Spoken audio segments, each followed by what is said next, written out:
Hey everyone, welcome to our very first lesson in C programming. If you've ever wondered how computers really understand instructions, you're in the right place. C is one of the oldest and most powerful programming languages. It's the foundation behind so many modern languages and systems. It's also considered the mother of many languages like C++, Java, Python. It's also powered many operating systems.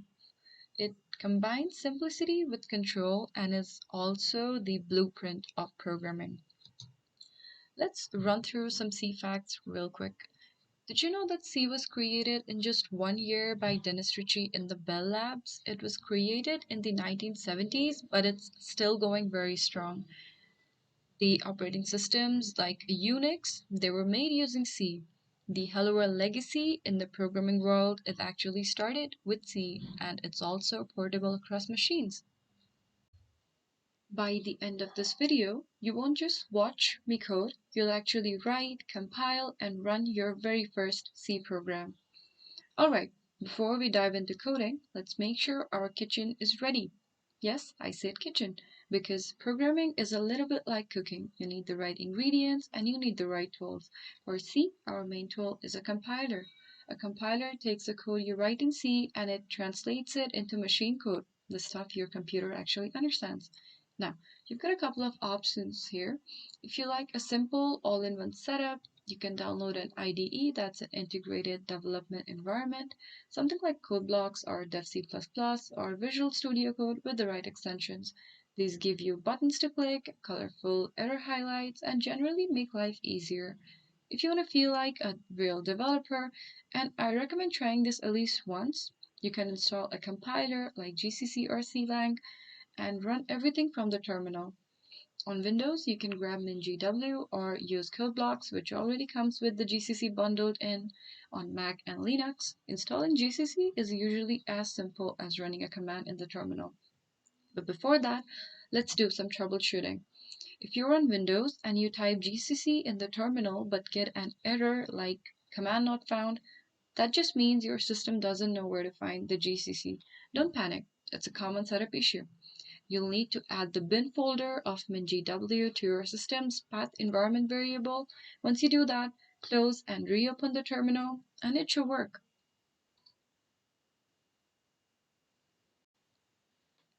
Now that our tools are ready, let's look at what a C program actually looks like. Here's the most famous example in programming history. Hello World. Let's break this down like we're dissecting a recipe. First line, this is like saying, hey, bring me the tools I need for input and output. Without it, we can't use printf. I'll let you know what printf is as we move ahead in this video. Next, int main, this is where every single C program starts running. You can think of it as the doorway to your program. The curly braces following it, they just group everything that belongs inside our main function.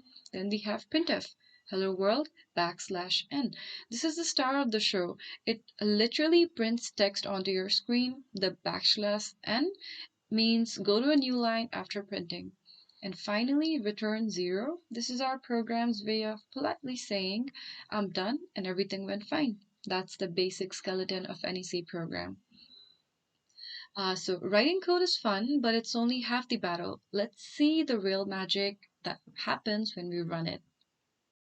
Okay, so now that you understand the program structure, let's walk you through different methods that we can write and run this exact program. Firstly, let's do the terminal method. We'll go to the folder where we want the file to be in and create a new text file there.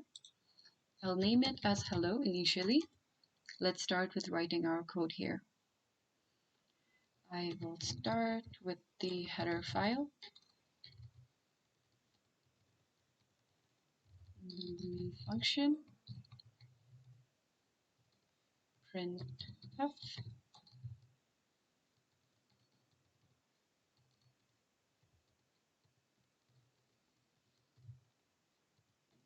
and return 0. Closing our braces, we have our code ready. Now let's make it a C file by changing its extension. I'll change it to all files and give it an extension for C and save it. This should give me a hello.c file here. Now let's go ahead and compile it. Go to the command prompt and type the command as follows: hello.c and hello. So here's what's happening. GCC is our compiler, hello.c is the file we wrote, and we're simply telling the compiler to give us an output file called hello. Once you hit enter, you should have a compiled file in the same folder. Yep, there is.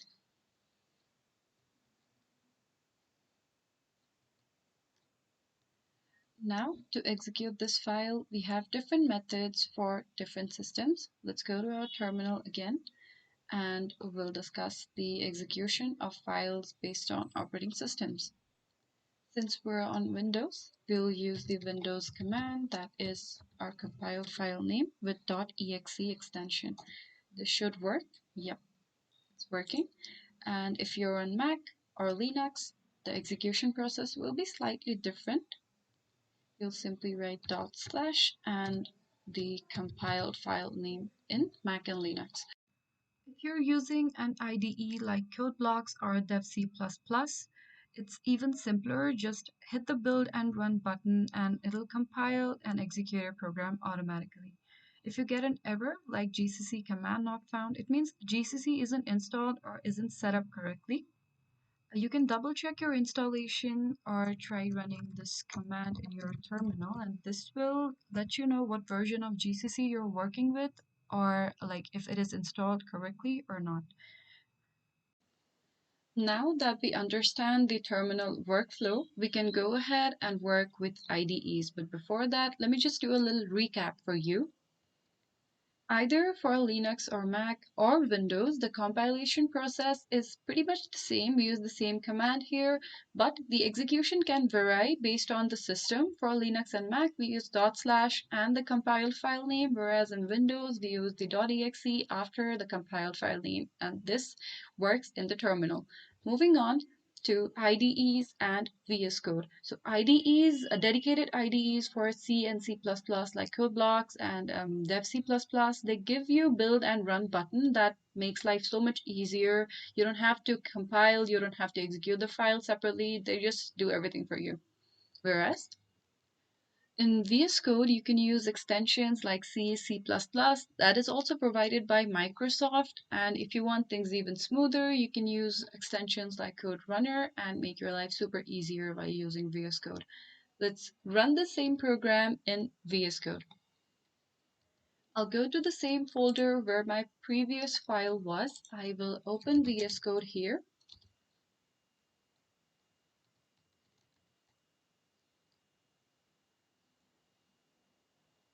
And let's create another file just for a little clarity. I'll name it as hello from vs.c, and I'll copy the same code here. Let me just copy the same code over here, copy and paste it. Now we can use the same terminal method. You can open the new terminal, the built-in terminal that's provided by VS Code by simply using the Control + tilde key. It's usually provided right below your escape key in the keyboard, and it should open a new terminal. Once you have the terminal with you, you can use the same terminal method as before, write the file name and give it the command as before. You can use any name for the compiled file, but since we already have the extensions called Code Runner, let's use that. Okay, let's go to extensions, and yes, let's discuss about C and C++ extensions that's provided by Microsoft. It's what gives VS Code all its superpower for C, and the other one is Code Runner. This will help you build and execute your code so smoothly. We can either use the terminal method, or let's try using Code Runner for the execution of this program. You'll simply right-click and run code. This will do all the work for you, the execution, the compilation, and this is all due to Code Runner. Or you can also use the terminal method. but CodeRunner just makes it so much simpler. If VS Code shows GCC not recognized, it's the same path issue I mentioned earlier. Fix the path, restart VS Code, and you're good to go. So we just finished printing our first ever Hello World program in C, but what if it was a little bit more interactive and a little bit more personal? Let's do that. Here we have an example. We use scanf to get input from the user. The $D and $F, they actually act as placeholders for integer and strings respectively, and we can store the values that we get from users into variables. Let's write a brand new code and let's make the session a little bit more interactive. So we're back to our kitchen to cook something up. Let's create one more C program. I'll name it as first C program.c. And starting again with our header file,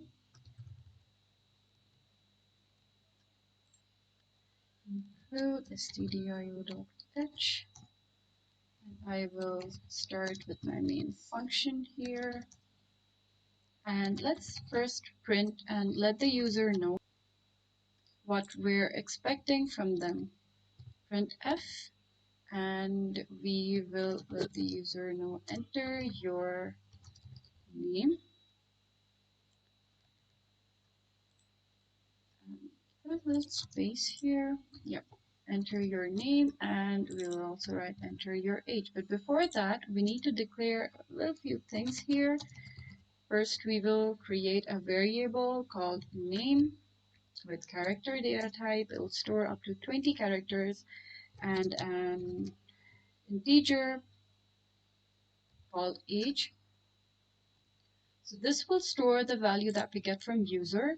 Now, once we print these statements, but we don't want it to simply print. We want the user to be able to enter the data. For that, we will use scanf and use %s here.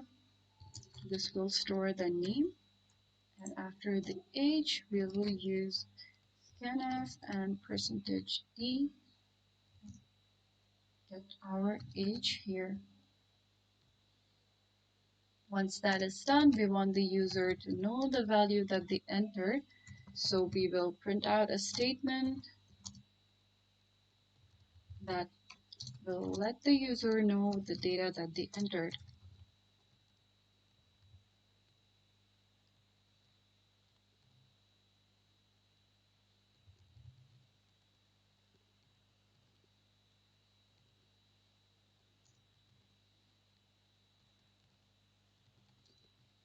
Okay, so let me tell you what's happening here. Scanf is how we take the user input from the user. %s, it actually tells the user that I'm expecting a string. That means your name. %d, it tells the user that I'm expecting an integer. That will be your age. Notice this little ampersand before age, the symbol. It actually means store the input inside the variable called age. So once you run this program, we should be able to enter our name here. I will enter Coden and I'll enter age as 5. There we go. Hello Coden, you're 5 years old. There we go. So it was pretty neat, right? If your program looks stuck after you type your name, it's actually waiting for the enter key. Don't forget to press enter after typing your input. All right, it's your turn now. Modify the same program so it asks for your favorite number and then prints it back to you in a sentence like your favorite number is 7. Go ahead, pause the video and try it out. The more you practice, the faster these things will start making sense. Well, I hope you tried it. Here's the solution. You simply create a new variable that stores the favorite number. You create another printf statement that will ask the user for their favorite number. It'll store it into this variable, and once it's stored, you'll simply print it out like this. Let's run this code. and fill in our data again.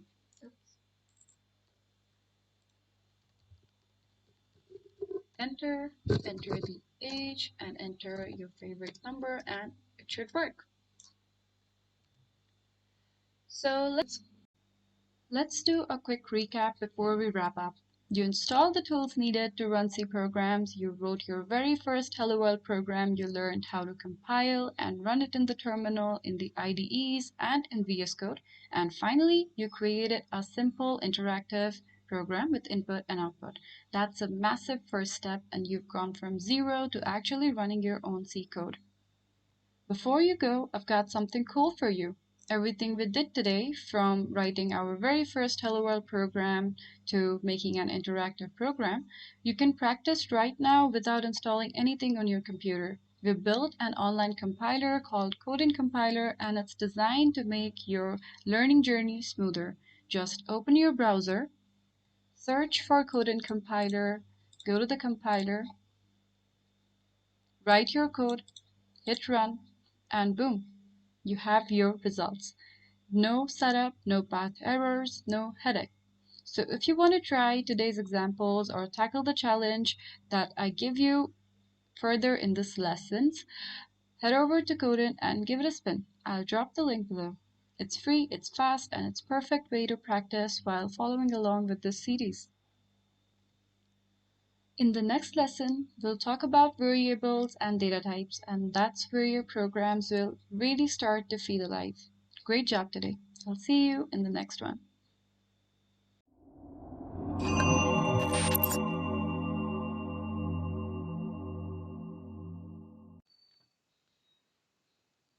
Hey everyone, welcome back to yet another episode of C Programming. Today we'll be working with C fundamentals. In the last video, you wrote and ran your very first C program, Hello World. Today, we're going to take things up a notch. You're not just going to learn the basic setups and basic programs, but we will learn about the real building blocks of C that are data types, variables, and constants. So, by the end of this video, you'll not only understand these concepts, but you'll also write a small program that takes input from the user and does some real work, like maybe adding two numbers. So, let's get started. Data type defines the kind of data a variable can store and how that data should be interpreted and manipulated by the computer. When you're talking about data types, you can think of them as boxes. Imagine you're organizing stuff in these boxes. Some are made for books, some for clothes, and some for tools. In the same way, C needs to know what kind of box to use when you're storing data. That's what data types are for. The most common or basic data types you'll use are int, float, double, void, and char. Int is used to store whole numbers or integers, or you can say the number without decimal point. It can be modified with short, long, signed, and unsigned to control its range and store its size. Moving on to float, it's used to store single precision floating point numbers or the numbers with decimal points. Double, it's used to store double precision floating point numbers, often offering greater precision and range than float. Void is a special data type indicating the absence of a value. It's often used with functions that don't return a value or with generic pointers. Lastly, char is used to store single characters enclosed within single quotes. Internally, characters are represented by their ASCII values. So now, let's take a look at an example. So we can see we have 4 variables declared here, but all of them are assigned with a different data type and different values. The first one is int or a whole number, so age is going to be an integer value. Second one is going to hold a floating value or a decimal number. Third one is going to hold a bigger decimal number, while the last one is going to hold a single character. Let's interpret the same thing in our code and understand it better. So we're back to our kitchen. Let's start cooking. We will start with adding our header file.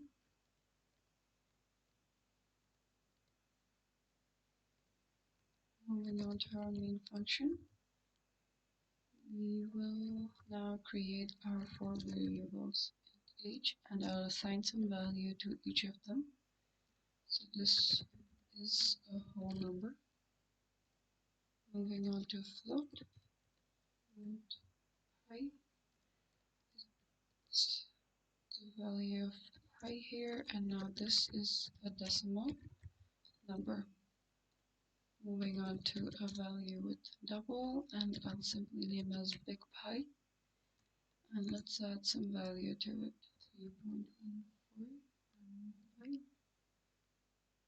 So you see, there are multiple numbers after the decimal, so this is what double is usually used for. It just gives a more precise number. And lastly, char, to store a character, it's in a single quote, and I'll simply add one more here. So this is just, oops.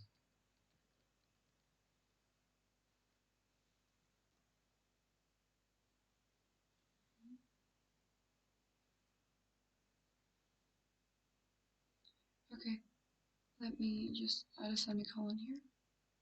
This should work now. Okay, so once we have declared all the variables, it's time to print them.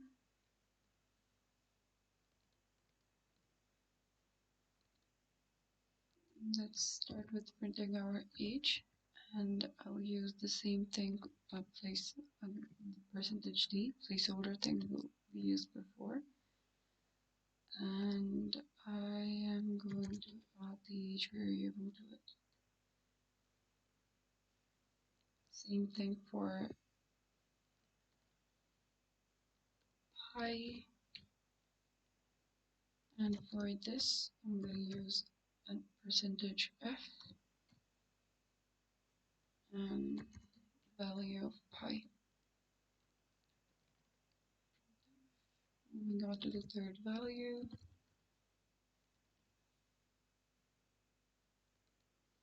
and these big values usually use %lf or a long float.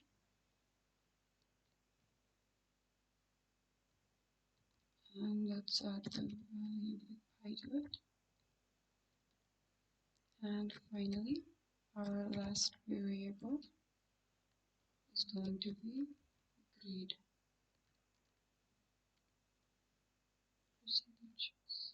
%n grade. So that's that, and I'll simply return a 0 here. So did you notice something new here? In printf, we are using these funny symbols. %d, %f, %lf, and %c. In the previous video, we did use %d and %s, and I told you to assume them as placeholders. But these are actually called format specifiers. %d, it stands for integers. %f stands for floating values. Third one, it actually is for doubles, the elif, and the final one is used for characters. And this \n just prints the code into a new line. So yeah, this code actually tells C exactly how to print the variable, and if you mix them up, you'll either get garbage values or errors. So now let's run it and take a look at how it looks from the code.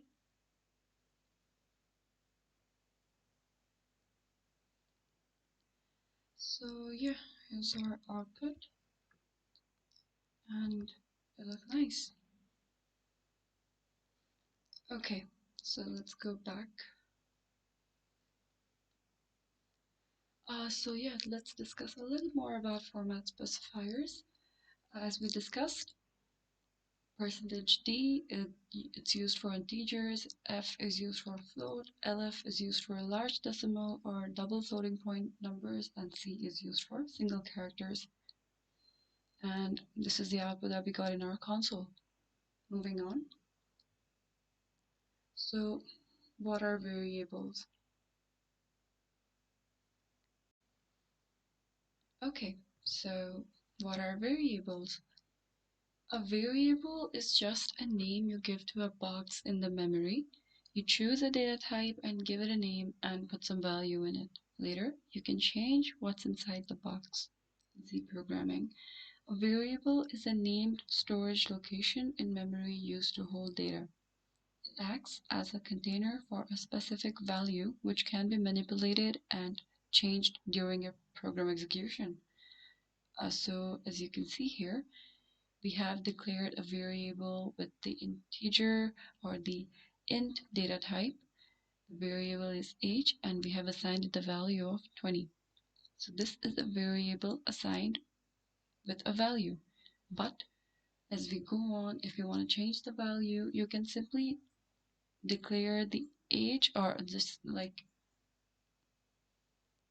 change its value to 25 as we go on in the program. So there are certain rules or naming conventions for variables. A variable must start with a letter or underscore.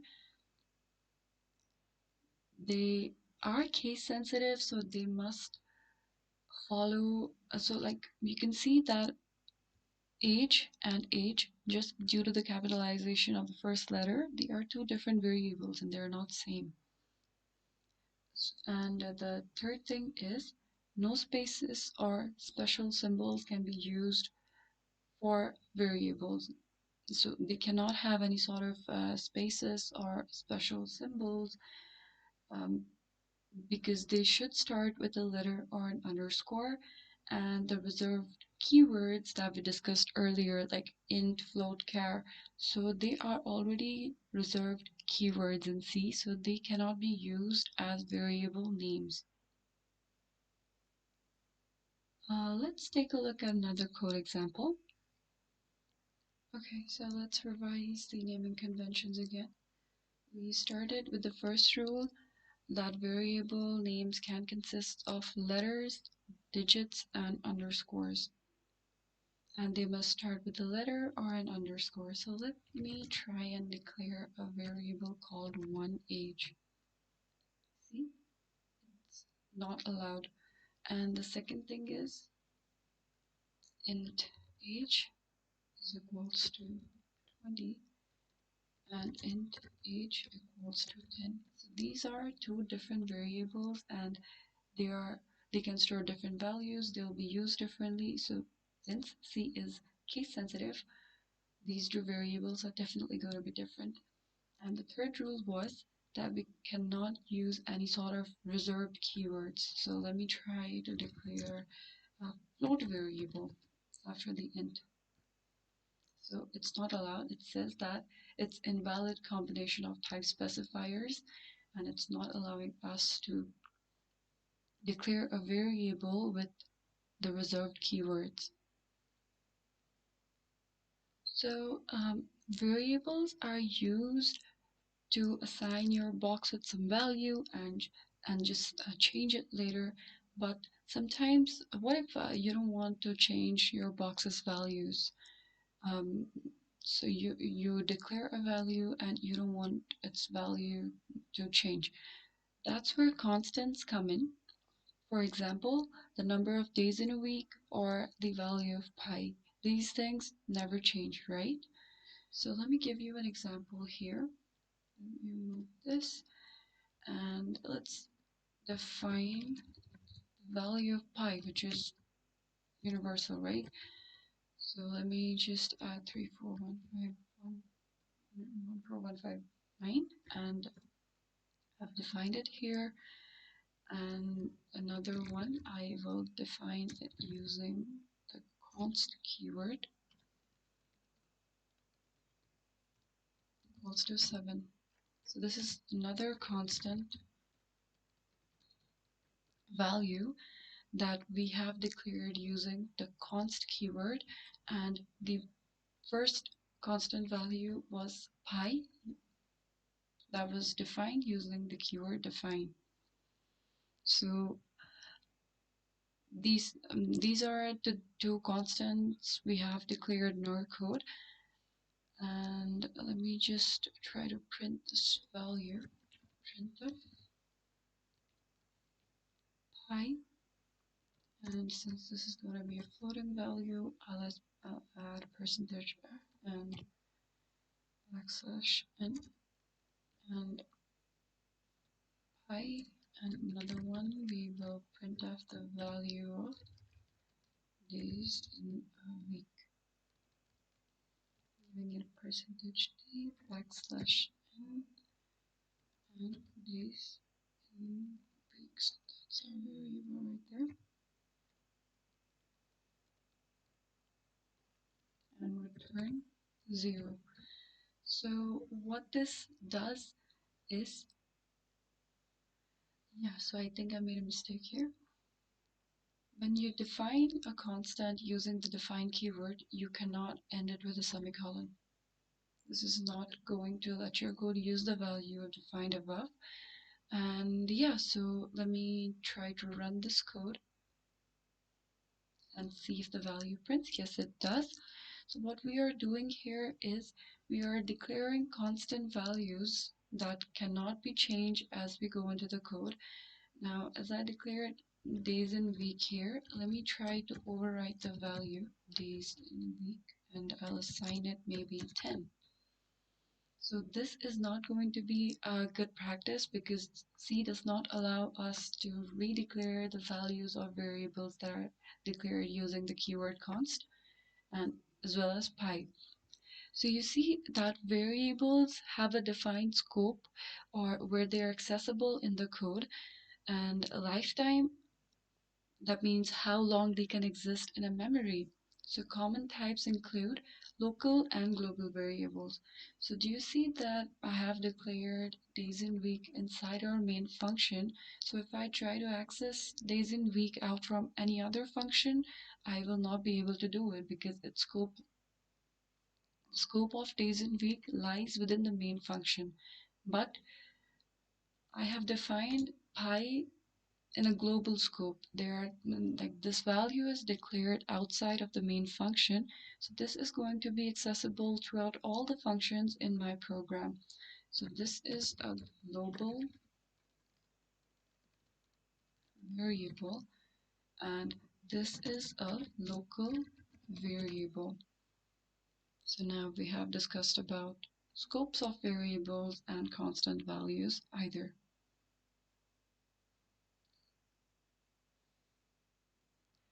So either of these keywords can be used to declare constants in your code and just declare a value that you don't want to be changing. So constants can be set as unchangeable boxes. Once set, the values cannot be changed throughout the program. Moving on. So let's try an input and output example. So till now, we have printed the values of the variables that we define in the code, but do you know how we can get input from the user or ask the user to enter the values that they want? Yes, we will use scanf, and this way we will create an interactive program. So let's write a program that takes two numbers from user as an input and processes them and prints their sum as an output. Okay, so let's start with declaring three variables, num1, and all of them will be integers. So let's start with num1, num2, and num3, or let's just call the final one as sum. And we ask the user to enter numbers using printf. So use printf and we will write enter first number. Let's give a little space here. And now we are going to read the input using scanf. Scanf %d, %d, and ampersand and num1. Okay, so notice the ampersand sign here before the num1. It means we are telling the program to store the input into this variable's address, into num1's address. Okay. So our first number is scanned and read by the program. Now we'll do the same for the second number. Let me just copy the same code and paste it right over here. And let's change it. Okay, so now that we have both our numbers, we want to get the sum for both of these numbers. I'll simply add num1 and num2. So now our sum variable has got the sum of the two numbers that our users entered. Now we are going to display it to the user. Let's say the sum is, and this is going to be an integer, so I'll add %d \n, and the %d is going to hold the value of sum. And lastly, return 0. Yeah, let's run this code. Code. And it's asking our first number. Let me add 25. And the second number, 13. Yep, we got our sum. And boom, you've just created your first ever interactive program. Let's see. Okay, so now let's discuss the common errors that you might encounter while writing this program. The first one is definitely a missing semicolon. Every C statement ends with a semicolon, and if you forget one, the compiler will definitely complain. Any weird input-output behavior, make sure that the format specifier matches the variable type. You cannot use %d for a float value or %f for an integer value. Forgetting the ampersand in scanf. So if you write scanf %d num1 instead of like %d ampersand num1, as we discussed earlier in the program, your program won't store the input correctly and may even crash. Last thing is getting garbage values. If you use a variable without initializing it, C might give you a random junk from memory. So always assign a starting value to your variables. So yeah, I think that's a wrap for episode 2. Today you learned the basic data types in C, how to use variables and constants, how to get user input and display output. So yeah, we're definitely progressing. And now we've got a practice challenge for you. The program that we wrote earlier, I want you guys to pause the video and modify the program to take 3 numbers and print their sum. We did for 2, now you want to make it 3 and print their sum. Or you can try with floating point numbers instead of integers and just try to, practice and sharpen your skills. Go on, pause the video and try to do it. I'm very sure that you guys will get this done. Well, I hope you guys tried it. So in the next episode, we'll learn about operators and expressions. That's where we bring in math and logic to make programs smarter. So until then, happy coding, and I'll see you soon.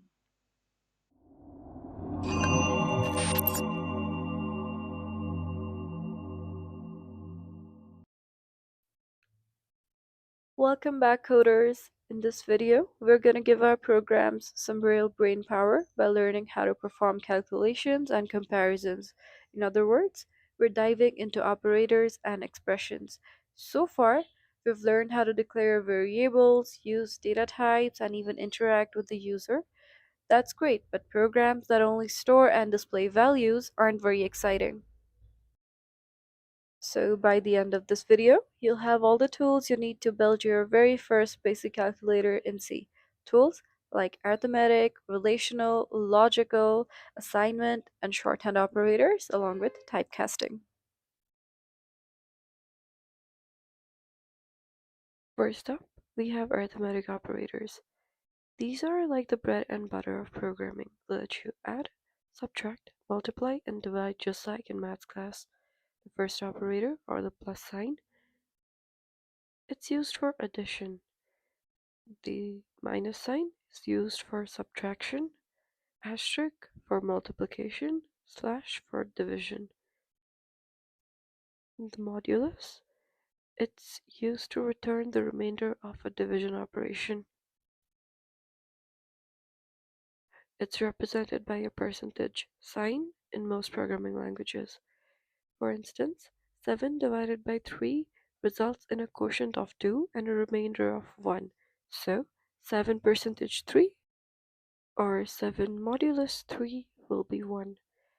Another thing that I want you guys to note is that division with integers throw away the decimal part. For example, 10 divided by 3 or 7 divided by 2 is 3 and not 3.5, just like 10 divided by 3 is 3 and not 3.33. So if you need decimals, you need to use the float or the double data type. Let's understand all these concepts better with some code. So what I have here is just a basic boilerplate. Let's start with declaring two variables a and b, and a with a value of 10 and b with a value of 3. And now we'll simply start with printing our sum. Our sum will be an integer, so I'm using the format specifier %d, and I'll simply give it the value of a plus b. And this should most probably work. And let's write that this is for addition. Moving on, writing printf, or I'm sorry, difference, and again %d, and this will hold the value of a minus b. And yeah, this is for subtraction. Another one, printf, we'll simply write product, again %d for the integer, and a asterisk b. This should give us the result of multiplication. Integer division, it looks something like this. Let me write quotient. Oh, quotient and %d. This would hold the value of a slash b. Yeah, and division. Another one, the last operator modulus. We will use that to get the remainder.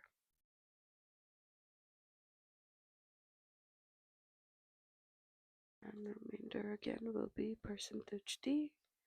We will get that by a %b. This looks good. And this should give us our remainder. Oh, but before that, let me add our \n to each of these statements. Okay, let me just add \n everywhere. Doing this will make sure our results appear on different new lines. Let's do that and run our code. Oops. Let's start it again. Let's run the code again. And yeah, there we go. It's our output. Nice and clear. Next are relational operators. Okay, so relational operators let your program compare values and return either true or 1 and false or 0. They are perfect for decision making. Let's understand what relational operators actually mean. The first one, or double equal sign, means equal to. The exclamation and equal sign means not equal to. The third one is greater than, following it less than, greater than or equal to, and the last one is less than or equal to. So based on the conditions, the relational operators return either false, false stands for 0, or true, that stands for 1. Let's go through the code now. Again, starting with a simple boilerplate, and I will declare two variables, x and y, with the value of 5 and 10. Okay, so now let's start with printing our statements. We'll start with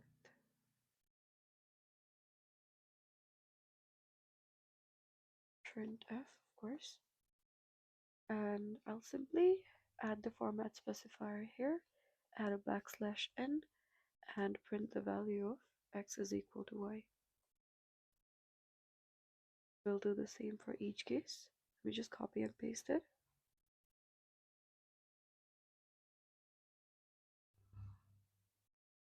X is not equal to y. X is greater than y. X is less than y. X is greater than equal to y. And x is less than equal to y. Okay. Let me start with running this code. And there we go. For all the false cases, our output will be 0, and for all the true cases, it'll be 1. Let me zoom it out a little. So as we can see, 10, x and y are not equal. The first one is 0, and is not equal operator is returning true. That means x and y are not equal. X is greater than y, it's again 0 because x is smaller than y or less than y. Similarly, all these cases return values based on the cases, variables, and their values. So these are logical operators. Oh, not logical, I'm sorry. These are actually relational operators. Let me just rename the file. Relational operators, yep. And yeah, let's move on. Now let's talk about logical operators. These are used when you want to combine multiple conditions, and the operators look something like two ampersands and exclamation. They're weird, but let's understand what they mean actually. Okay, so the first one is the logical and to satisfy this condition, both the conditions must be true. The second one is a logical or, at least one condition must be true to satisfy this condition. The last one is a logical not. So it simply flips the true and false values. If a value is true, it flips it to false, and if it is false, and then it flips it to true. Let's understand it with a simple condition. So let's say we start our program somewhere And then we have a condition that if your age is greater than equal to, and if the person also has an ID, then you're allowed to enter. And it's the true statement.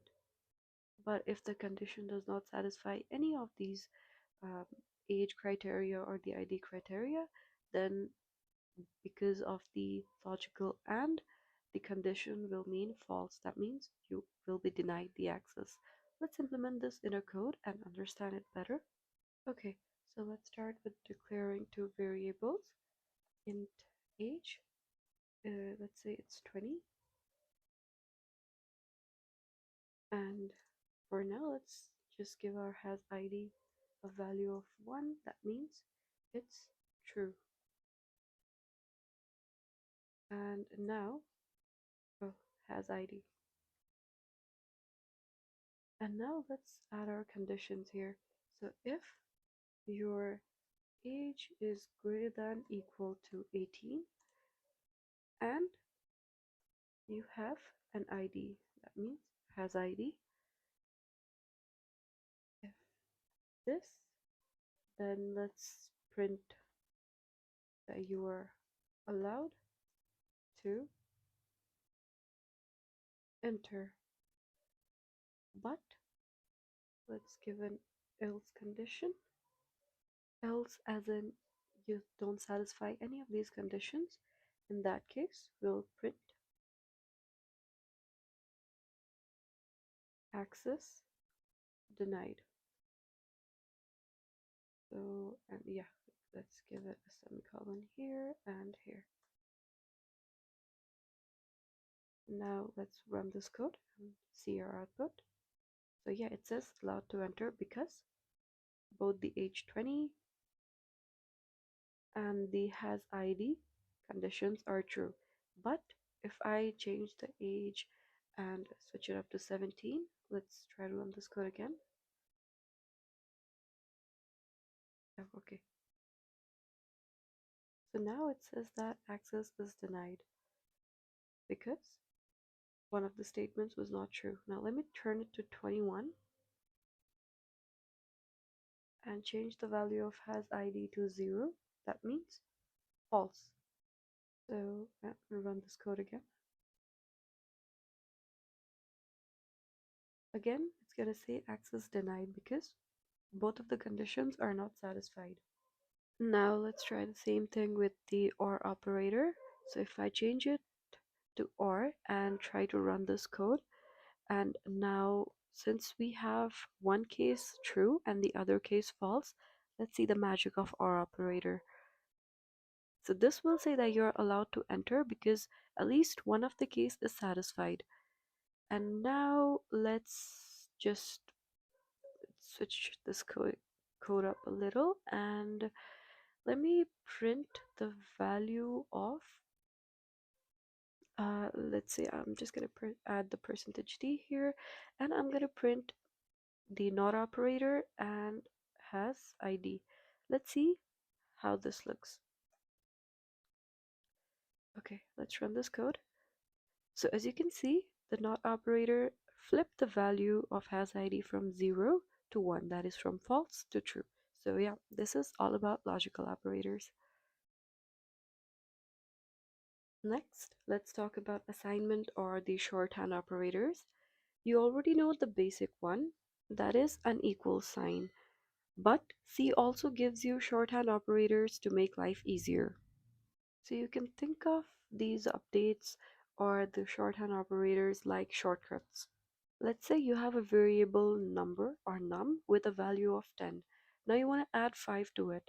Instead of writing number plus 5 and assigning the value again to the num variable, you can simply write num plus equals 5, and that'll change its value to 15. So these are shorthand operators. And okay, so let's understand them more.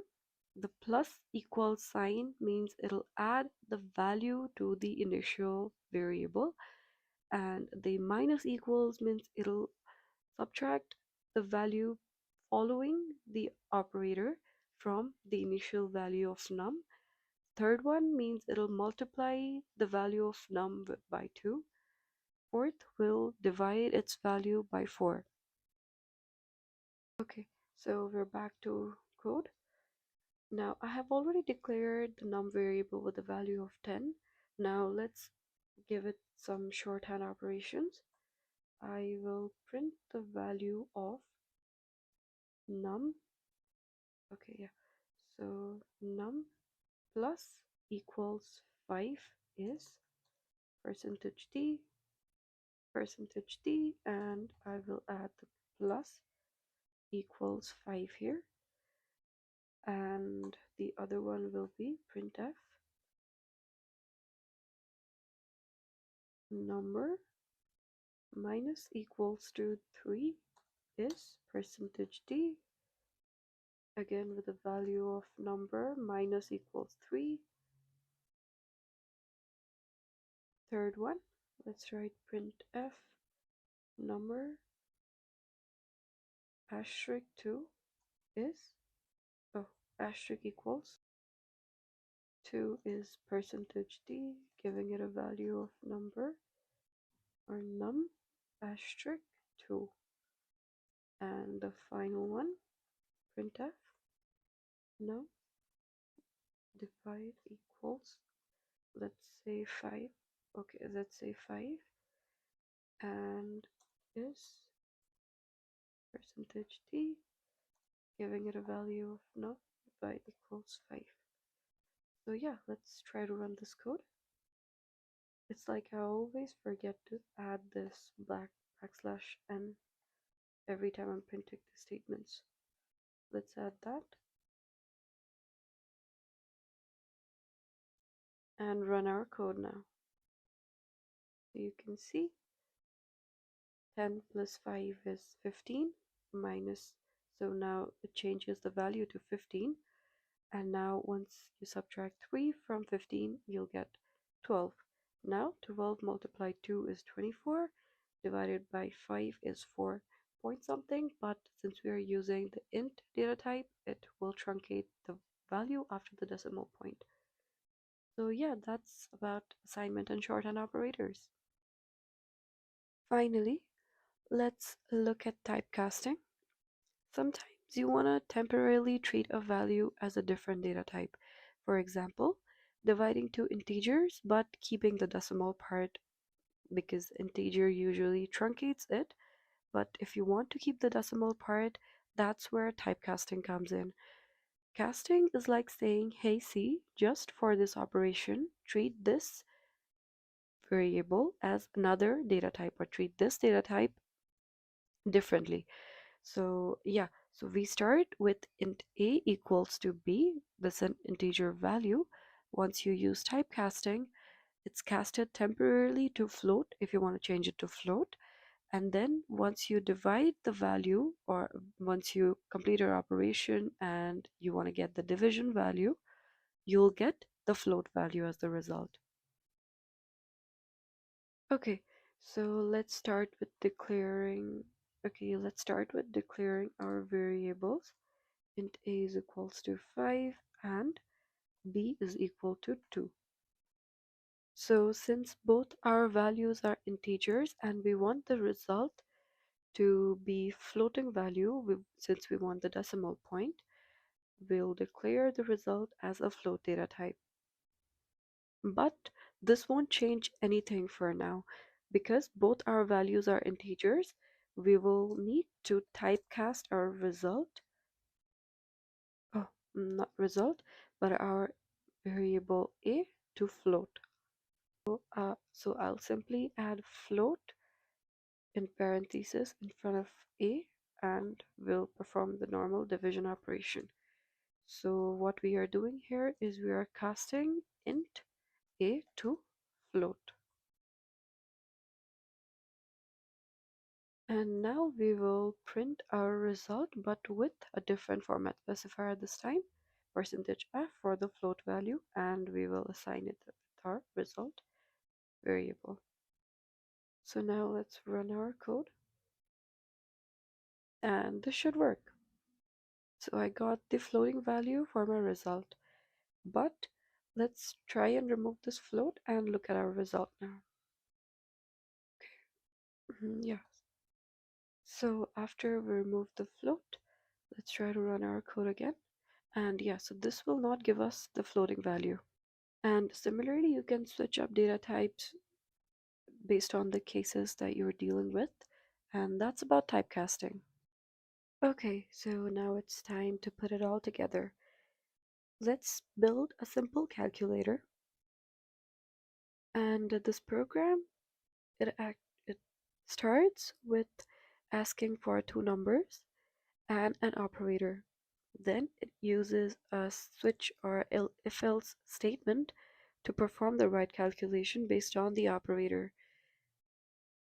Once it has the numbers and operators, it'll perform the desired operation. Either it's a plus b, or a minus b, or a multiplies b, a is divided by b, or a percentage b. Uh, let's assume that a and b are the numbers that we get as input, and all of this will display a result, and that's where our program ends. Let's implement this in code. Okay, so let's start again. We will start with declaring our variables int a and b. For now, we are not assigning any values to these variables, and a character called operator, or let's just write op for the operator.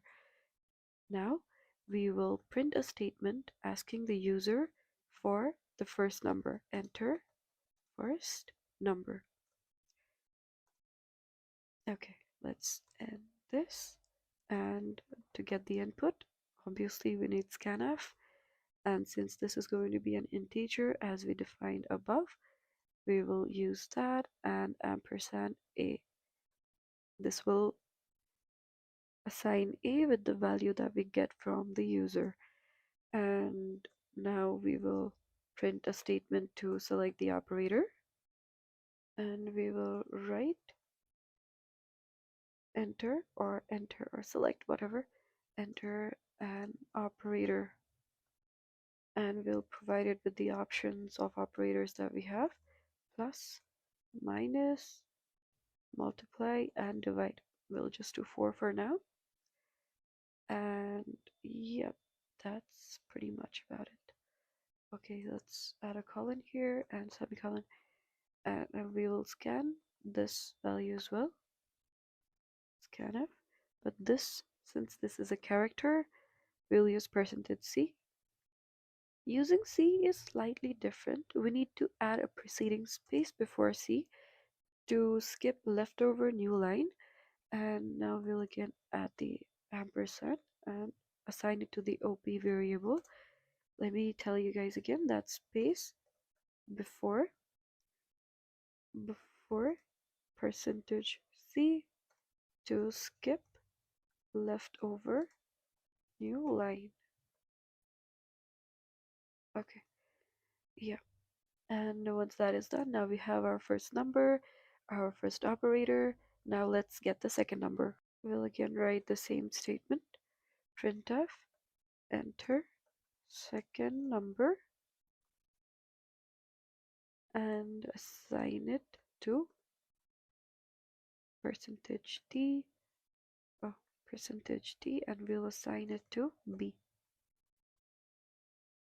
Now, based on the selection of operators that we have, we will use if-else statements to switch between them. So if the value of OP is plus, and we are using single quote here because characters are enclosed inside single quotes. So if it's plus, we will print the result, or sum is, and I'll add %d here, and I'll simply add a plus b here, and there we go. But if the operator is minus, then we will use else if op is equal to minus, then we'll printf difference is %d, and A minus B. Now, else if operator is asterisk or multiply, we will print the product is, or let's just say product is, again percentage D and A asterisk B. And now moving on to division, else if OP is divide, and division is a little bit tricky, but we'll go through it. If second number or B is not equal to 0, that means the result is less or not less than 0, or we'll just check that if the second number is not 0, then we'll print F the quotient with some typecasting. Quotient is percentage F, and I will give it a value. Oh, sorry, let me add a colon here, and we'll give it a value of, okay, wait, I'll add float here, and A divided by B. Okay, so the first case is done. Else we'll print, okay, else we'll print that printf error division by 0. Yep. If any of these cases, or if we select any operators not defined above, like any operators other than the ones that we defined above, then for that case we will print F invalid operator or number. So yeah, this is basically our calculator. There is a big error in this program. We added the assignment operator here, I'm sorry, the equals to operator here, but it's just a single equals here. That is not going to work. Let's change that, and now it's ready to go. So it's not fancy and everything, but it should make you understand things a little bit more clearly. Now let's run this code. Okay, so I'm gonna put my first number as 12, and I'm gonna use the division operator, and I'm gonna divide it with 3. Division done. Yes, quotient is 4.000. So yeah, you can try it with different operators that we have listed above, and it should work well. We have done typecasting for division so that we don't lose decimals, and added a safety check for dividing by 0. Now, yeah, this is our basic calculator. Now let me walk you through some troubleshooting. Okay, so now let me walk you through some troubleshooting tips. In printf, the percentage has a special meaning. So if you want to print modulus or the percentage, you need to write it 2 times. So if you want to print 1 modulus or the percentage, you'll need to write it 2 times to print a single one. So the next one is if you type a space or new line, scanf percentage %C ampersand OP may read it as input. So as I said it before, you need to write the percentage %C with a leading space. The next one is if both your numbers are integers, you'll definitely lose your decimals. So for that, use typecasting. And to prevent division by 0, always check if the second number is not equal to 0 before dividing. And that's it for episode 3. Today you learned arithmetic, relational, logical, and assignment operators, how to use typecasting, and you build your very first calculator program. So now I've got a challenge for you. I want you to Extend your calculator to also calculate the square or cube of a number. So that way your calculator can get a little fancier. Okay, so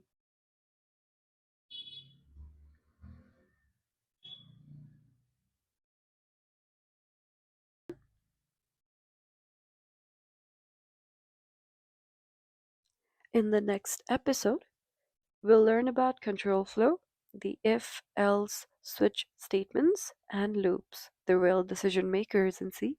So, I'll see you in the next one. Until then, happy coding!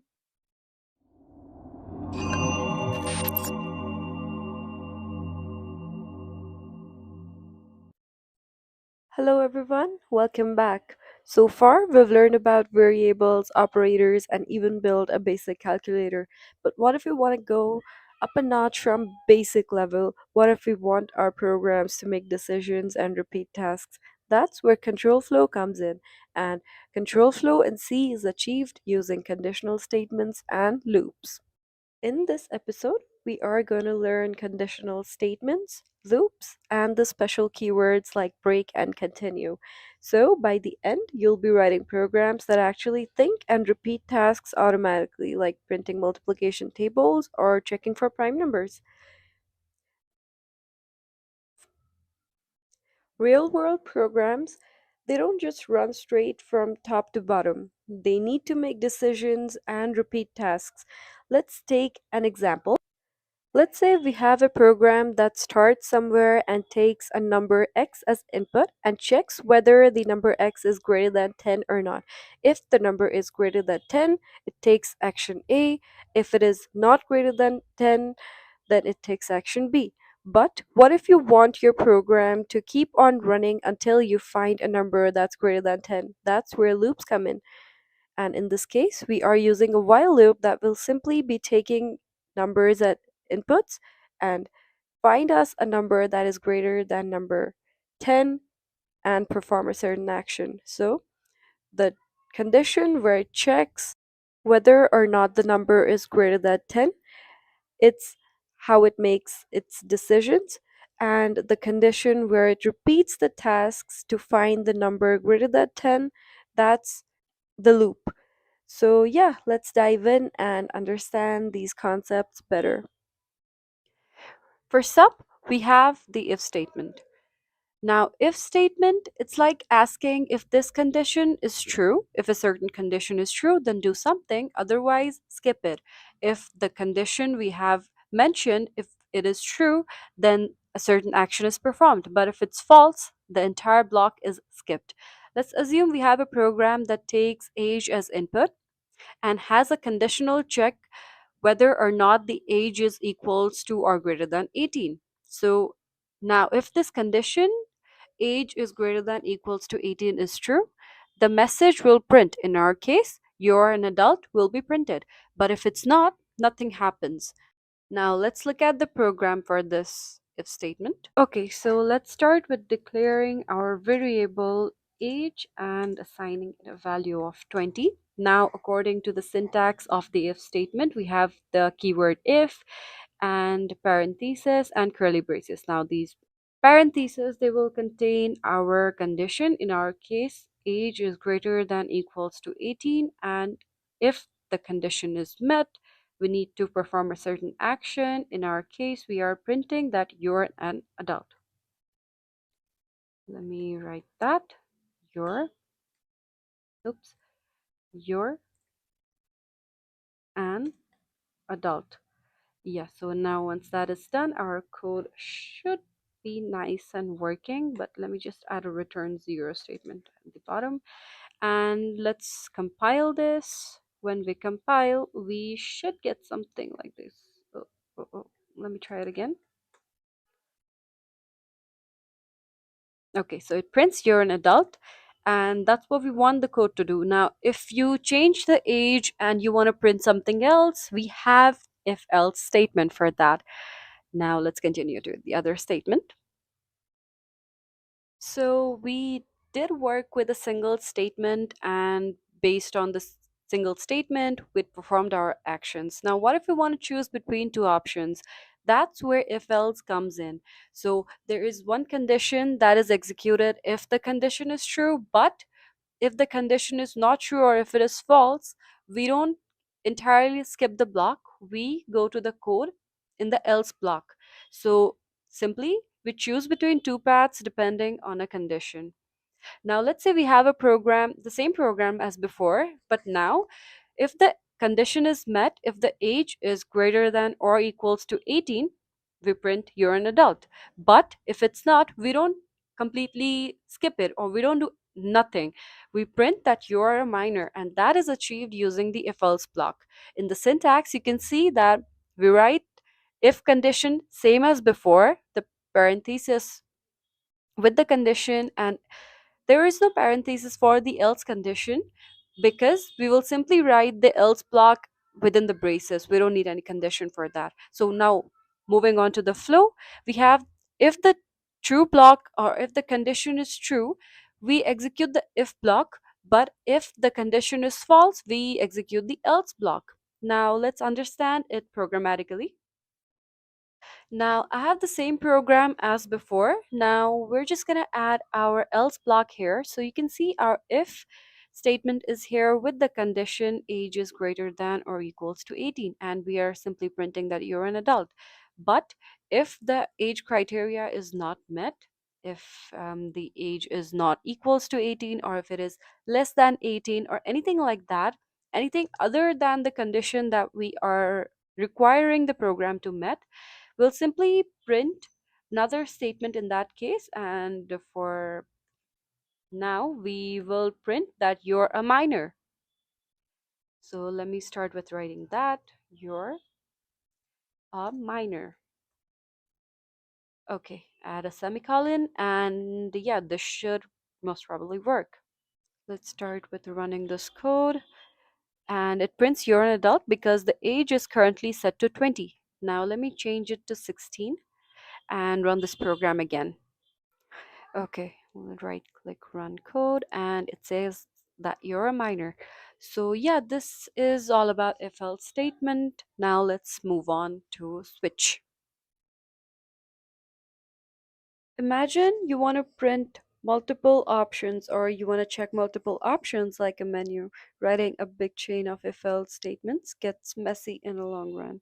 That's where switch enters. It's what you use when your program has to make a choice between many options. Let's say you've walked into a cafe called the Sea Cafe. Now, as a customer, you want to choose a drink or you want to choose a dish. Now, let's say we have multiple choices here. So, we are asked for a choice and we enter our choice into the program using an integer called choice. So, if I type 1, case 1 runs. If I type 2, case 2 runs. And if I type case 3, if I type 3, case 3 runs, respectively. So what switch does is it takes your order, let's say switch took your choice, and now it looks at the value of choice and then goes to the matching case. Let's say I entered 2. Now the program is gonna run from case 1 and it checks, is it case 1? Is my choice in the case 1? And if it's no, it moves on to case 2. And let's say my choice is 2, right? So is it case 2? Yes. So it runs the code inside case 2. In our case, since option 1 didn't work, we move on to option 3, option 2. And now option 2, it prints option 2, right? Of course. So then it hits the break statement, which tells C to stop there and skip all the other cases. Now, let's say my choice was not 2, but rather 3. So it will run the case 3 if it is there, and then it'll hit the break.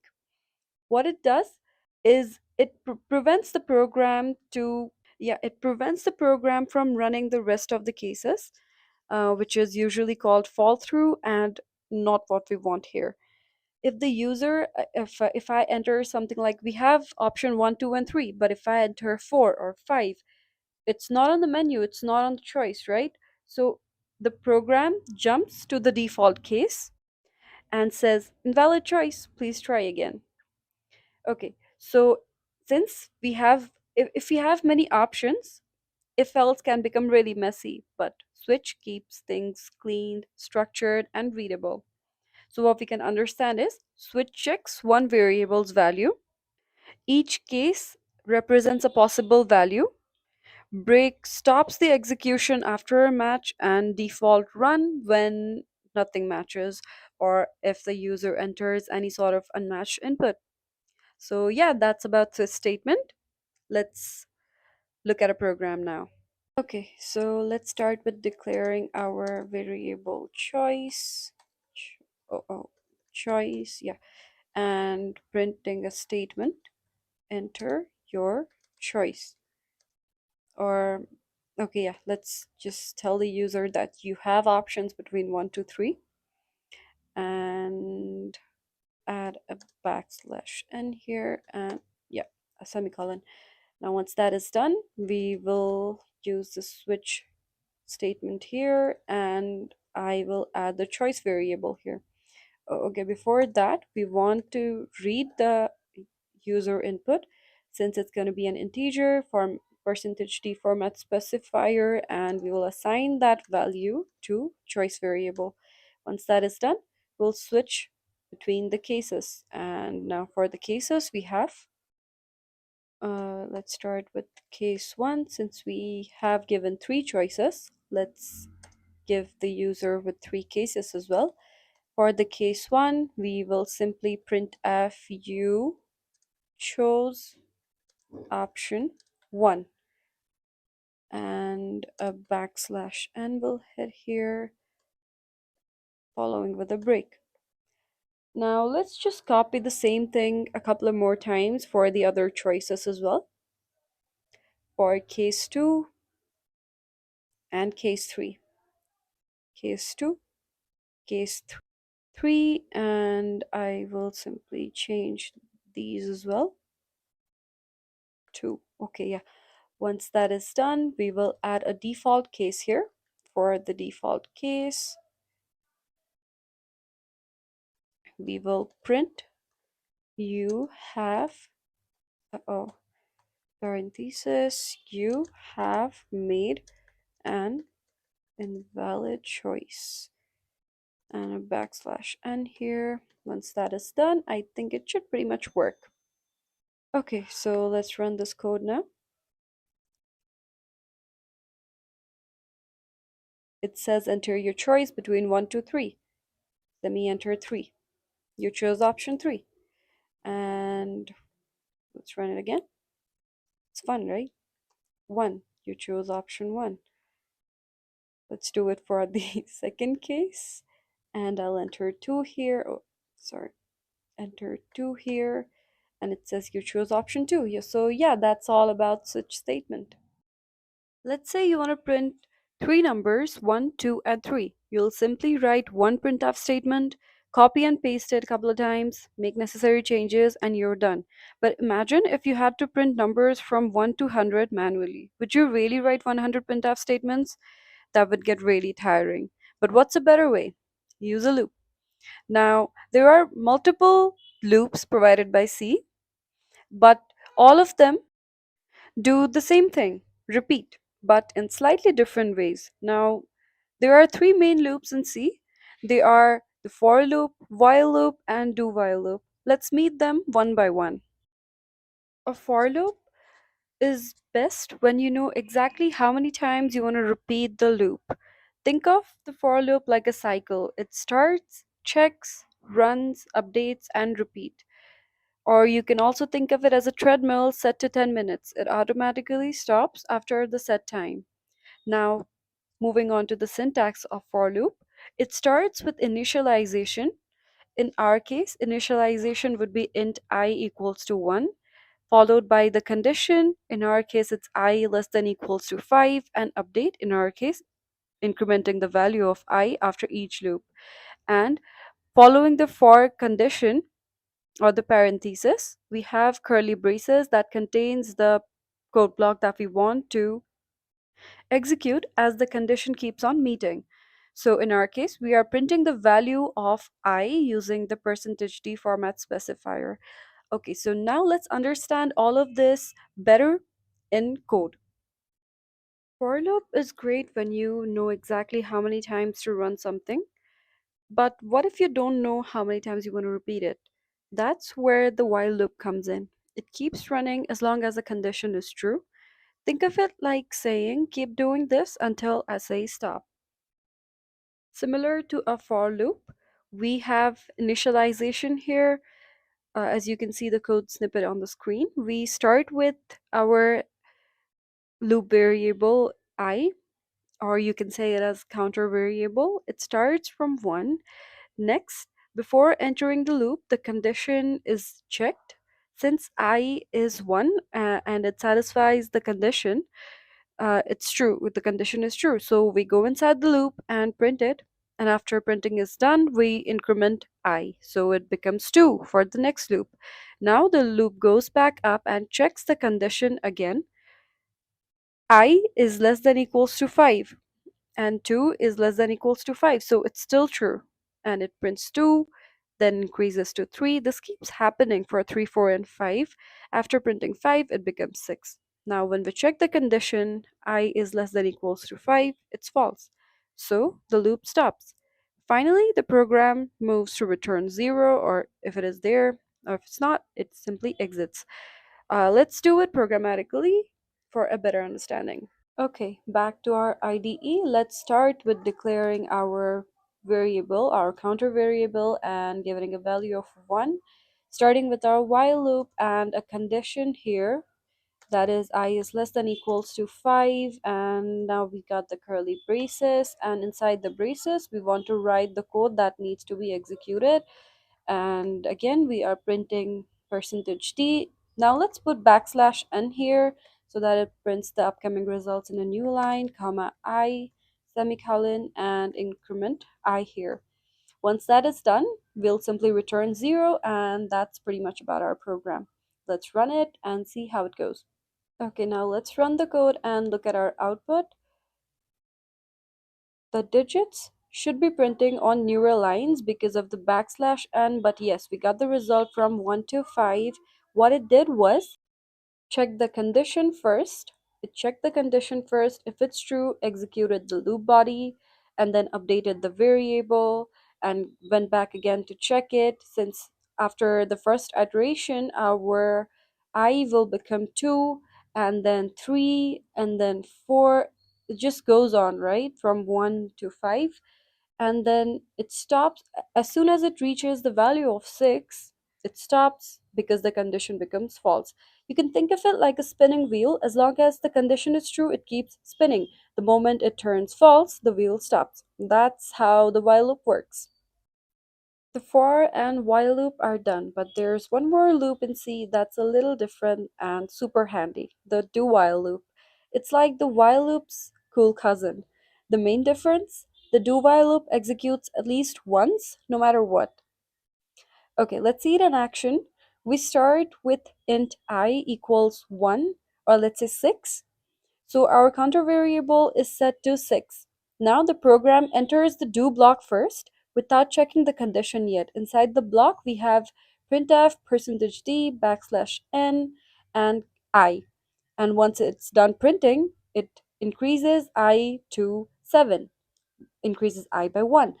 And then after finishing the block, the condition while I is less than equals 5 is checked. I is now 7, and since 7 is not less than equals 5, so the condition becomes false, and then the loop ends.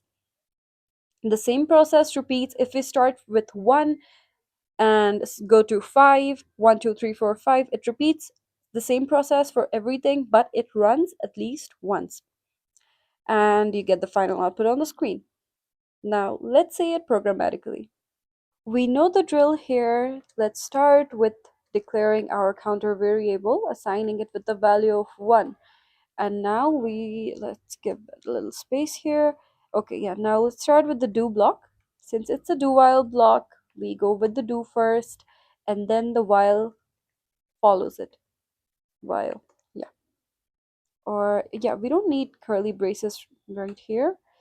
Okay, now let's write the code for the do block first. What we want the code to do is printf the value of d, and let's give it a space here with, and then assign it a value of I.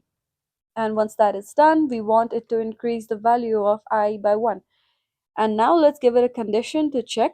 I want this to happen till my I is less than and equals to, let's say, 10 this time, and give it a semicolon. That makes our code. Now let's run it. Okay, yes, so running it, we should have numbers from 1 to 10.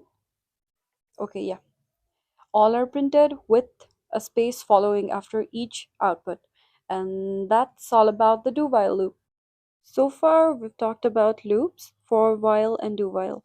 Now, it's time to learn two special control statements that give you more control over how those loops behave: break and continue. These two tiny words can completely change how your loops run. One can stop a loop, and the other can skip a part of it.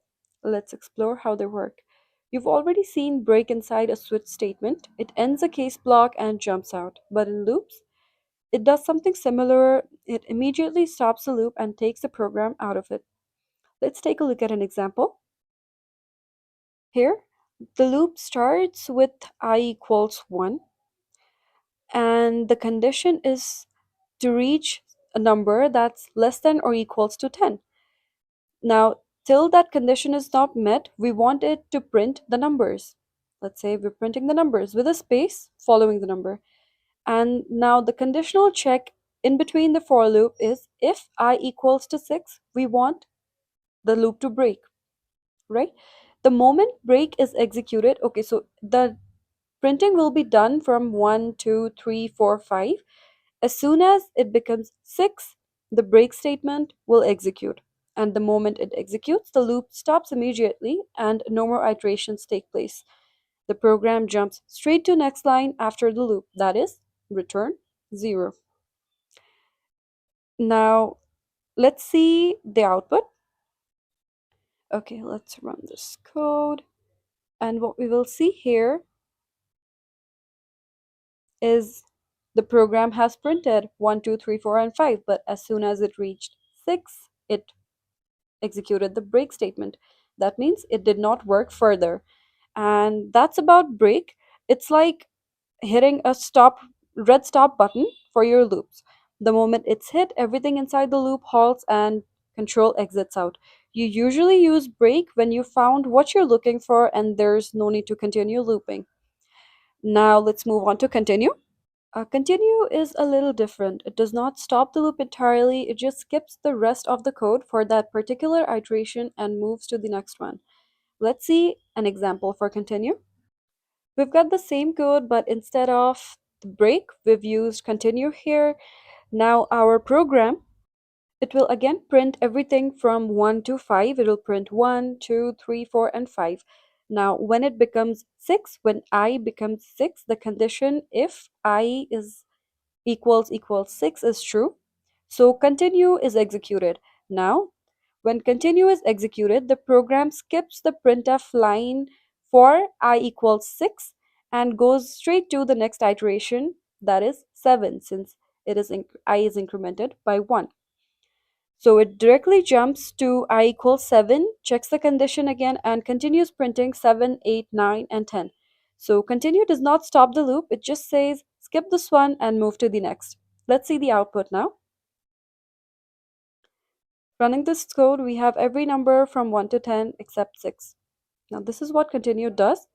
It's like when you're flipping through a playlist, you don't want the music to stop. You just skip the song you don't like, right? So that's about continue and break. Now that we know how control statements, loop, break, and continue work, it's time to put them to test. Let's try a few practice programs that combine everything we've learned so far. First one is a multiplication table. You ask the user for a number, and once the user enters the number, the loop starts. That means I starts from 1 and goes up to 10, and inside the loop it prints n into I, that is an asterisk I.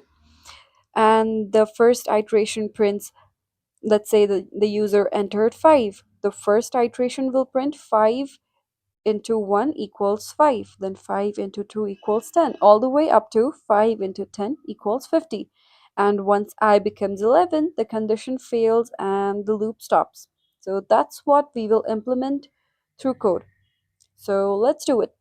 So what we will do here is start with declaring our n variable, and that will store the input from user, enter a number, and now based on that number is what our calculation will take place. And once the user enters the number, we want to read it with %d and assign it to the n variable. Now once that is done, we have the number from the user. Now we start the loop again, starting with integer I, assigning it with the value of 1.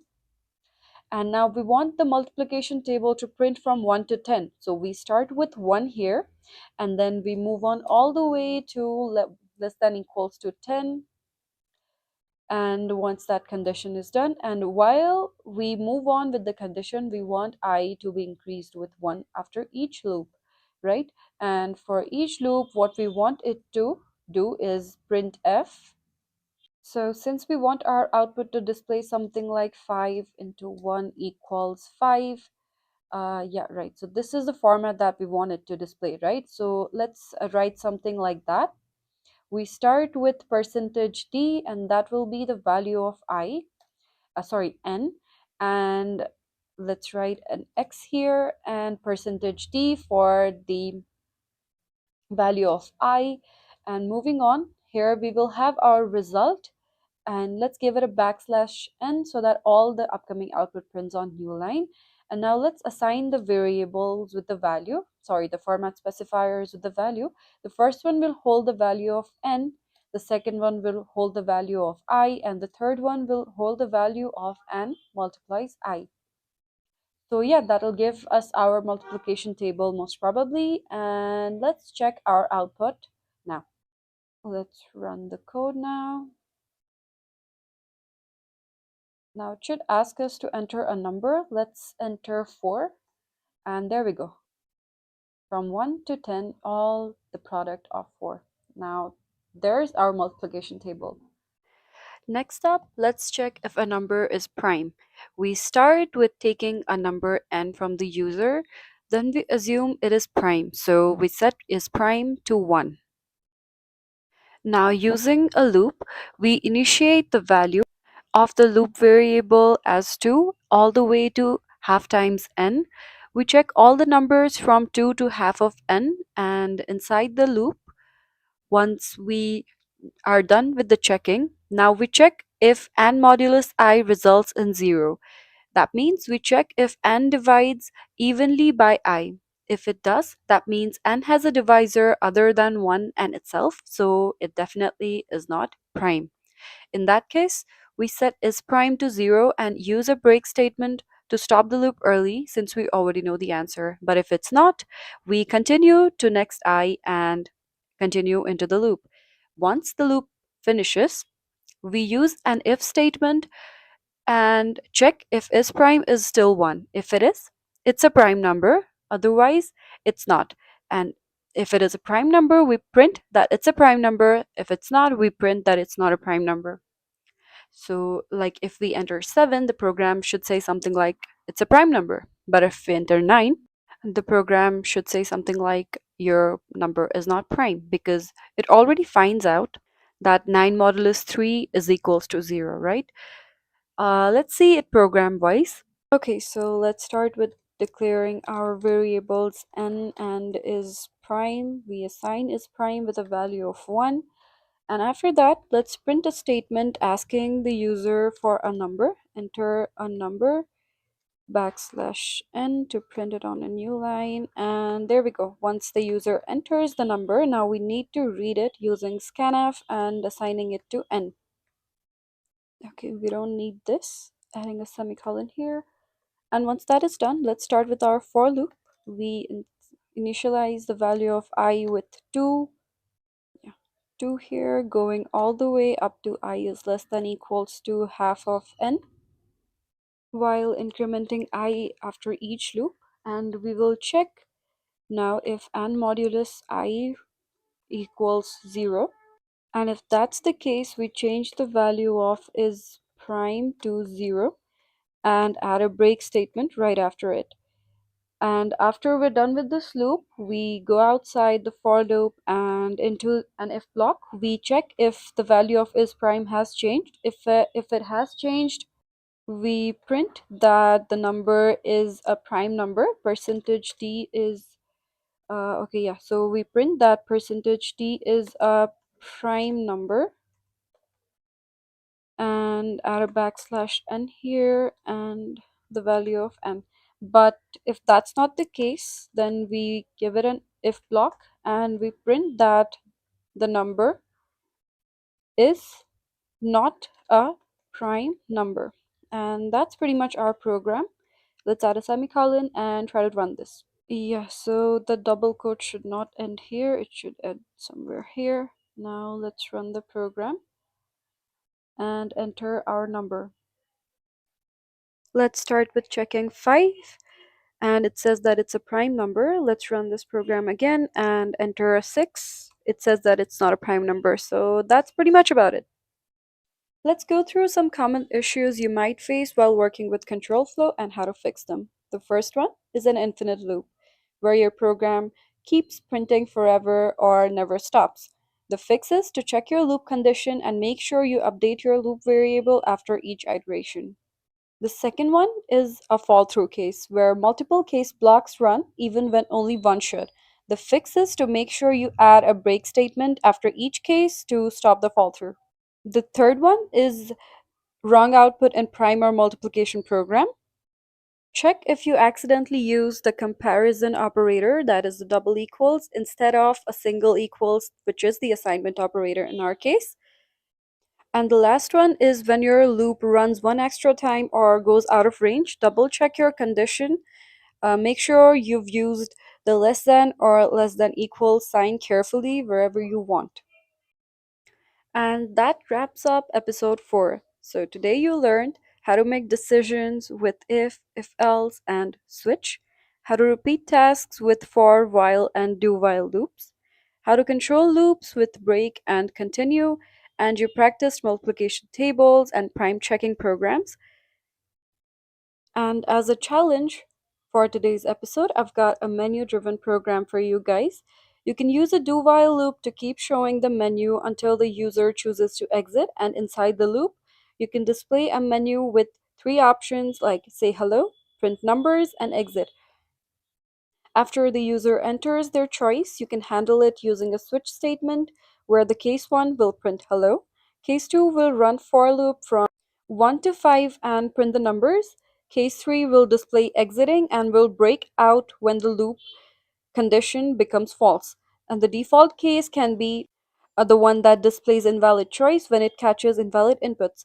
The do while ensures the menu repeats until the user picks option 3. And just like that, you will have combined everything loops, conditionals, switch, and even user input into one complete mini project. In the next episode, we'll tackle functions, the building blocks that let you break programs into reusable chunks. Until then, happy coding!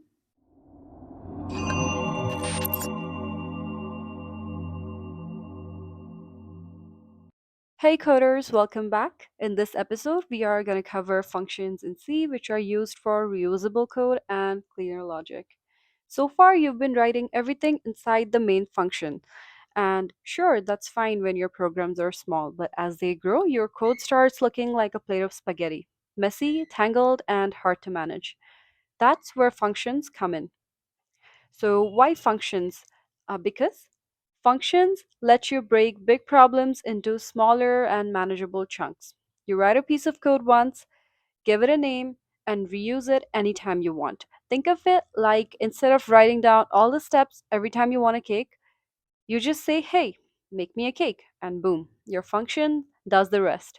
In this episode, we'll cover topics like function declaration and definition, parameters and return variables, scope of variables, and basics of recursion. And of course, we'll practice programs like factorial, Fibonacci, and GCD. So let's dive in. In C, every function has three parts. The first one is the declaration or the prototype that tells the compiler what to expect. The second one is the definition or the actual code. The third one is the function call, where you use the function in a main function or any other. Now let's move on and see an example to add to numbers using functions. So let's start with the function declaration. It tells the compiler that there is a function named so and so, in our case add, and it takes two ints and returns an int. So it takes two parameters or integers and returns a value that is also an integer. Moving on to actually defining our function. Now, here A and B are the local parameters, which are the copies of the past values. And our function, that is add, it returns the sum of those two numbers, A and B. The next one, or the next step, is the function call, which is usually done inside a main function in smaller programs. So the line int sum add 5 and 3, it pushes arguments 5 and 3 to the function, and the execution jumps to add. Now, when add returns, it returns the values stored in the sum variable and then prints it. At return 0 indicates successful program termination, and that is how we work with functions. Now, the key idea here is to make sure that declaration, definition, and function calls, they are separate concerns. The caller doesn't care how add works, only what it returns. Now, let's run this program in our device so that we get to know it better. The same program right over here, starting with the declaration, then definition, and calling the function inside our main function. Now, what we are doing here is switching up the numbers a little. Let's say we are adding 15 with 23. And now let's run this program and see our output. So the output does print our sum and the function is working nicely. So that is about basics of function.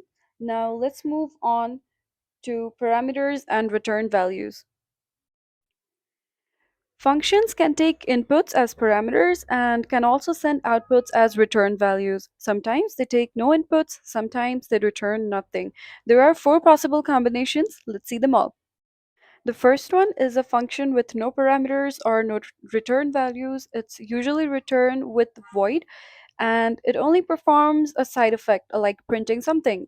Let's say in our example, let's say a function that greets a user saying hello user and nothing else. It does not take any parameter, it does not return any values. Functions like this are useful for things like UI updates, logging, or printing any sort of results. And now the second function is a function that takes parameters but does not have any return type, so it is also returned with a void. Now, let's take an example of a function that prints square numbers. It takes n as an input, computes n square, and then prints it. The caller provides data, the function acts on it, but does not return anything. The third one is a function with no parameters but returns a value. Let's say a function called give5.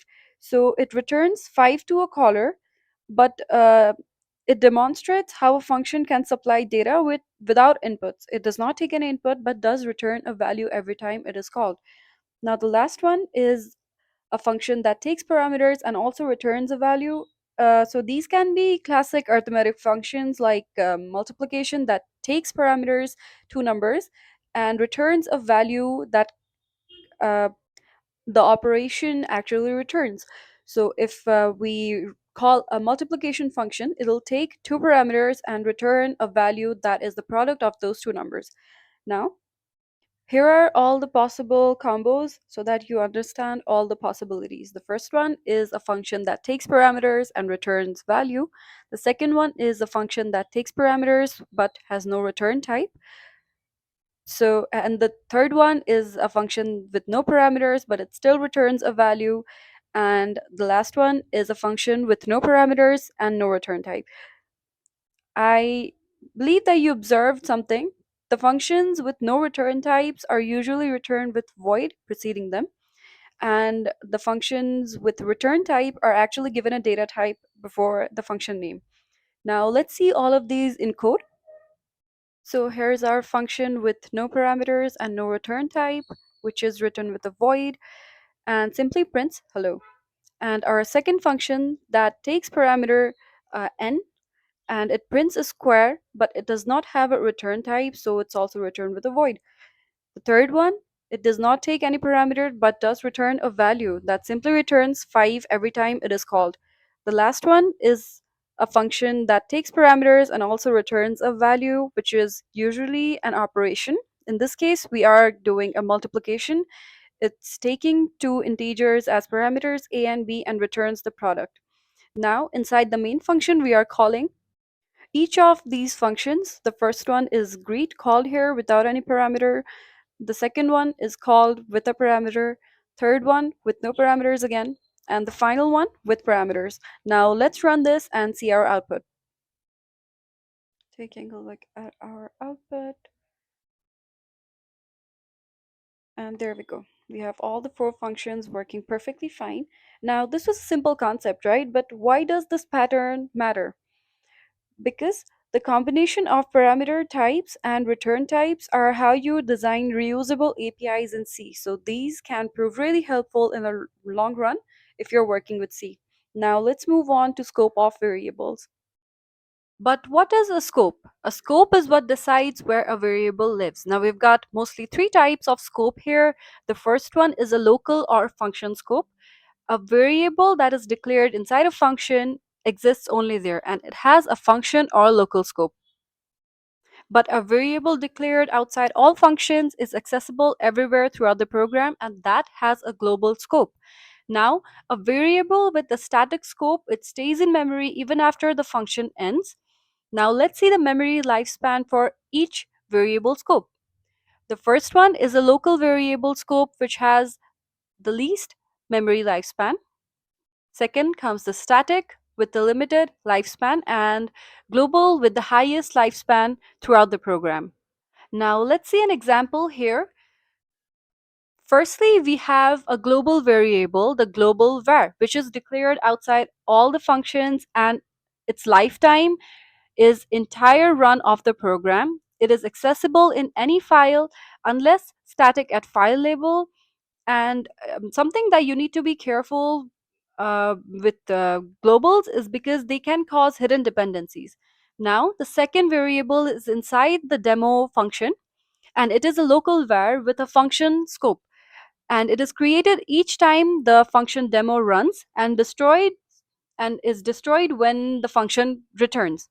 Because it is assigned with a value of 5 inside the function, it is always reinitialized to 5 on every call.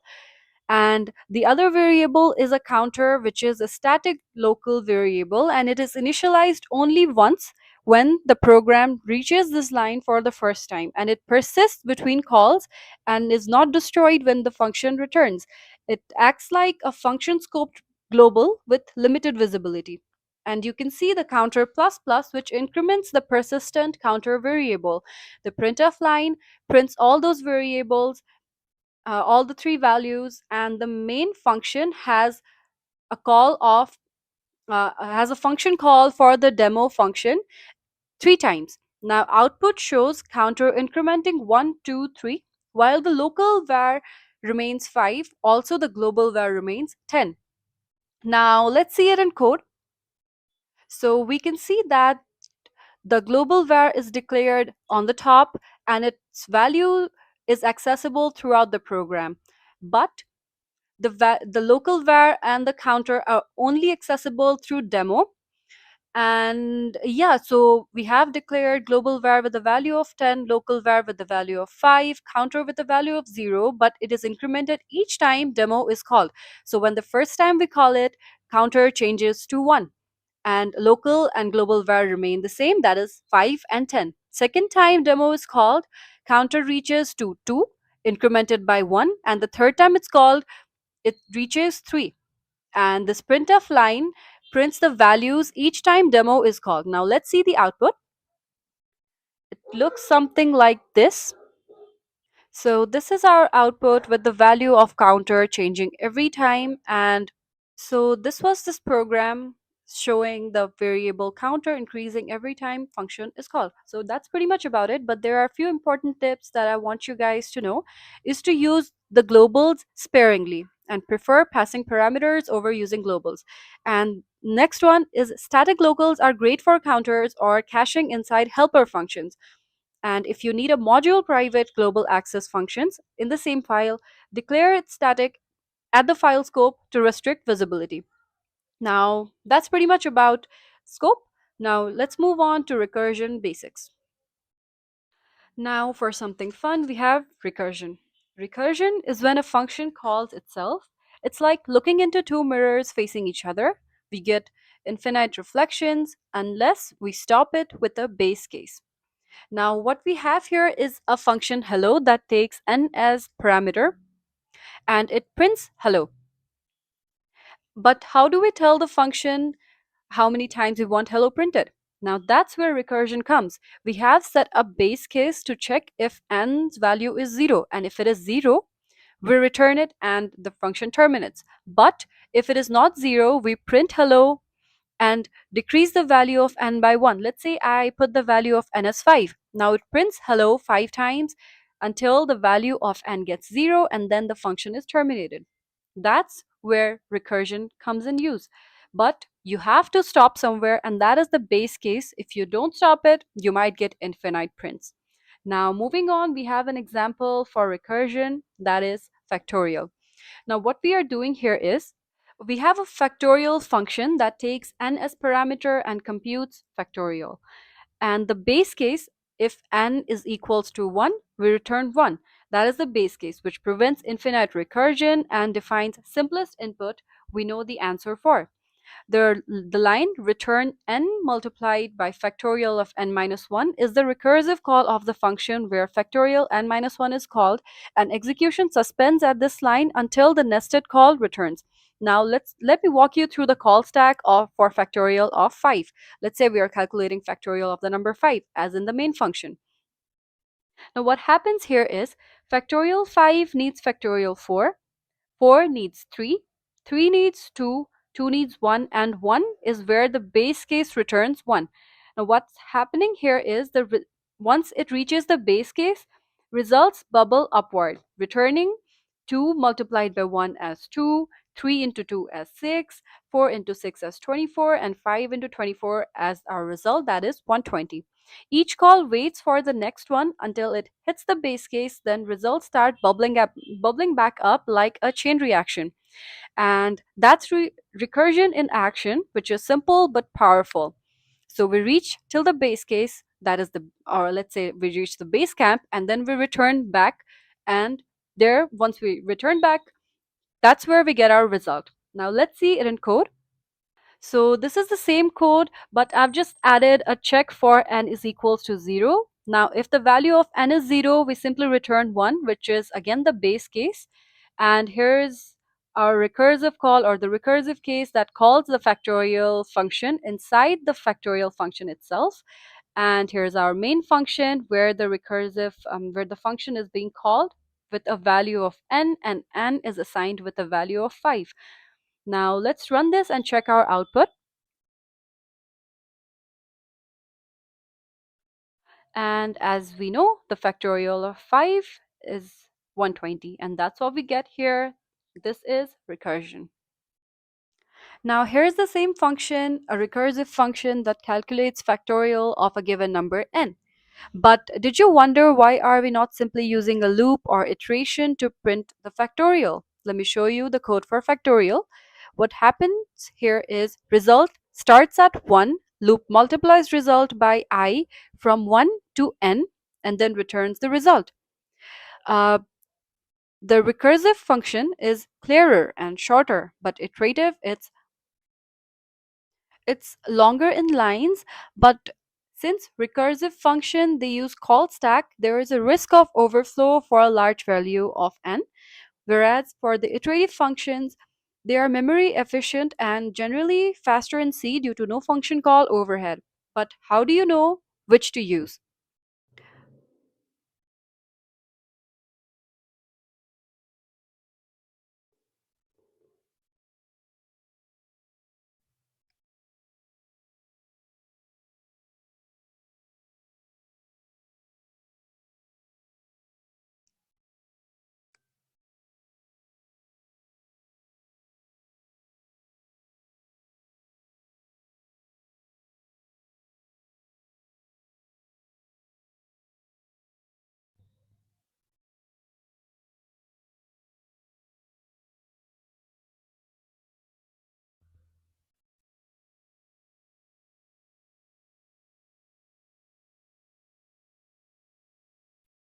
See, both of them produce the same result. The result of recursive function is a little elegant, whereas iterative functions, they are call stack safe. So I'd say you should prefer iterative functions for simple numeric loops and recursion when it matches the problem structure, like trees or divide and conquer, or simply for a clearer code. All right, let's meet one of the most famous patterns or the famous number patterns in history, the Fibonacci sequence.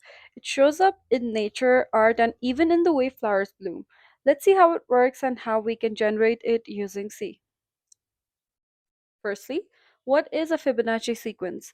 It is a series of numbers where each number is the sum of the previous two numbers. So it starts like 0, 1, 0 plus 1 is 1. So the third number is going to be 1. The fourth is going to be 1 plus 1, 2. And then it follows the same pattern.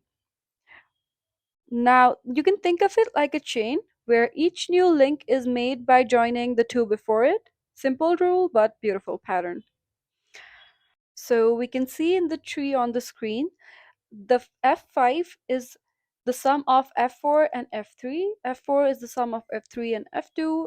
The other F3 is the sum of F2 and F1. So that is how Fibonacci series actually works.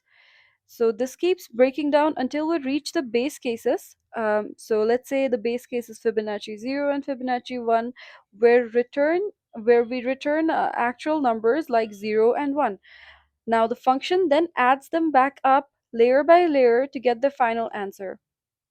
But as you can see, the F3 and F2 appear more than once. Now that's wasted work. The recursion recomputes the same values many times, and that creates inefficiency.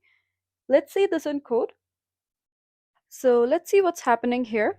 First, we define a function called Fibonacci that takes a number n. Now the base cases stop recursion, and in our case we have two base cases here. First is when the n holds a value of 0, it returns 0, but when n is 1, it returns 1. So these are the first two Fibonacci numbers. Now the recursive case says to find Fibonacci n, we add Fibonacci n minus 1 and Fibonacci n minus 2. It's literally the mathematical definition written as code.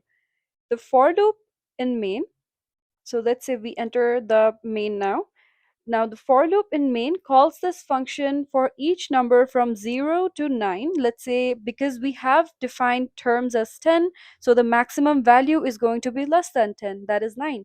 So the loop runs from 0 to 9 and then prints the sequence just like that. So let's see the output now. Let's run this code and see what it looks like.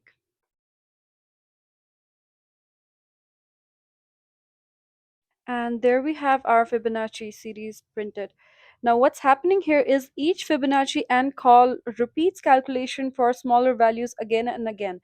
For example, Fibonacci 3 gets computed multiple times, and that's why the recursive version of Fibonacci series is slower, because here recursion grows exponentially in time complexity. Now let's see the iterative version, which is faster and simpler than this one. Here we have the iterative Fibonacci series. Now this one uses a loop instead of recursion, and it starts with the value of I with 0 and it goes less than n. That is, again, since n is 10, we go from 0 to 9, and then we use a next variable which holds the sum of the two numbers. Now after one iteration is done, we change the value of the first number to the second, and the second number holds the value of the sum. Now this is how Fibonacci is being produced in this series. Since it does not use recursion, it uses iteration. So it's quick, memory friendly, and definitely great for beginners. Let's see the output, and it should return the same output as before. And there we go. Yeah. So it's quicker, it's faster, and it's definitely not very complex. That's all about Fibonacci series here. Now let's move on. Now that we've seen recursion in action with Fibonacci, let's look at another classic problem where recursion really shines, that is finding the greatest common divisor, or the GCD. This one goes all the way back to ancient Greece and it's known as Euclid's algorithm. The GCD, or the greatest common divisor of two numbers, is the largest number that divides both of them exactly without leaving a remainder. Despite being ancient, the Euclid's algorithm is brilliant. The GCD of, let's say, two numbers a and b is the same as the GCD of b and a modulus b. So we keep on replacing the pair a comma b with b comma a modulus b until the remainder becomes 0, and the other number is the GCD. So what we do here is, let's start with our first two numbers 56 and 98. How do we compute the GCD? So we start with computing 56 modulus 98, which results in 56 since it is less than 98. Now we call GCD, the GCD function, on 98 comma 56. And once we call that function, we get result as 56 and 42. Now when we call GCD on that, we get result as 42 and 14. And it keeps on happening until we get a 0. So at last, when we call the GCD on 42 and 14, we get a result of 14 and 0. And once that case is reached, we get our final answer, that is GCD is 14. Now each step shrinks the numbers quickly, and you can notice how remainder is reduced rapidly. That's why this algorithm is fast. Now let's implement this in code. Now here is our function GCD that takes two parameters a and b, that means two numbers, to find the greatest common divisor of the two numbers a and b. Here's our base case. If b is equals to 0, then we return a. When remainder is 0, a is the GCD. And then we have the recursive case GCD of b and a modulus b that reduces the problem size by replacing a with b and b with a modulus b. This helps us return the greatest common divisor of a and b. Now in the main function, we again call the GCD recursively and print our GCD of two numbers. Let's say in this case we have again written 56 and 98. Now let's run this code and see our output. Starting here. And as we know, the result of, or the GCD of 56 and 98 is 14. That's what our program results in. And this is another classic problem solved using recursion. Now I've got some troubleshooting tips for you guys. So if your program runs forever, you probably forgot the base case in recursion. Make sure you add a base case and that problem must be solved. If your variables they behave oddly, double check their scope. And if you see any sort of implicit declaration errors, make sure your function is declared before the main function or it has a prototype. Last issue can be a stack overflow, which is caused when recursion depth is too large. You can convert your program to iterative or you can simply redesign the code. And that's about it. In this episode, you'll learn function declaration, definition and calling, parameters and return values, scopes, that is local, global, and static. You learned about recursion basics, and we also solved some programs like Factorial, Fibonacci, and GCD. Now I've got a challenge for you guys. So what I want you guys to do is write a function that checks if a number is prime, which we have already done in the previous episode, but you can simply restructure your code based on this lesson and then use it to print all prime numbers between 1 and 100. And in the next episode, we'll dive into arrays that help us to know how to store multiple values in one variable and process them using loops and functions. Until then, keep practicing and happy coding!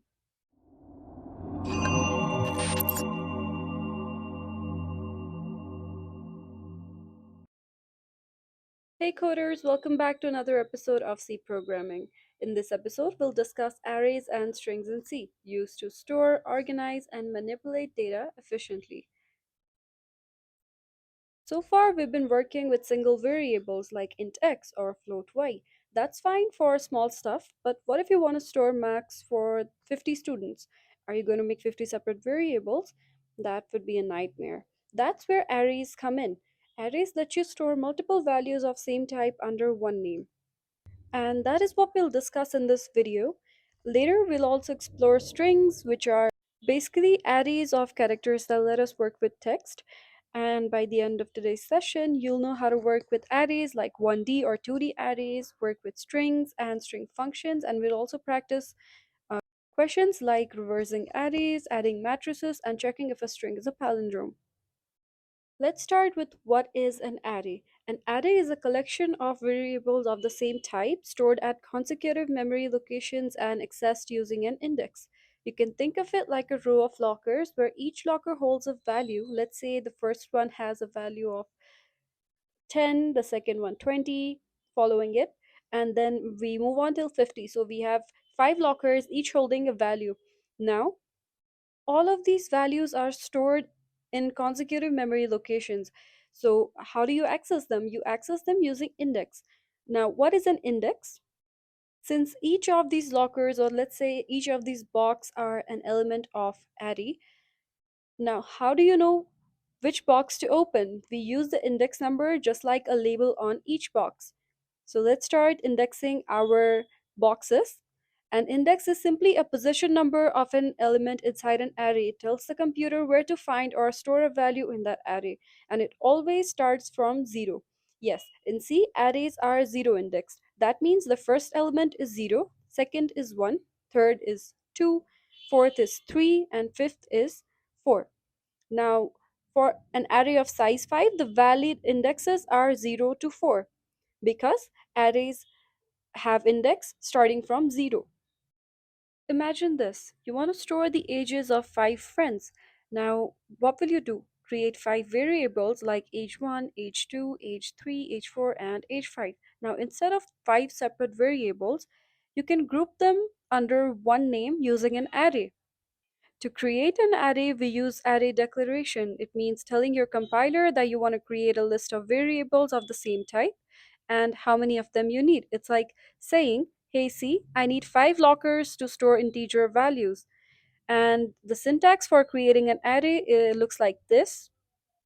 And let's break it down. The first one, data type, it's the type of data you want the array to store, either int, float, char, or whatever you want to. Second one, array name, it's the name of the array that you'll use. And size, it's simply the number of elements you want to store inside that array.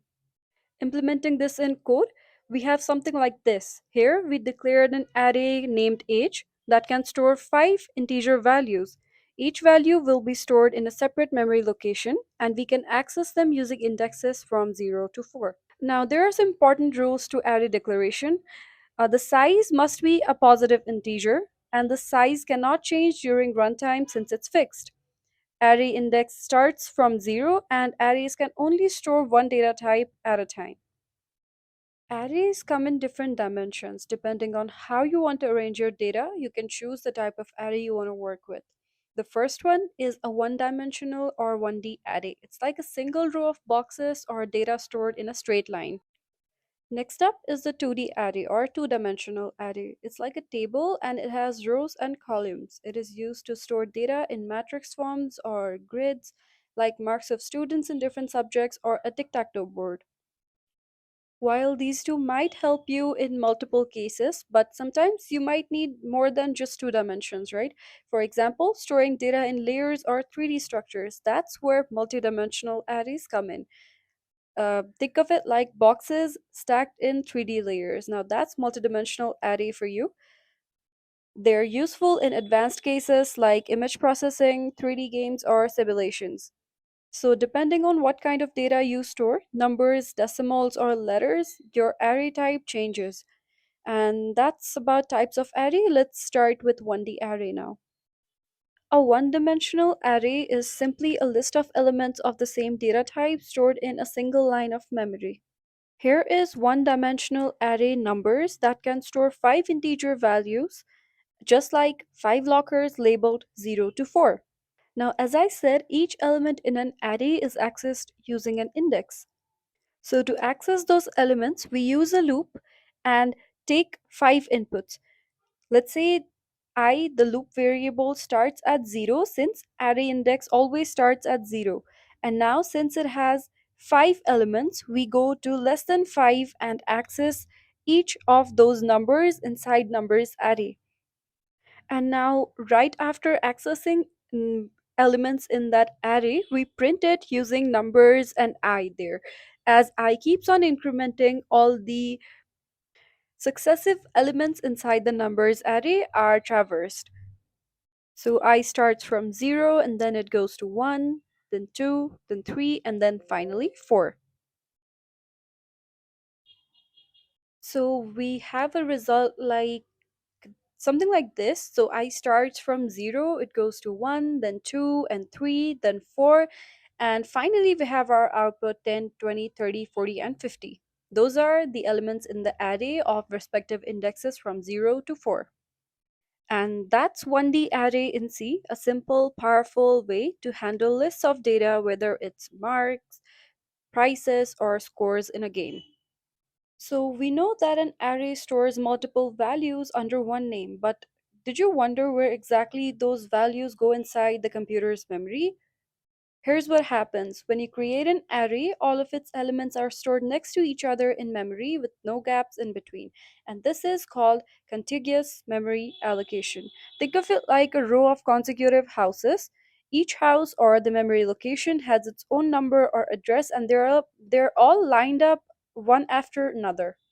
So here we've got three indexes of the numbers array 0, 1, and 2. And let's say they are stored in memory addresses of 1000, 1004, and then 1008. So they are contiguous. Now you might be wondering why the four a gap, like why is there a difference of four for each memory location? Since int since like each int take Since each int takes 4 bytes of memory, the first element, number 0, starts at address 1000.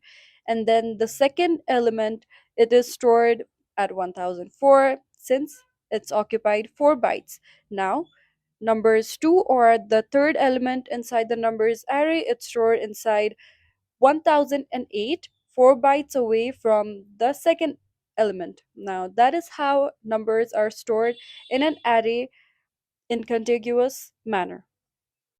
Okay, let me show you an example of how to work with the 1D array and simply traversing the elements within a 1D array. Let's start with declaring an array numbers with an array size of 5. Now the array is declared, but now adding elements to this array still remains, right? How do you add the elements? There are specifically two ways here. The first one is simply you can add curly braces here and then use comma to separate your elements and then add them right over here. Since I've declared the size is 5, I will enter 5 elements. Another way that you can do this is do the same thing again. Data type, array name, array size, and then add a semicolon here. Now while adding the data, you can simply write this line here, add the indexes. Okay, so the index will always start from 0 to 4 since the size is 5. So what we will do here is assign the 0 index with a value of something, let's say 10. And okay, let me comment this line out since we are using another method. Numbers 1 will be, let's say I'm going to give it same values, 20.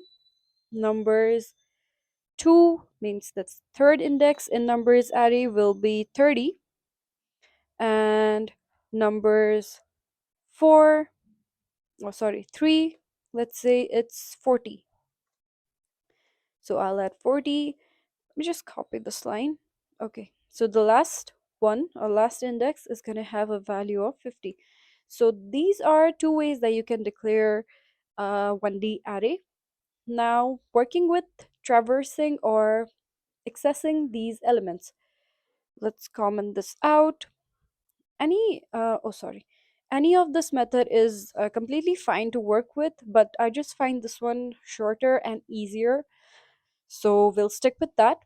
Now let's say I want to print our first element in the array, so let's write the first element in the array is and a percentage d here, and I'll give it a value of, let's say I want to access the first element, right? So the first index would be number 0.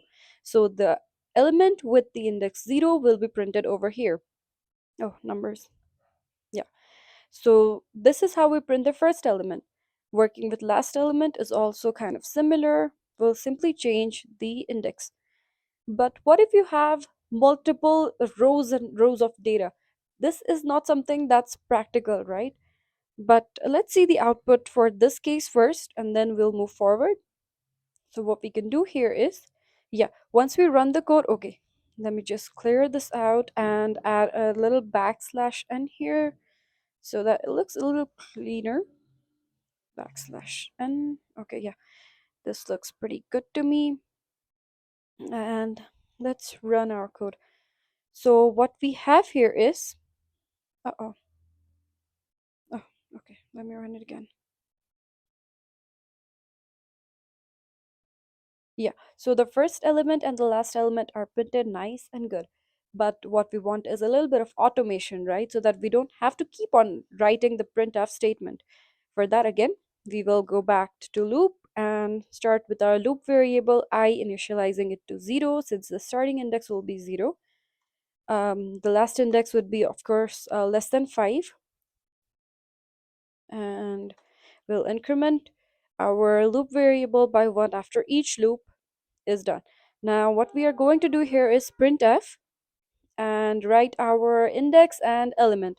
So what we are going to do here, the element in index, first we'll print the index and then we will print the number. Index is %d, which will hold the value of index, and is, okay, an index, okay, something is, again, something. Now let's add the values here. Okay, let me add a backslash n. And now the first place to format specifier, what it will hold is the index. So index is definitely going to be our loop variable, that is I. So yeah, I, and then our second one is going to be the element in the same index, right? So whatever the value of I is, since it's starting from 0 and going to less than 5, that is 4. So our number or our element will be the I index in the numbers array. Yeah. So this can look a little tricky, but as you go, it's very simple thing. So now let's go ahead and look at our output. Once that is done, we can really easily traverse our elements inside the array. So there is no need to write first element or last element. You can simply access everything inside the array using a loop, and that's how you do it. A 2D array or two-dimensional array is basically an array of arrays. You can imagine it as a table with rows and columns. It's like a grid, data arranged neatly in rows and columns, just like an Excel sheet or a matrix. The syntax to create a 2D array looks something like this. Let's break it down. What we are doing here is creating an array of the integer data type, and the array name is 1. Now, defining row as 2 and columns as 2 again, we create something like this on the screen, an array of 4 elements. Since we have 2 rows, 2 columns, so we have altogether 4 integer elements in total. Or we can say that we've created a table with 2 rows and 2 columns. Each cell can hold 1 integer values. And even though it looks like a table, the memory is still contiguous, stored one element after another. The square brackets following the array name consist of the number of rows and columns you want. The first index selects the row and the second index selects the column. So if you want to access second element in the first row, you are going to write indexes as a0 and 1 so that you can access the second element or second element in the first row, while if you want to access first element in the second row, you write something like a1 and then 0. So that's about 2D arrays. Now let's look at an example. Okay, so what we will do here is create two 2 by 2 matrices A and B with fixed values. We also declare an empty matrix sum where we will store the results. Think of them like two tables. Let's say matrix A looks something like this, and matrix B looks something like this. And when we add those, what we will get is some matrix. But how are the matrices getting added? So we have two nested loops that go through each row. The first one is the loop that goes through the rows that has the loop variable I. Now this is the one that goes through rows, and now for each column we have this loop, this inner loop that uses the loop variable j. At every I and j position, we add the numbers in matrices A and B, store the result in sum at the same ij location. For example, if sum 0 0, or let's say the 0 and 0 row and column of sum is 1 plus 5, because let's say 0 0 position is this, and when we add a and b, we add 1 and 5, and so we get the sum as 6. And then if we add 2 and 6, we get 8. 3 and 7 give us 10, and 4 and 8 gives us 12. So that is how the corresponding elements inside the matrices are added, and we get our result something like this. And now let's see it in program. Okay, let's start with Scratch today. We'll start with including our library, include stdio.h, and this line will help us use the printf to display text and numbers on the screen. Now the main function begins. Let's write int main, and this is where the program starts running, and inside the main function we will declare and initialize our matrices. So since we are creating a two by two matrices, let's declare the first one with a row of 2 and 2 columns. And now we will add the elements. So for the first one, or the, let's say the first set of elements will be 1 comma 2, and then the other set of elements will be 3 comma 4. 3 comma 4, yeah, just like that. And let's add a semicolon here. Now let's do the same thing for the other matrix as well. Now let's create matrix B again with 2 rows and 2 columns, and we will give it some fixed values just like above. For 2 rows we will use 2 sets of data, and that is 5 and 6 for the first set and 7 and 8 for the second set. Now once that is done, we will initialize our empty matrix, or sum, where we will store the data. Now again, this will have 2 rows and 2 columns. Add a semicolon here, and that's all our declarations. Now we move on to the actual addition part.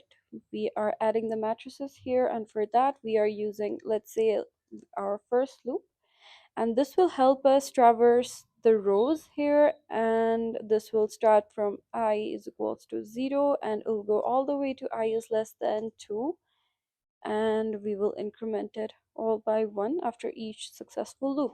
And inside this loop, and for each row, since we have 2 columns, we'll need a separate loop to traverse the columns as well.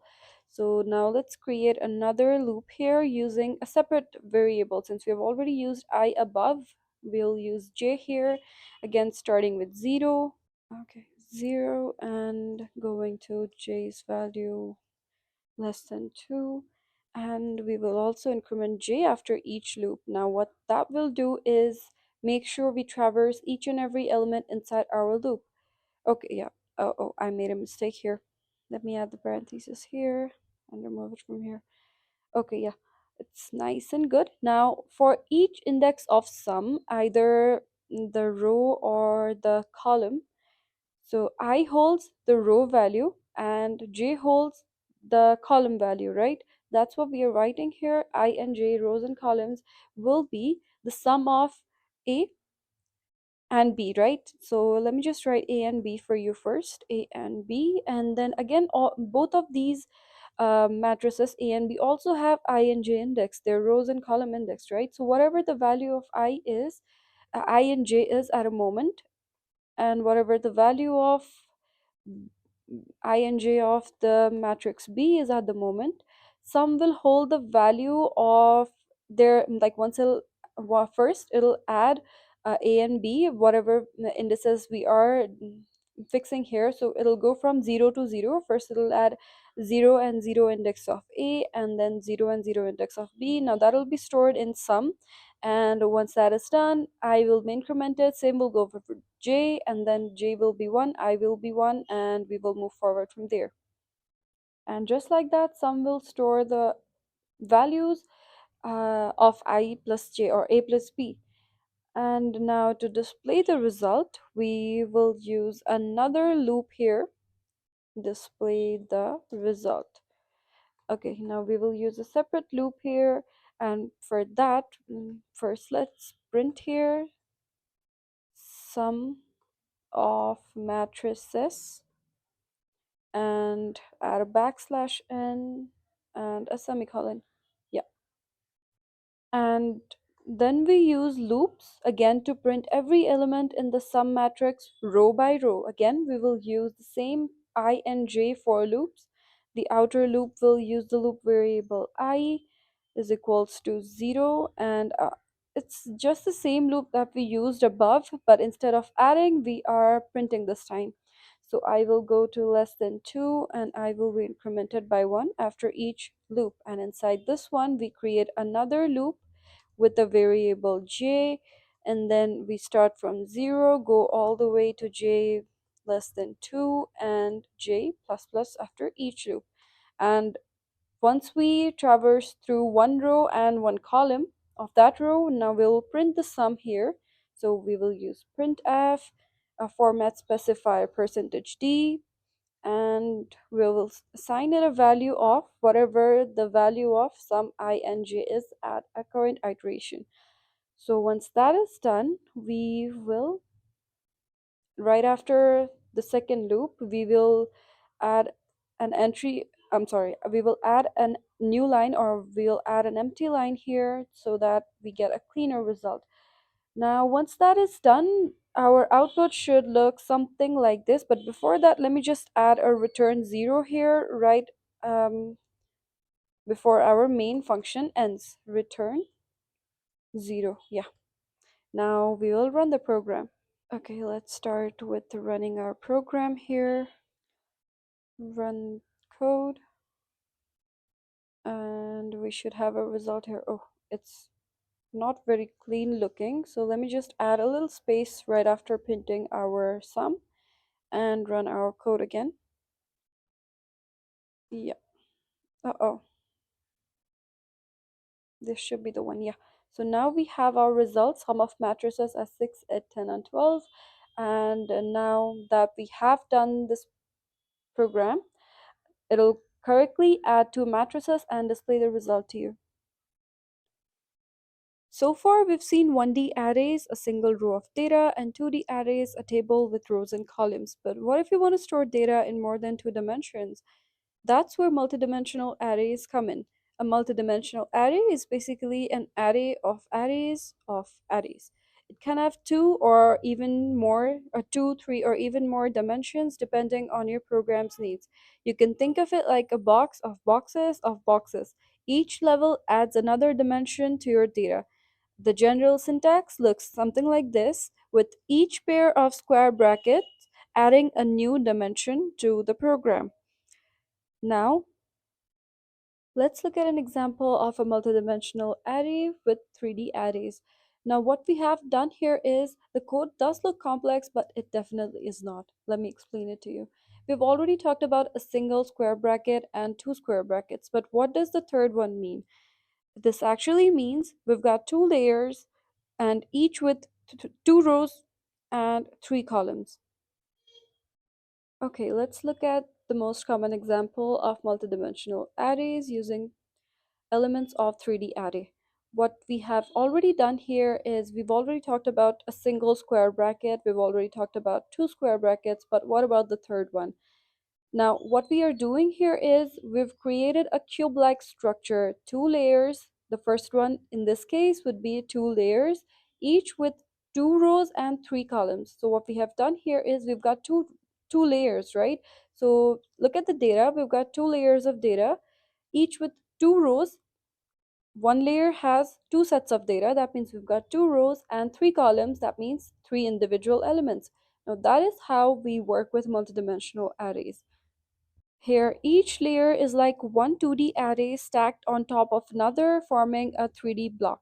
The first set, 1, 2, 3, 4, 5, 6, is for layer 0, and the second, 7, 8, 9, 10, 11, 12, is for layer 1. And that makes 2 layers of this program. So we have 2 layers here, 2 rows, and then 3 columns. That's what we have here.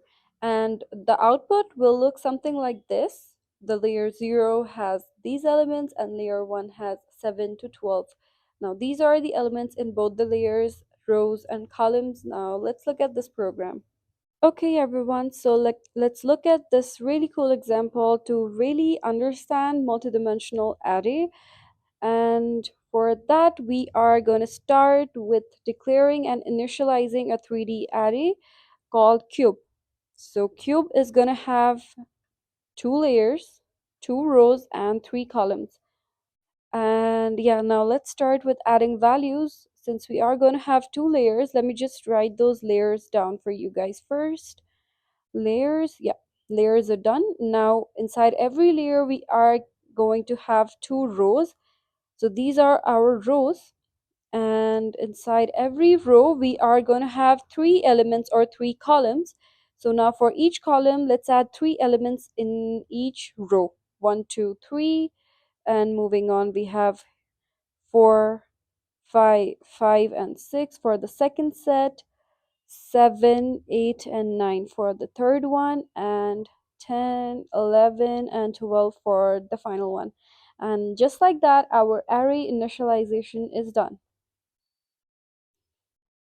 Now, since the elements are defined, we will work with displaying the elements of the array. And how are we going to do it? Let's just add a little comment here to display the elements, yeah.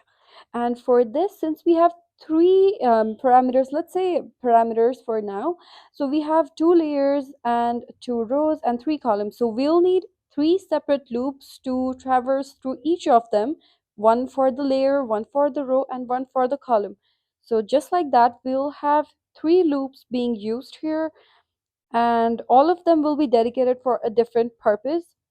So starting with the outermost loop, that will be our layer. And for that, we will start with the loop. And we will use a loop variable int I here, initialize its value to 0.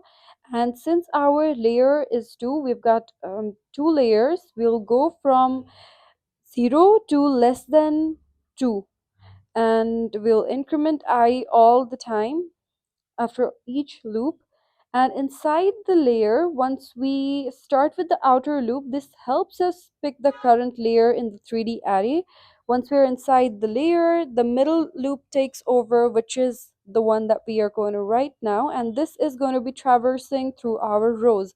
Now let's name this J, and yeah, so this will work with J. And again, since we have 2 rows, we'll again use a value of less than 2 here and increment it after each loop. And inside every loop, we have a column, right? So in our case, we have 3 columns. So let's start with another variable here, starting with 0, and it'll go just, just below the value of column. In our case, it's 3, so we'll go from 0 to k's value being less than 3, and increment k in all cases. And just like that, we have all the loops ready. Let me write that again for you.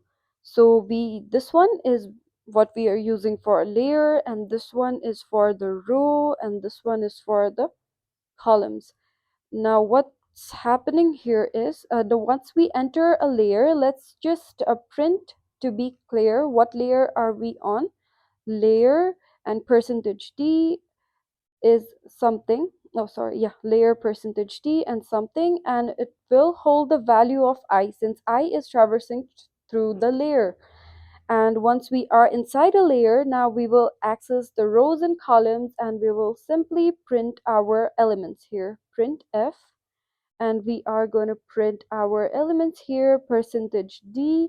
And now this will hold the, oh wait, percentage d and percentage, yeah, and I'll add a space after that just so our elements look a little farther away from each other. And now let's give it our array name.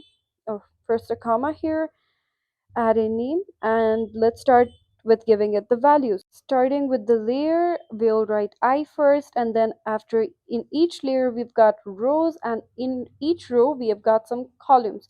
So that is what we are printing here, and after one successful iteration we will have something printed here from our first layer, first row, and first column. And just like that, uh, uh, just just as this loop keeps on working, we will get our elements printed simply. Yeah, very easy to do it. And now let's give a new line after each row so that we can actually differentiate between rows in every layer. A backslash n here, and what this will do is print a new line after each row. And once that is done, now we also want our layers to look a little separated, and that is why we will add another backslash n here. And what this will do is print another blank line after each layer. So that's pretty much about our code. Let's run it and look at our output. Right click, run code. And yeah, oh, okay, I think I missed something here. If I add another backslash n here and try to run my code again, I think this, yeah, this is what we are looking to achieve. Layer 0 contains this, layer 1 contains this, and we've got a little space over here. We've got different rows printing on different lines. Each elements have a little gap, and this is how we work with multidimensional arrays. All right, let's jump into one of the most important concepts in C programming, strings. Now, here's the twist. In C, there is no special string data type like in Python or Java. Instead, strings are created using arrays of characters, and they always end with a special character backslash zero called the null terminator. That's how C knows where the string stops. Now, let's say we have an array that contains characters, and it is of character data type, of course, and it has the elements CODYNN and the backslash zero or the null terminator added by C on its own. So that gives us CODYNN null. And this is printed as codin, as we print it because strings are just character arrays ending with backslash zero. Now, if we see the same thing in code, we have something like this. We use the character data type for strings, and then to print the same string, we use something like percentage %s, and this is our output. Percentage %s is the format specifier used to print strings. Now, for a cool part, C gives us a bunch of built-in string functions inside the string.h library. Let's take a look. The first one, strlen, it gives the length of the string. The second one, strcopy, it copies one string to another. The strcat, it joins two strings together or concatenates two strings together. The strcmp, it is used to compare two strings, and it returns 0 if both of them are same, negative if first is smaller, and positive if first is bigger. Isn't that neat? Strings are just character arrays, but with the right tools, they become super powerful. Now, let's take a look at an example. So the first step to start working with the string functions is to include the header file, include string.h here. And once that is done, we will start with declaring our first ever string here, and I will give it a value, say, of hello. And once that is done, let's print this and take a look at it. Printf percentage %s for string, and it will print string here. Now let's run it and take a look at our output. This is how it goes. It prints hello here, and but this is not what we are wanting to work with, right? This is just the basic stuff. Let's start with working in our string functions. Let me change it to string1. Let's remove this line, and I will create another string here, and that will store the value of world. But before that, let's use string function to check the length of our first string, str1. So we will write something like this: length of str1 is, and I will use a percentage lu, and this lu is basically long and unsigned integer, and it is used to print an unsigned long integer, usually used for sizes or lengths. And I will give it a value of str1, and I will also add a backslash n here, and this will be our first ever string function in working. Now let's run it. And yes, it does print the length of str1. And once that is done, let me use the concatenation function and show you the output. Let's simply call strcat for the concatenation, and we will write the names of variables that we want to concatenate. And in this case, we want to concatenate our string 1 and string 2. And once that is done, what this will do is it will append or concatenate string 2 to the end of string 1. So string 1 is hello, but after the concatenation, it becomes hello world. So let's print our string 1 again and take a look at it. After concatenation, we have %s here and again backslash n, and I will give it a value of string 1. Now this should do the work. Let's run it, and there we go. This is our string 1. And what if you want to copy this any string to another one? Let me just declare one another string here. Let me say it's string 3, and it can store up to 20 characters.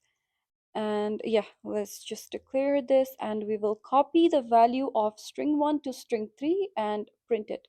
And for that, we will use the strcpy function, or the string copy function.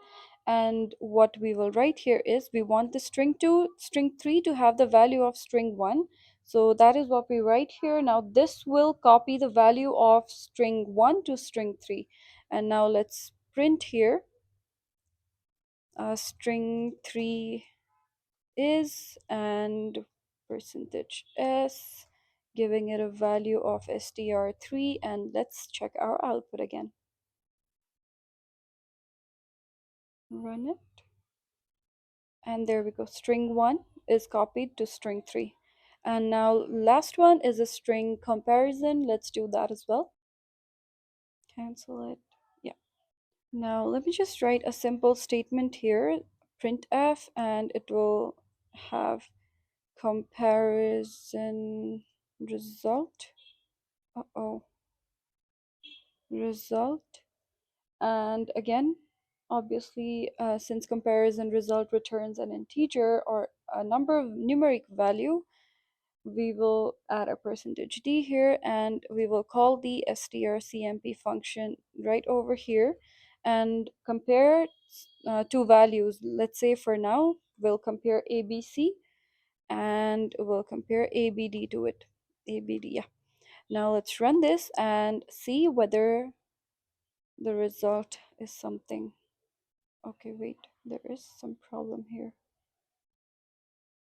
What I forgot to add was again a backslash n. Now let's run this code, and yeah, comparison result is negative because those values that we entered do not match. But what if we compare our string 1 and string 3? What will happen then? String 1 and string 3. Now let's run this code and look at our result. Now it says 0, which means that both the strings are identical, and that was string functions for you guys. Now we're moving on to another topic. Let's use what we've learned and try some hands-on C programs. The first one is to reverse an array. Array reversal means flipping the elements of an array so that the first element becomes last and the second becomes the second to last, and so on.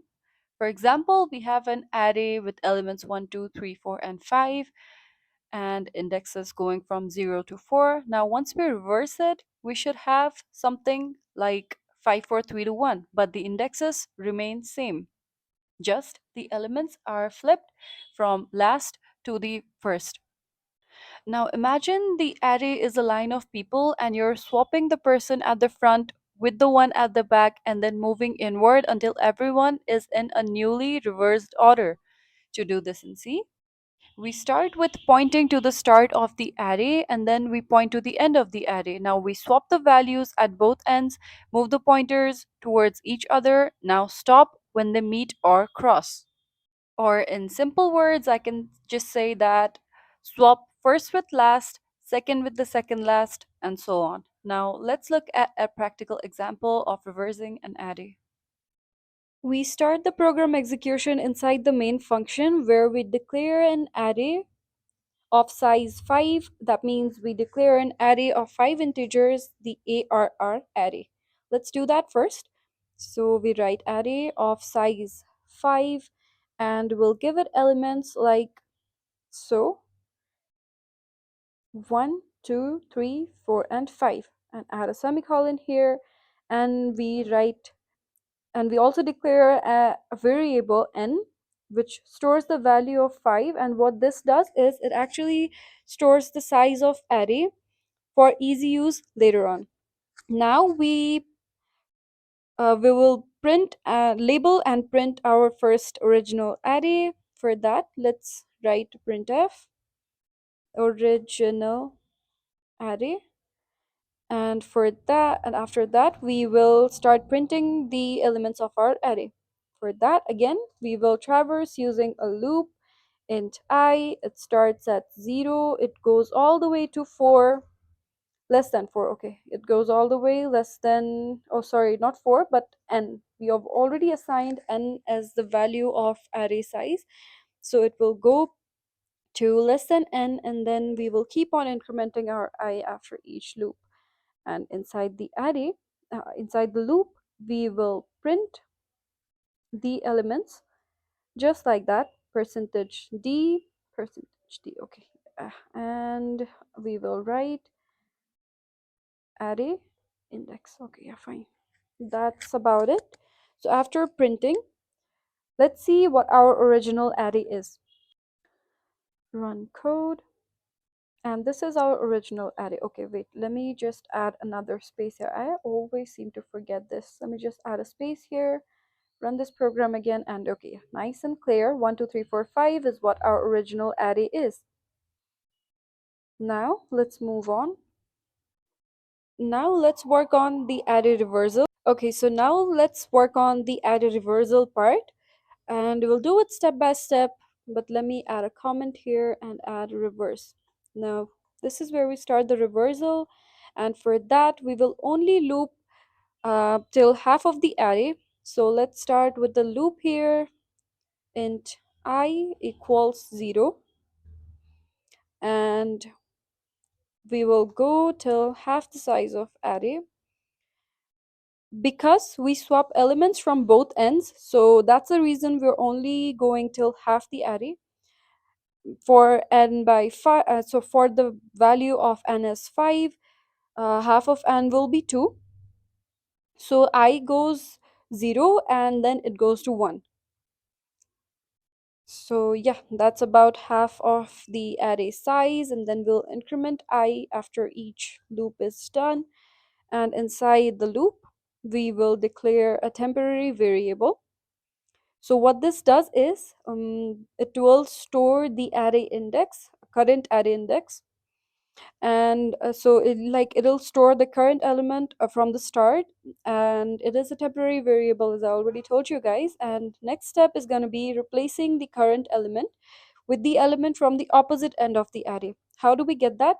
So let's just write our current element here, and then what we will do is assign it with a value of something else, and that would be our last element in the array, and that will be n minus I minus 1. So what this does is it will replace the current element, that is this, with something from the opposite end of the array. So 5 minus I, whatever value of I is, and it will also subtract 1 from that.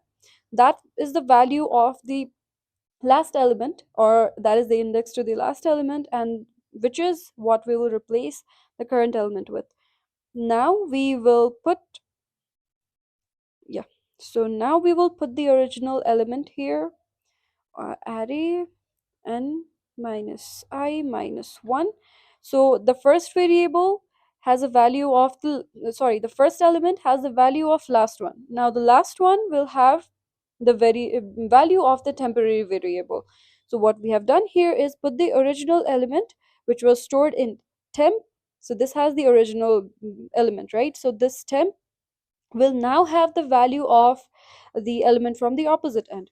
So this is how basically the loop works. And now that the array is reversed, what we will do is we will print the reversed array, and for that let's add a label that says reversed array starts from here.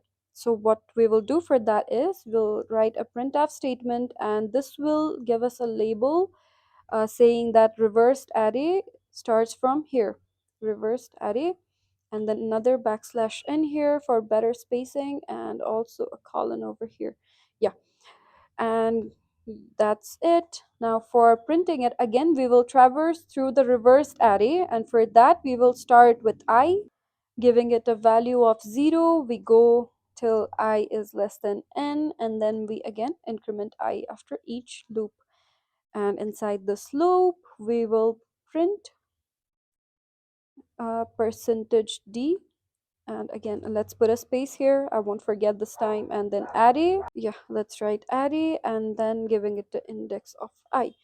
Now this is all about our code. Now what happens here is this line will print a label reversed array, then loop through the array again and print all elements. So our output should look something like this. I just spotted a little bug here. Let's fix that. I forgot to add a bracket over here. Now let's start running our code. Okay, there's one more. Just give me a second here. Okay, yeah. So this should fix this and run our code. Yeah, so this is our original array and it's reversed nicely. So this is how array reversal is done, and I hope you got it.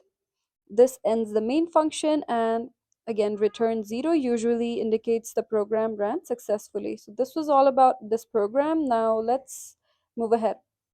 Let's move on to another example, matrix addition. If you remember, we've already covered this in a previous example, but just remember, matrix addition is just element-wise addition of 2D arrays. So we've got matrix A, we've got matrix B, and if you just add corresponding elements in both the matrices, we'll get something called the sum matrix.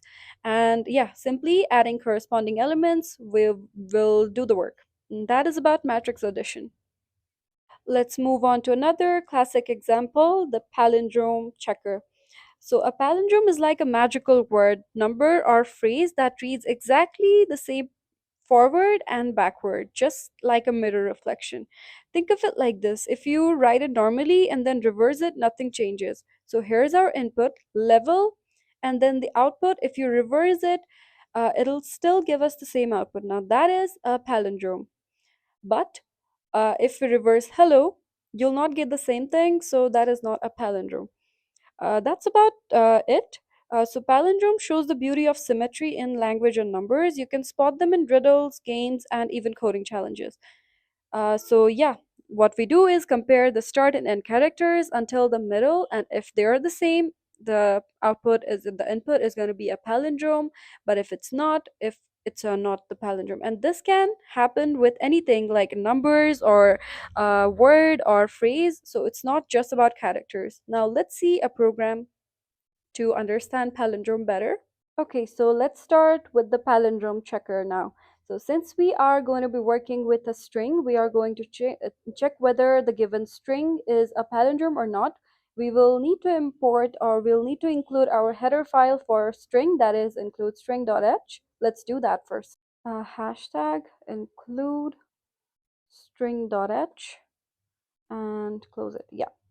Inside, okay, yeah, okay, wait. inside the main function, we will create, yeah, so we will create a character string, okay, string array. Let's give it a name of str and a value, a size of 100. So str100 is an array to store input string up to 99 characters and the null terminator, since strings always have a null terminator at the end. And we will also declare some variables that we will need in the program, I, n, and a flag that always has a value of 1 initially.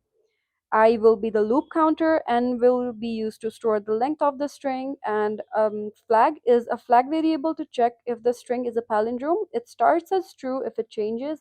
As we go into the code, it will tell us that the given string is not a palindrome, but if it's not changed, the given string is a palindrome. So that is how we start, and then we will start with prompting the user to enter a string.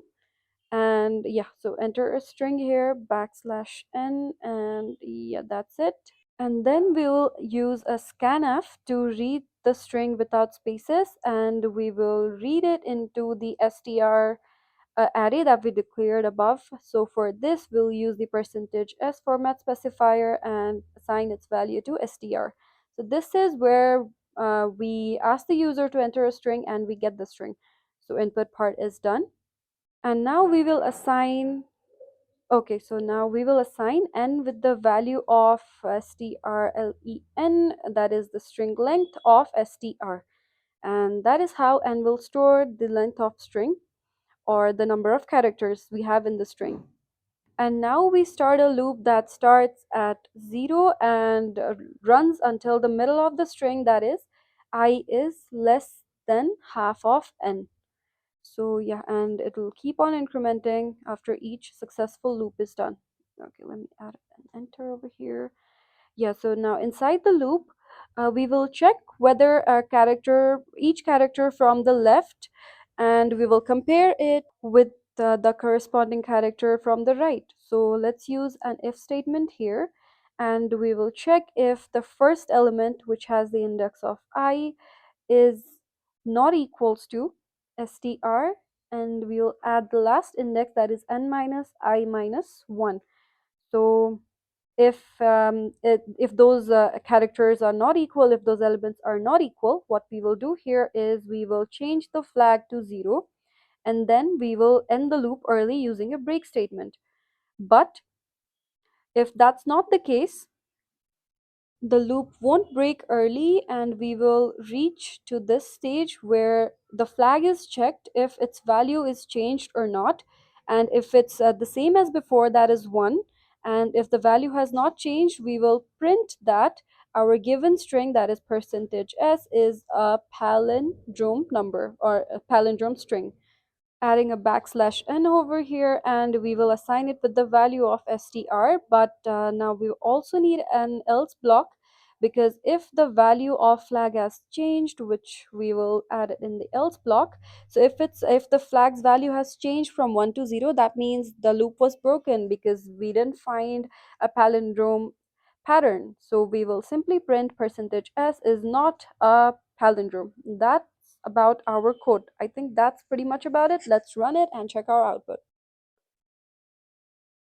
Let's start with a fun string. Let me add a string radar, and it is a palindrome. It did check it and print that it is a palindrome. But if I write something like let's say hello world, so if I do it, it prints that. Okay, so it only took one character, one string at a time. I'm sorry, I used space here, I shouldn't have done that. But it only checked hello, and it says that hello is not a palindrome, which is correct. So that's about palindrome checker. I hope you got it. Okay, so now let me walk you through some possible problems that you might encounter while working with these arrays and strings and their solutions. The first one is, if your array prints garbage values, check if you initialized all elements and your array. If you go beyond array size, like array of 10 when the size is actually 5, you'll get undefined behavior, so stay within the valid indices. If strings act weird, make sure they end with the \0 or the null operator. And if the string length, or the strlen, gives a big random number, it means you forgot the null terminator again. Now, These should actually make you good to go and solve most of your possible problems. And that's for episode 6. So today we learned about 1D arrays for lists, 2D arrays for matrices, and also multidimensional arrays. We learned about strings and some string functions, and then we also practiced reversing arrays, adding matrices, and checking palindrome.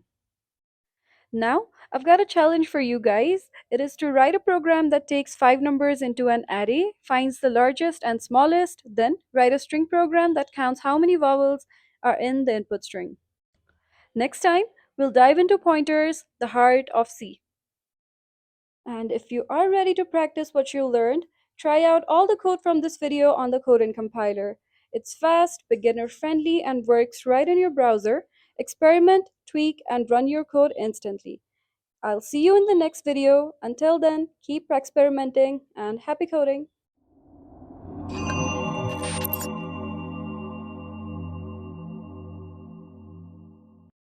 Hello and welcome back, coders. Today we're tackling one of the most powerful and sometimes feared features of C, pointers. I know, pointers can seem scary at first, but once you truly get them, you'll realize they're actually super logical and incredibly powerful. And in this episode, we'll explore topics like basics of pointer arithmetic, pointers with arrays and strings, pointers and functions, and a few hands-on examples. Alright, let's dive in. So what exactly is a pointer? A pointer is simply a variable that stores the memory address of another variable. You can think of it like a box that has certain address, and the box has a variable inside it, and pointer is a note in your pocket that tells you where that box is located. So what pointer stores is the memory address of another variable, in our case x, with a value of 10. Next up, we have pointer declaration. To declare a pointer, we use the asterisk symbol. So in the code snippet displayed on the screen, you can see that we have declared a variable x, given it a value of 10, and then we have declared something asterisk ptr and given it a value of x, but with an ampersand ahead of it.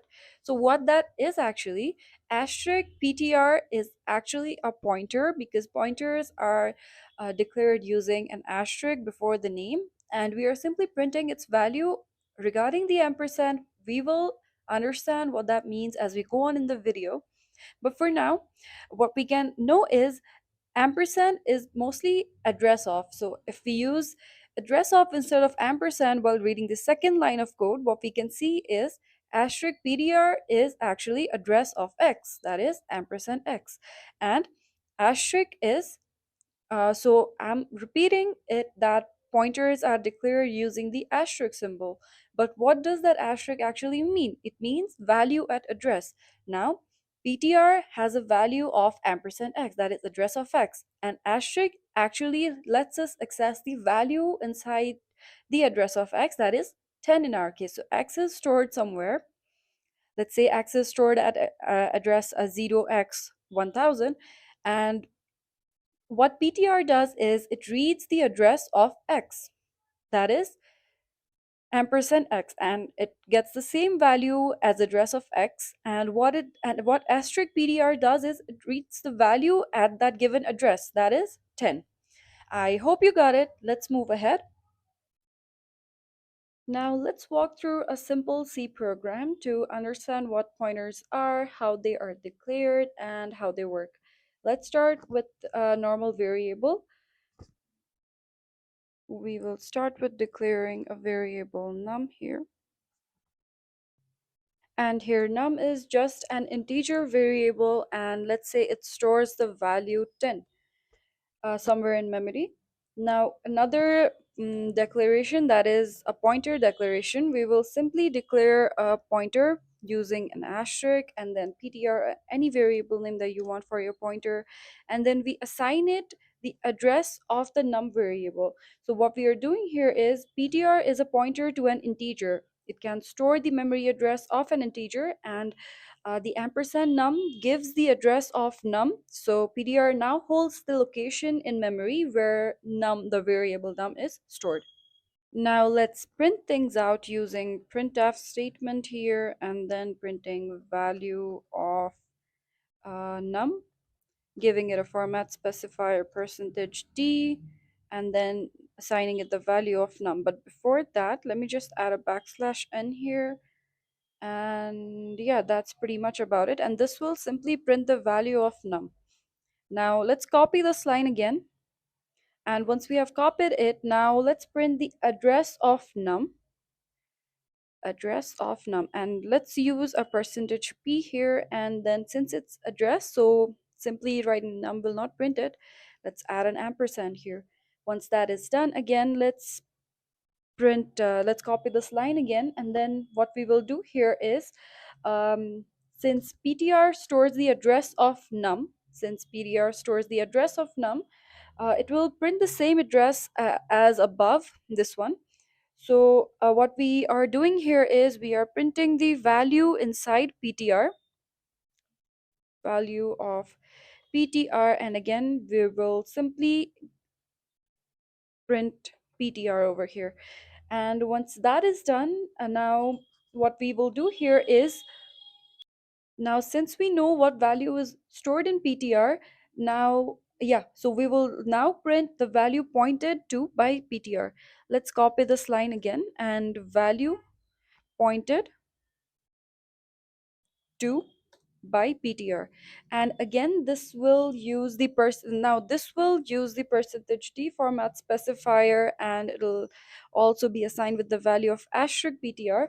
Now the asterisk operator, it dereferences the pointer, meaning it gives us the value stored at the memory address inside the ptr. So this gives us 10 again, which is the value of num. And what this line does is, yeah, so what this line does is it prints the memory address where num lives, the variable num, something like alphanumeric values or the hexadecimal values. And the reason that we are using the percentage p format specifier here is because memory addresses are not regular numbers like integers that use percentage d, or floating point values that use percentage f. They often appear in hexadecimal format, base 16, like alphanumeric values like 0, x, 7, f, e.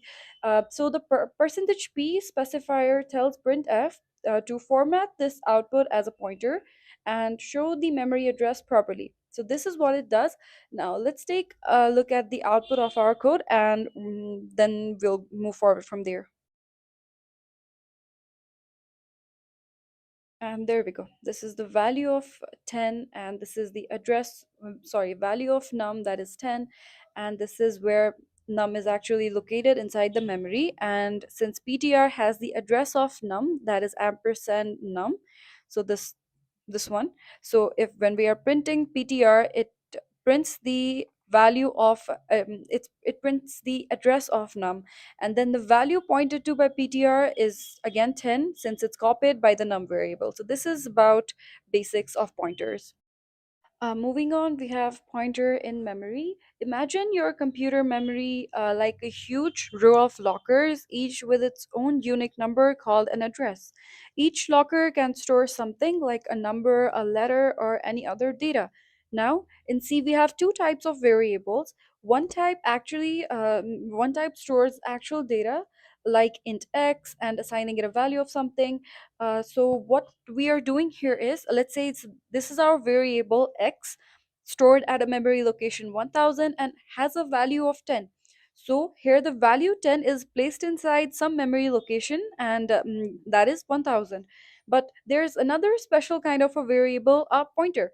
A pointer does not hold regular values. Instead, it holds the memory address of another variable. So when we write, let's say we have a very pointer asterisk p, and it's assigned with a value of ampersand x. We're saying, hey p, store the address of x inside you. So if x is at memory address 1000, then p stores the number 1000. That means p is pointing to x.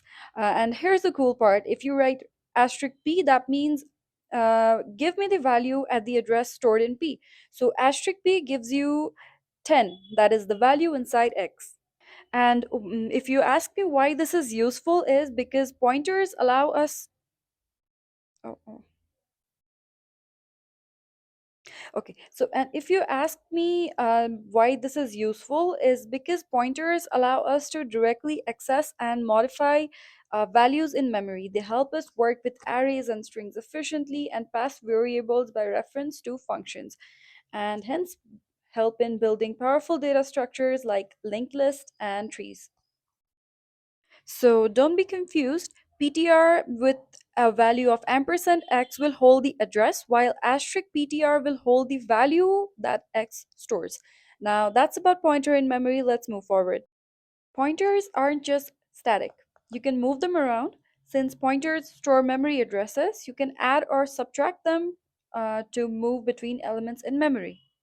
So let's say we have an integer array called ARR with a size of 3, and it stores values like 10, 20, and 30. So they are its elements. Now we have a pointer that stores the ARR in it. And what we are doing here is when we do the p plus plus or when we increment p, the pointer jumps to the next element in the array, because when we are assigning asterisk p with ARR, what it does is it automatically detects that ARR is the first element inside the ARR index, that is 10. So it automatically assigns the index 0 to the asterisk p. Now, after incrementing the value, we are jumping to the next element in the array. For int, that's usually 4 bytes ahead. So let's say we start at 10 or at a 1000 memory address. Then after we increment, the pointer moves 4 bytes ahead, and then it reaches to 1004. And then in the next value, it reaches to 1008. But for char data type, it would be 1 byte ahead. So if you start at 1000, you go to 1001, 1002, and 1003. So p plus plus, or incrementing p, does not just add one, it adds the size of the data type it's pointing to. And that's about pointer arithmetic. Arrays and pointers are best friends. In fact, the array name itself acts like a pointer to its first element. Taking an example on our screen, here we have an integer array. The first line in the code, it declares an integer array named ARR of size 3. It stores the values 10, 20, and 30 in contiguous memory. The second line, int asterisk p is equals to ARR. So here p is a pointer to an integer, and in C, the array name or ARR, it acts like a pointer to the first element. So p now points to ARR of 0. So let's say this is our first element. This is what p is storing. And now the third line that prints percentage %d asterisk p plus 1. So what does asterisk p plus 1 does? P points to ARR 0. So p plus 1 means move one integer ahead in memory, that is to ARR 1. And the asterisk p plus 1, let's say let's increment it to 20 and then 30, and then we started at ARR of 0, we go to ARR of 1, and then ARR of 2. And the asterisk p plus 1, it dereferences the pointer and gives the value at that address. So asterisk p, it gives 10 at value, the value at index 0, and then p plus 1, asterisk p plus 1, it gives 20, which is the value at index 1. And that is how the printf line prints the value at index 0, and then 1, and then 2 of the array. And in our case, since we are printing p plus 1 here, the value that will be printed is 20. Okay, so let's start with a little demonstration for arrays and pointers. Declaring an array of size 3 that stores integer values like 10, 20, and 30. Once that is done, let's declare a pointer asterisk p and assign it the value of array. Now, let's print and look at what this line actually gives us. So if we print value of p is, and then give it format specifier percentage %d, and then if we try to print asterisk p over here, let's check what it gives us. So let me just run the code, and what this will give us is value of p is 10, because this thing over here, it actually it not is not visible, but what it's doing is it's assigning this value to p. That means 0 index in array is actually 10. But okay, so we don't need this. But if I do it like this, if I change it slightly, and if I add p plus 1, and then let's try to print this. Yeah, let's try to run this code again. And what we will get here is value of p is 20. But if I do p plus 2, now that will change our value to 0 plus 2, that is 2. And if I run my program again, now this will give me the value of p as 30. So that is what I wanted you guys to understand, is that if we don't assign any index to the pointer, it automatically detects that this means the zero index or the first index inside the array. Now that's about it. Let's explore how pointers and strings are connected in C. In C, a string is not a separate data type. Instead, it's just a character array ending with a special character called the null terminator, written as backslash 0. Another way to represent the same string is using a pointer. So we declare a pointer ptr and then assign it with the string hello. And here's what's happening here. The string hello is stored in read-only memory as a string literal. And the pointer ptr, it points to the first character of the string and contains the address of the character h. Now, if we print asterisk PDR, we get the character H. And if we increment it, let's say we print the PTR with an asterisk, so it returns H. But after we increment it, we go to the next character, that is E, and then E is printed. Again, after the increment is done, we go to L, and then after another increment, we go to the second L, and another increment, we go to O, and then the last one, we reach to the null terminator. And it's pointer arithmetic that lets us move through the string one character at a time. But what's the difference in declaring a string using the data type and everything like the normal method and then with the pointer? So what this can do is if we declare string using the string array, so that can be changed and we can modify the characters, whereas the ptr or the pointer, it points to a constant string literal. Trying to change it will cause an error or a crash. With pointers we can easily traverse or manipulate strings efficiently. Just remember where the string is stored and whether it's safe to modify. Let's look at a program to understand strings and pointers better. I have a string declared over here and I've written its value as hello. And now I am going to create a pointer with asterisk and ptr, and I'm going to assign it the value of string or the str, our array. And what we are doing here is we will traverse through the pointer and we will print out the values inside the pointer to see what it does. For that, let's start with a while loop, and into the while loop, we will add the condition that if our pointer is not equals to a null terminator or backslash 0, which is what strings usually end in C with, and inside the while loop, we will print f, and now we will print all the characters that the pointer has. For now, we'll start with the percentage %c to print characters and then assign it the value of asterisk and ptr. The asterisk will help to print the values and not the address. And after that is done, we will increment pointer after each time the loop runs. Okay, let me add a semicolon here. Yeah, that's pretty much about it. Let's run the code and see our output. And as you can see, our output is printed as the same thing, what we have declared inside the string, that is hello. And that is what the pointer or the PTR is doing. Here, the pointer starts at string index 0 or str0 and moves one character at a time until it hits the null terminator backslash 0. This is actually how functions like string length and string copy are implemented internally using pointer traversal. In C, functions can receive input in two main ways, call by value and call by reference. Let's understand them both using the swap function.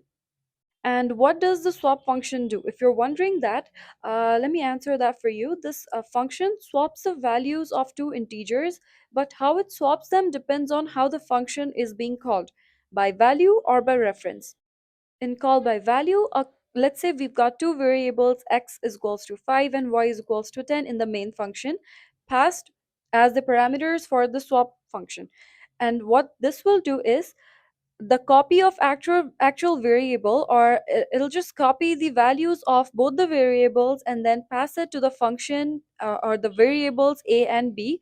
Changes inside the function do not affect the original variables, and here a and b are passed as copies, the original values remain unchanged. Whereas in call by reference, addresses of variables are passed instead of the values. So let's say we've got variables here, and this functions operates on the original variables using the pointers. So we are not assigning the values, we are not copying the values, we are simply copying the addresses of the variables and then assigning them as parameters inside the swap function. What this will do is send the addresses of variables x and y inside the function, and inside swap, asterisk a and asterisk b give access to the actual values, and the changes affect the original variables because we're modifying the memory they point to. Now let's understand how swapping really works. We've got a program here that swaps the values of two integers x and y using a function swap that takes two pointers, that takes pointers to those integers. The function swap has a void return type and takes two parameters a and b. Each parameter is a pointer to an integer variable and not the value of the integer itself. So let's say we've got two variables here, x and y, and we have got two parameters or the two pointers a and b. Now, a will store the address of variable x, b will store the address of variable y. Inside the swap function, the first line in temp is equal to asterisk a means we are assigning the value stored at the address held in A. So whatever value, whatever address A holds, we are simply accessing the value inside that address and assigning it to temp. Let's say we've got a temp variable, assigning it the value that A holds, and it becomes 5 since A is the pointer to variable X. Now, why are we doing this? It is to temporarily hold one value so it isn't lost during the swap. Moving on to the next line, asterisk a is equals to asterisk b, which reads the integer at address b and writes that value into the memory location pointed by a. So what we are doing here is the value at a's address becomes what was previously at b's address. And the last line, asterisk b is equals to temp, it writes the saved temp value into the memory location pointed by b, and now B's address holds the original value from A and the swap is complete. It changes the value of x to 10 and y to 5, which was originally the opposite. And now the swap function ends. Temp A and B are the local are local to swap and go out of the scope, but swapped values remain in the callers variables because we modified their memory.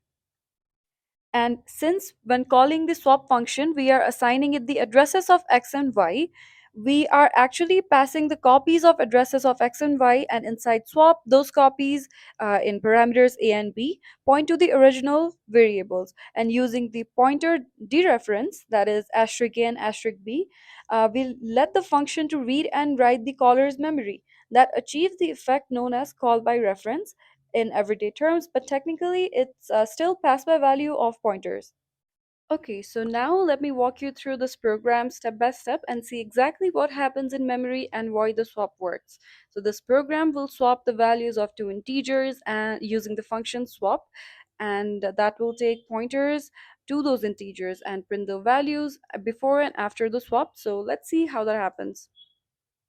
First up, let's start with declaring our swap function outside the main, void swap, yeah, not function but swap. And this is going to take two parameters, a and b, yeah, and both are taking integer values, so we will declare a and b using an asterisk, but before that we'll also use an int asterisk a and asterisk b. Just like that, our function is declared. Now inside the function, we start with the first step, that is declaring our temp variable or the temporary variable. And the temporary variable is going to store the value of a, or the value pointed by a, asterisk a, yeah. Now, once that is done, we store the value of a in temp. Now, in the second step, let's change the values of a and b. Here is where this swapping actually starts coming into action. So we copy the value of b into a, and since a's value is already stored in temp, we don't need to worry about the values getting overwritten. And now into B, we will assign the value of temp. So this will copy temp into B and swaps the two values inside the memory. Now with this our swap function actually ends. Now inside the main function is where the actual magic happens. Let's declare our two variables inside the main function, assigning them values 5 and the other one with 10. And now, before the swapping actually happens, let's print these values before swapping. X is equals to percentage d. Okay, yeah. And y is another percentage d, giving them values of x and y. And yeah, that's pretty much about it. Before that, let me add a backslash n over here and add a semicolon. And now we will call the swap function on ampersand of x and ampersand of y. So what we are doing here is this ampersand or okay, yeah, so we called let me do it again. Okay, so we will call the swap function on ampersand x and ampersand y. Why are we using the ampersand sign? So ampersand sign is most basically the AND operator, and it takes the address of a variable. So ampersand x or AND x is the address of x, and ampersand y is the address of y. And those addresses, when passed into the swap function, um, the swap manipulates the pointers a and b and then swaps the values using those steps we've written inside the function. And now once the swapping is done, we will print the values after the swap. So let me just copy this line again and then paste it right below the swap function. And what I'm going to do here is after swapping, and yeah, simply print these values, and that is how we can see the changes. And like after the swapping is done, let me just indent these lines, and yeah, that should pretty much work. Let's run the code and see our output. There we go. Yeah, so before swapping, x is 5, y is 10, and after the swapping is done, x becomes 10 and y is 5. That is how actually swapping works using pointers. So up until now, we declared arrays like writing the data type and then the name and then the size. The size had to be fixed, known at compile time.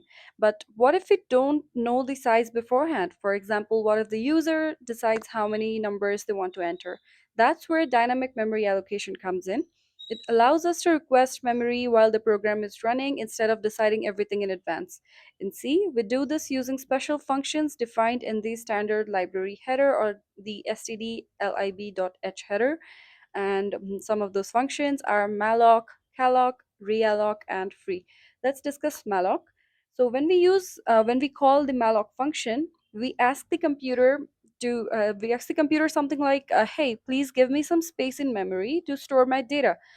Let's look at the syntax, and here's what's happening. Malloc allocates the n asterisk size of int. That's some bytes of memory. So this is some bytes of memory that is enough to hold n integers. It returns the address of the first byte of that memory block, and we store that address in a pointer ARR so we can access it later. If the memory can't be allocated, for example, we don't have enough RAM, then malloc returns null. Now, once the memory is allocated, you can just use it like an array, and like we're just reading or writing values at the allocated memory location. And when we're done using that memory, we release it using the free function. This gives the memory back to the system, and if you forget to free it, it stays occupied, and that's called a memory leak. So yeah, that's pretty much about dynamic memory allocation, where we allocate the memory dynamically and not statically. Okay, so let's write a program to understand the dynamic memory allocation better in C. Now, we'll start with our regular header file stdio that'll help us use printf and scanf as we go on in the program. The second one is stdlib.h, and this will help us use the memory functions inside the program. And now inside, let's start with our main function, and inside our main function we'll start with declaring our integer n. And n will store how many elements the user wants. And now we ask the user for input using a printf statement and then reading those using a scanf. Let's prompt the user to enter the number of elements they need. Enter the number of elements and then a backslash n over here, this one, and then using a scanf we will scan those values, or scan that value, whatever the value user enters, and then assigning it to the n variable. Yeah, so and now let's move on to allocating memory dynamically. For that, let's start with declaring a pointer array. Let's give it the name arr, and then we use the malloc function. Okay, I used something. Okay, yeah, so we use the malloc function and then multiply the value of n with the size of integer. What we are doing here is telling malloc how many bytes we want it to reserve.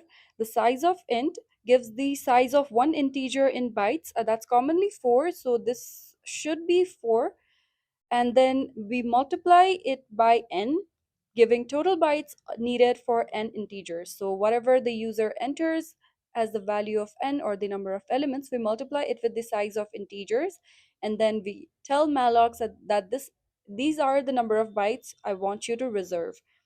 So if the user entered 5 as number of elements, we'll multiply it with size of the integer, which is usually 4. So 5 multiplied by 4 is 20, and then the malloc function will allocate 20 bytes of memory. So that is how we do, but something that needs to be done here is typecasting, because malloc always returns a void pointer, which means a pointer to some memory but type not specified.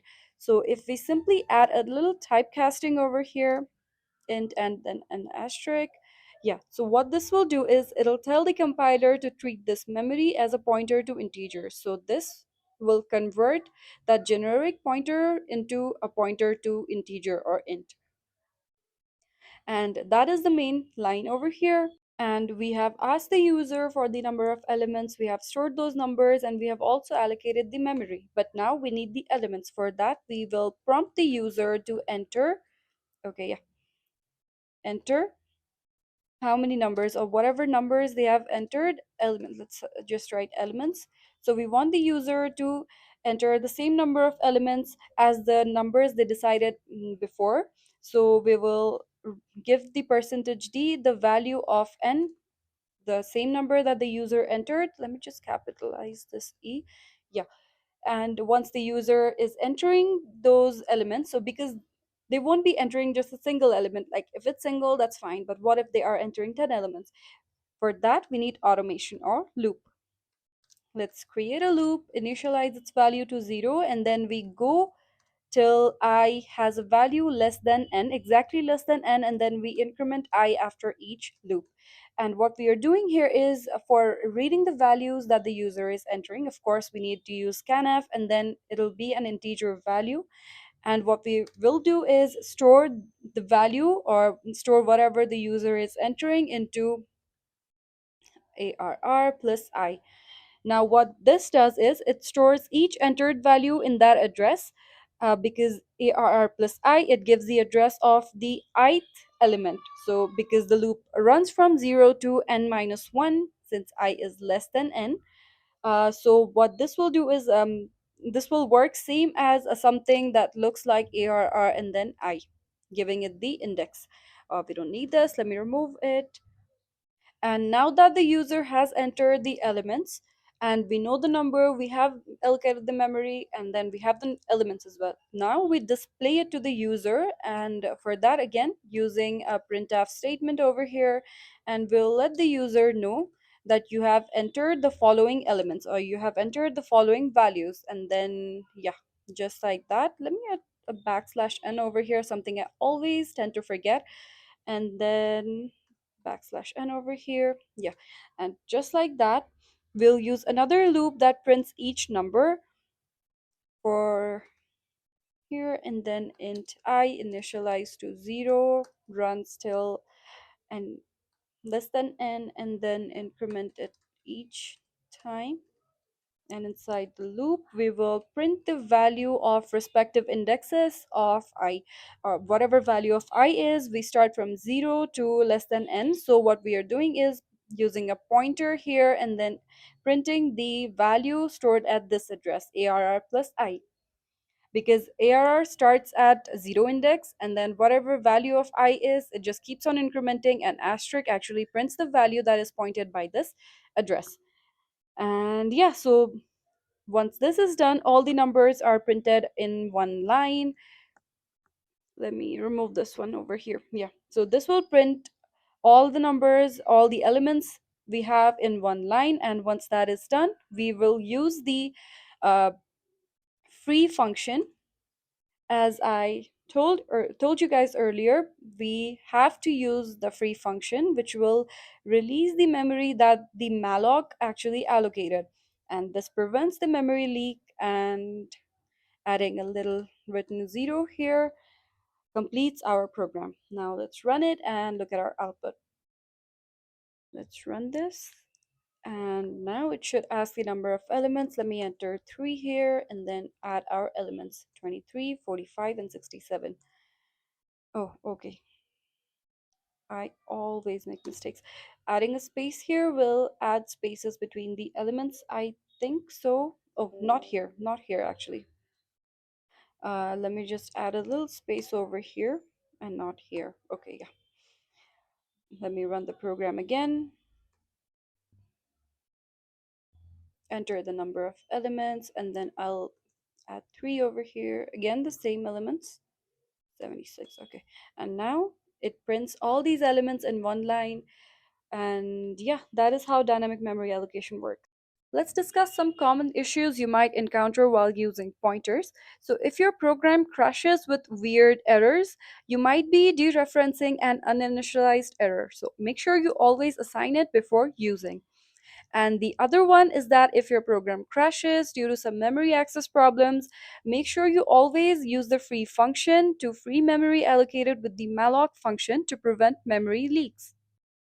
As a challenge for this episode, I want you to write a program that uses pointers to reverse an array, and then write another one that counts vowels in a string using pointers only. Make sure you use malloc wherever it can be used to make sure to just make your understanding deeper about them, and then try doing all using only pointers. And that's episode 7. Today we'll learn about what pointers are and how they work. The asterisk is used for obtaining the value at the certain address that the pointer is pointing at, and the ampersand or the and operator is used to define the address of the variable. And what we covered are pointers, what are pointers and how they work, pointer arithmetic, pointers with arrays and strings, and functions, call by reference, and then how to traverse arrays dynamically using pointers. That's about episode 7. Next episode, we'll dive into structures, a way to group different datas or different data types into one custom type. And until then, keep practicing and don't fear the pointers. They're not scary, they're your best friend in C.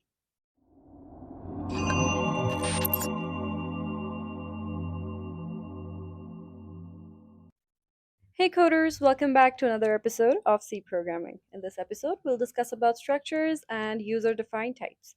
So we know now how to work with individual variables, arrays, and pointers, but sometimes real-world data doesn't fit neatly into just numbers or strings. You can think of a student. A student can have a name, a roll number, and maybe some marks. Now, wouldn't it be nice if we could group all of these under one name? That's exactly what structures in C let us do. Today, We'll explore how structures work, how they differ from arrays, and even how to create our own custom types. So we move from chaos to structure. Now let's see how structures are actually created. From the code snippet on the screen, we can say that we're telling C, hey C, I want a new data type called struct student that has three parts, a string for the name, an integer for roll number, and a floating point number for marks. So it's like we're basically designing a mini data container tailored for our needs. So the first line is like the data type container, and each field inside this container is equals to one piece of info. That's about structure syntax. Let's move on now. Now that we know how structures are created, let's talk about creating and accessing structure members. Let's see this code snippet on the screen. The first few lines, struct student, starting from the braces and then ending of the braces up till the first semicolon. So what we have there is a basic structure declaration. The line following that, struct student S1, so that's where we're creating a structure variable. That line creates a variable called S1, which can now store one student's details. You can imagine S1 like a box with three compartments, one for the student's name, one for their roll number, and one for their marks. So whenever we say S1, we're talking about that entire box holding all three pieces of information together. Now let's fill in the details for our students. And for that, we'll need to access these members inside the structure. For in our case, we have name, roll number, and marks inside the structure student. Here we are using the dot operator, that's the period between S1 and the member name, to access each individual part inside the structure. So S1.name is where we store the student's name, S1.roll is their roll number, and S1.marks stores their marks. So yeah, the dot operator helps us reach inside the box and update each compartment separately. Okay, so now let's see how we can use a structure to group a student's information together. Here, we'll create a structure that can hold three pieces of data, the student's name, roll number, and marks. Let's start with the structure definition right before our main function. For that, we use the struct keyword and then the name of our structure. And inside this block is where we'll store all our structure members. But structure needs a semicolon, unlike functions, because functions don't require this, but structures do. And what this block will do is define a new data type called student. It's like a template that tells the compiler what a student looks like in terms of data.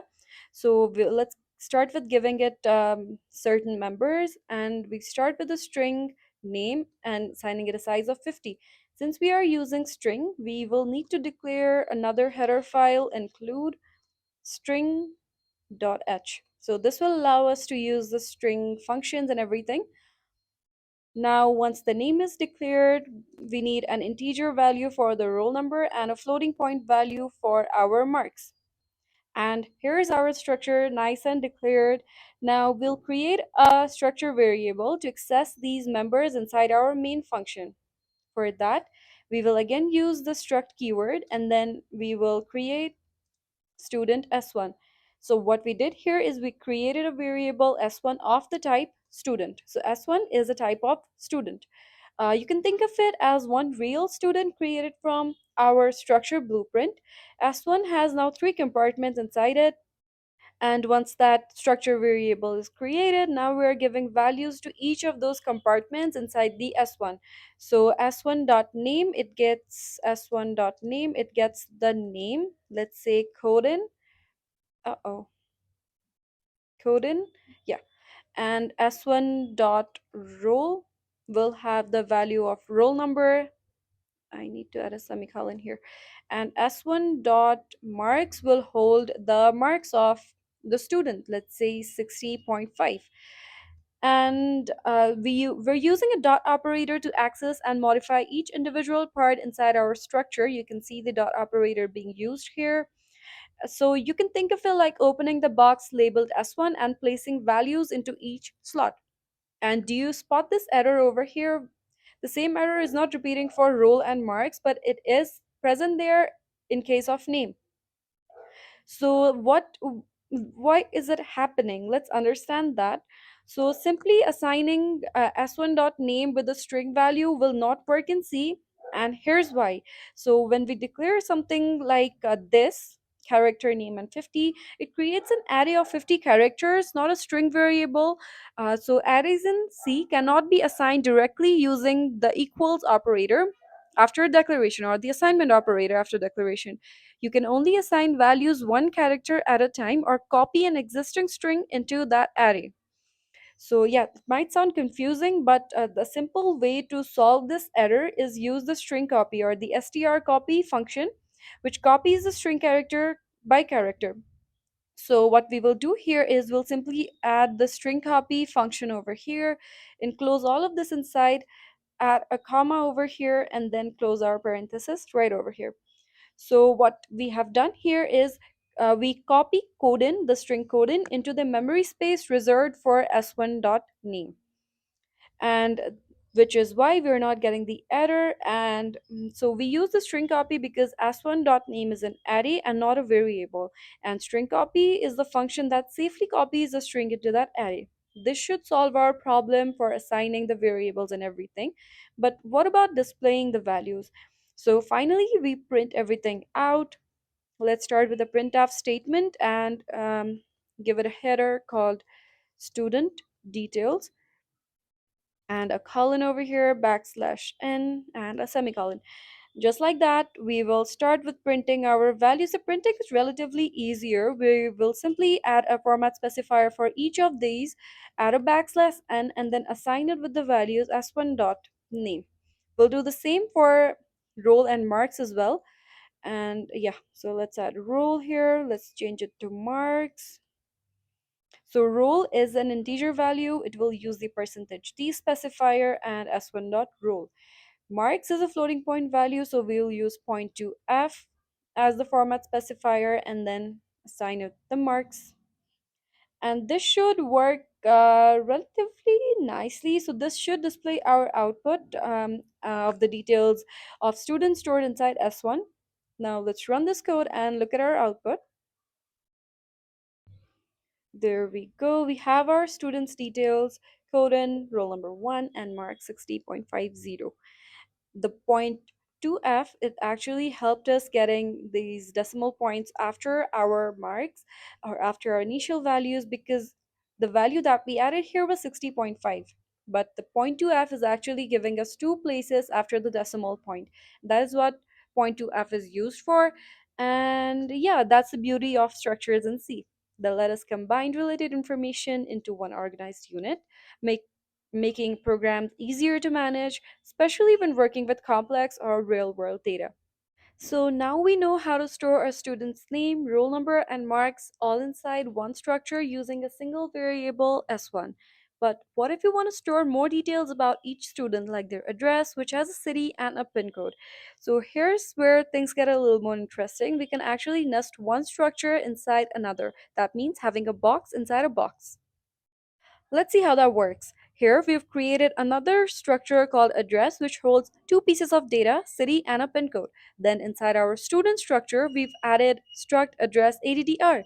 This means every student now has their own address stored right inside their details. Pretty cool, right? One structure neatly tucked inside another.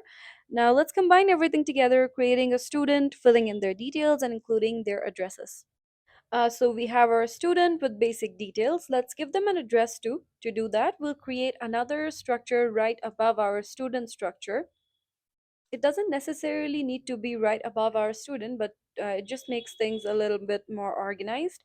And inside this structure, uh-oh, yeah, so inside the structure, we'll have two values, which stores us, one will store the city and the other one will store the pin code. So for the city, we create a string over here with the value or the size 50, and then the other one will be an integer value called pin code. And once that is done, let's add a semicolon here. And next, we'll place that inside our student structure as something like this, a structure variable as we discussed. And so, yeah, let's add our structure address over here, giving it a name as addr. And you could think of it like a box within a box, where the outer box or the student holds the student info, and this inner box will hold the address. So to access the nested data, we can simply chain the dot operator. So for the first case, we simply needed to access the S1, but for the address or the city, we'll need a similar process, string copy, and then we will access S1, and then we'll move on to ADDR inside S1, and then we'll access the city from there. And let's assign it a value of NYC and add a semicolon here. Now the city is done. Let's talk about pin code. For pin code, it's simple, just like the roll number, but we'll follow the same approach as we did for the city. S1.addr.pin code, and we will assign it, let's say, a value of 1234 or whatever you want to assign it. Now once that is done, what we are doing is like we're saying go to S1, then go to its ADDR, and then to its city, and then for the next one we go to the S1, access the ADDR and the pin code from there. When we print it all out, we can see like we will see that it's not just the student's name, roll number and marks, but also where they're from. So let's just copy the same thing over here. We'll simply copy this line over here. Yeah, two times. And the first one is going to be a city, percentage S, and this will contain addr dot city. Yeah, so that's pretty much about the city. And then the other one will be percentage D for the pin code. Pin code. Yeah, and percentage D, it will contain addr dot pin code. So this should help us access every detail about the student. Let's run it again and see our output. And you can see the city and pin code are printed here as well. And that's about nested structures. So now our student structure holds not just basic information like name, roll number, and marks, but also an address inside it, complete with city and pin code. That's a lot more organized, and we're starting to see how powerful structures can actually be. But there's one tiny problem. Every time we create a student variable, we have to write this long line, struct, student, and some variable name. Typing struct again and again can feel a little bit chunky, especially as our code gets bigger. Luckily, C gives us a neat structure called typedef. It helps us to create a shorter alias for our structure type, and here's how we do it. So now we've added typedef in front and placed the word student at the end. This means student now acts as a custom data type, just like int, float, or char. So instead of writing a long line of code, struct student s1, now we can simply write student s1, comma s2. That's a lot cleaner, shorter, and way easier to read, right? So now let's understand this programmatically. Okay, so now let's connect the type def with the previous code. I've got the same structure for address and student. I've called the address structure inside the student structure, and then we've used the dot operator to access the values and printed them. So that's what we did in the previous segment. But now, since we are using type def, let's alter the structure for student. First up, we start with the address, structure for address. And what we will do here is simply remove the address, and I'm going to type def here. And right after everything is done, char city and pin code. And now before the semicolon, I'll add the name for the structure, that is address in our case, and that's the structure for address. Similar action for students. Let me just copy this line of code. Let's copy this comment and then paste it over here. So now structure for student, it's gonna look something similar to the address, but we'll have slight tweaks over here. I'm gonna add again type def over here. Yeah, okay, yeah. Let's add type def struct and then remove the student part.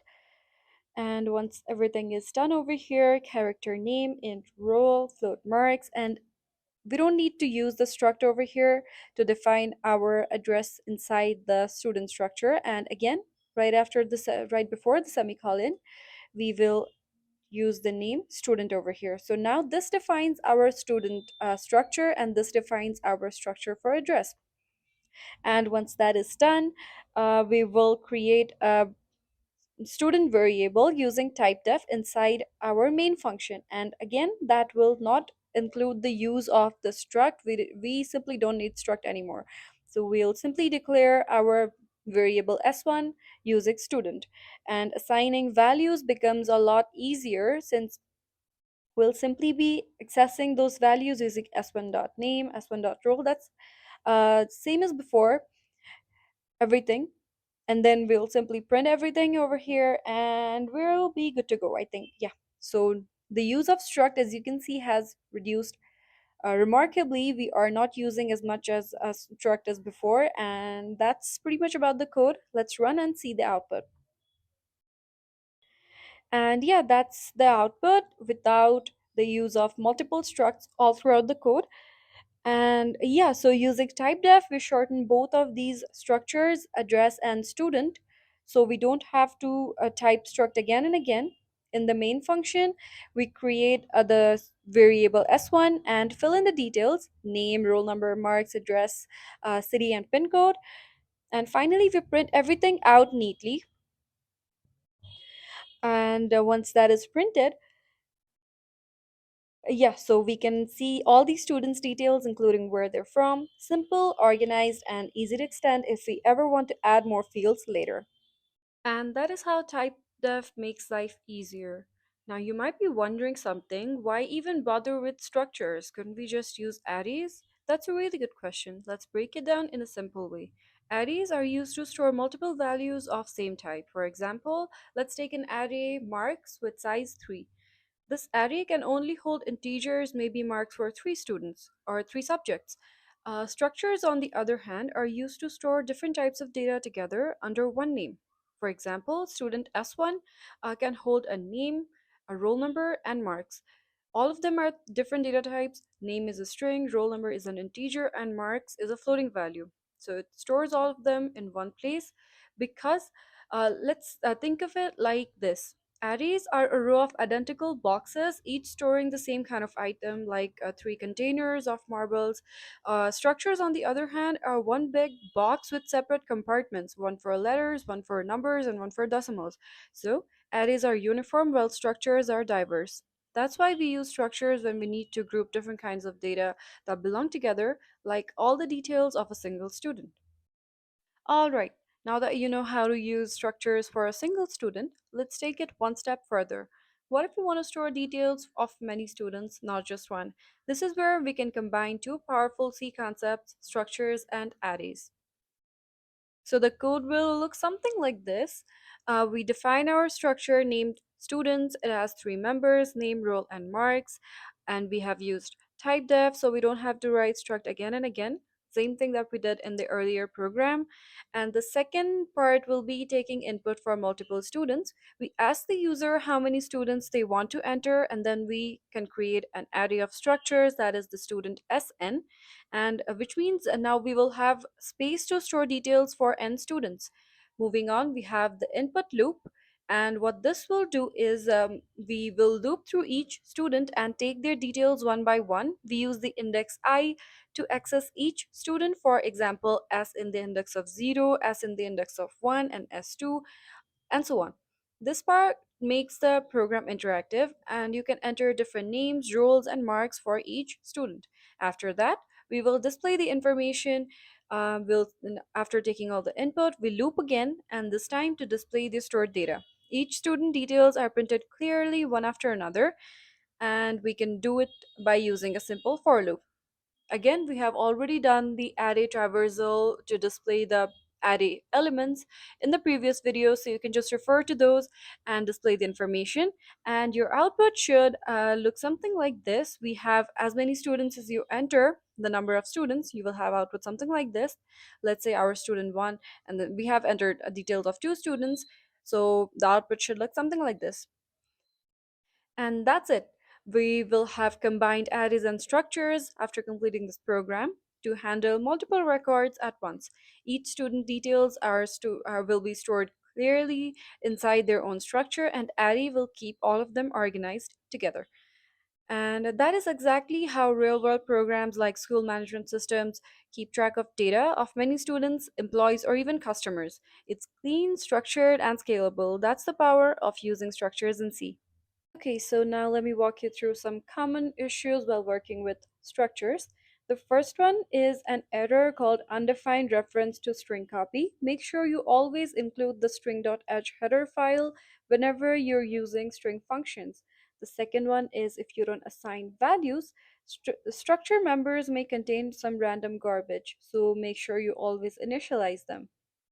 And lastly, we use the dot or the period. The dot operator is used for direct access inside the structures to access the structure members. And that's about troubleshooting tips.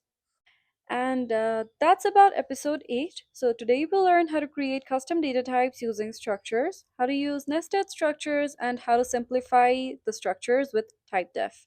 Structures let us model real world entities like students, employees, or books in an organized way. Next, we'll move to an even more powerful feature, memory management, where we'll actually learn how to make our programs more flexible and efficient using only as much memory as needed when needed. And that's all for today. Happy coding!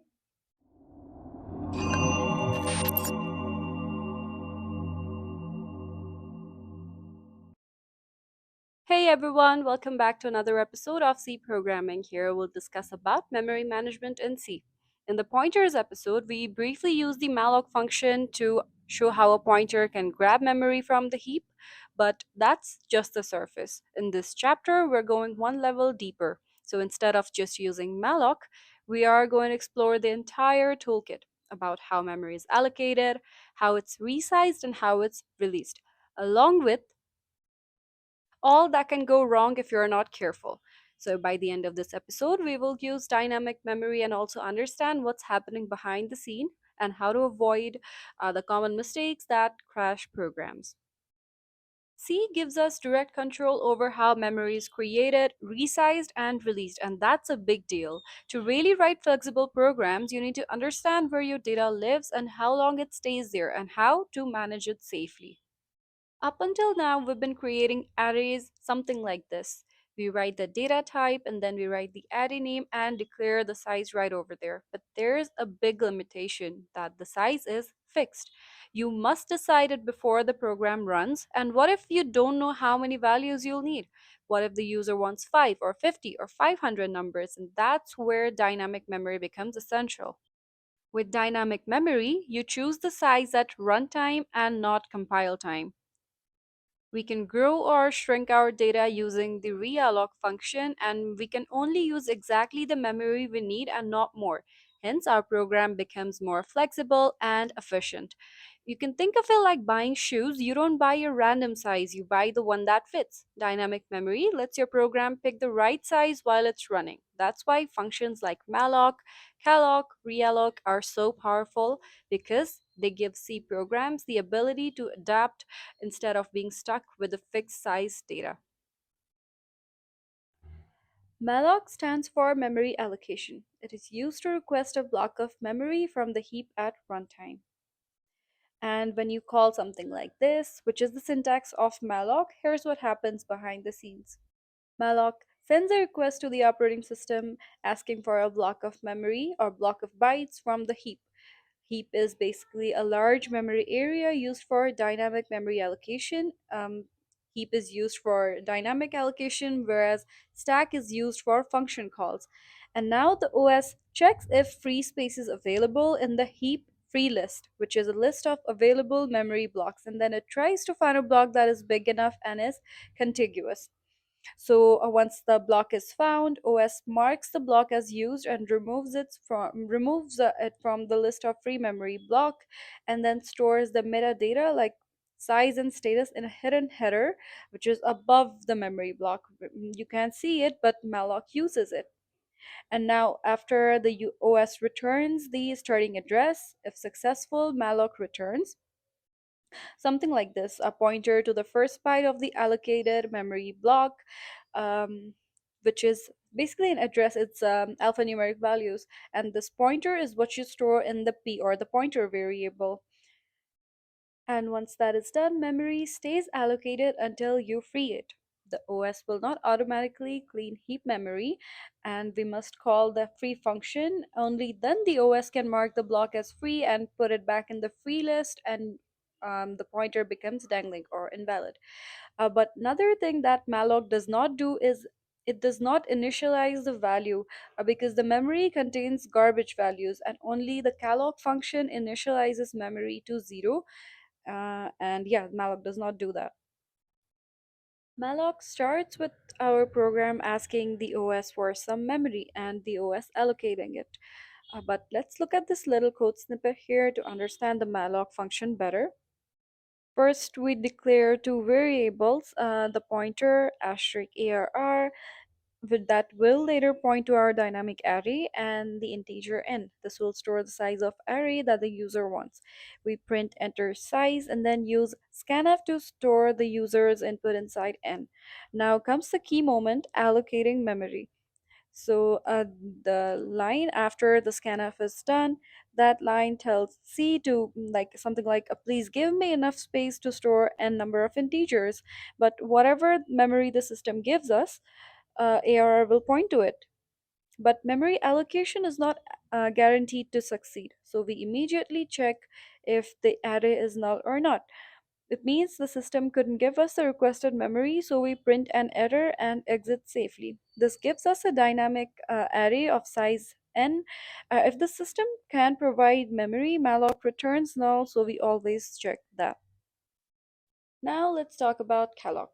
The difference between malloc and calloc is that calloc not only allocates memory but also initializes everything to 0. With malloc, the memory may contain some garbage values, and this is the syntax for calloc.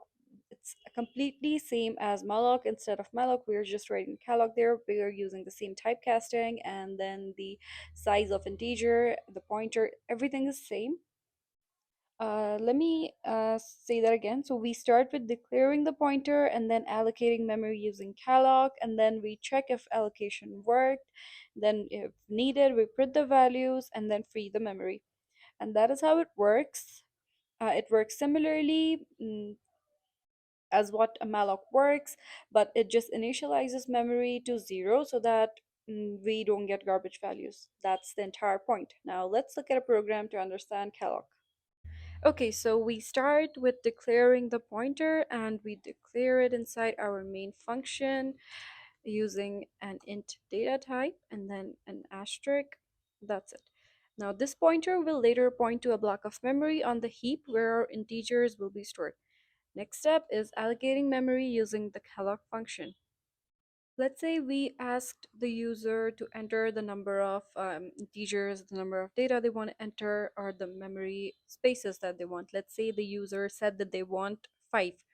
And that is how we will allocate the memory. You can also prompt the user using a printf and then accept that input using scanf. But let's just go in a short way this time.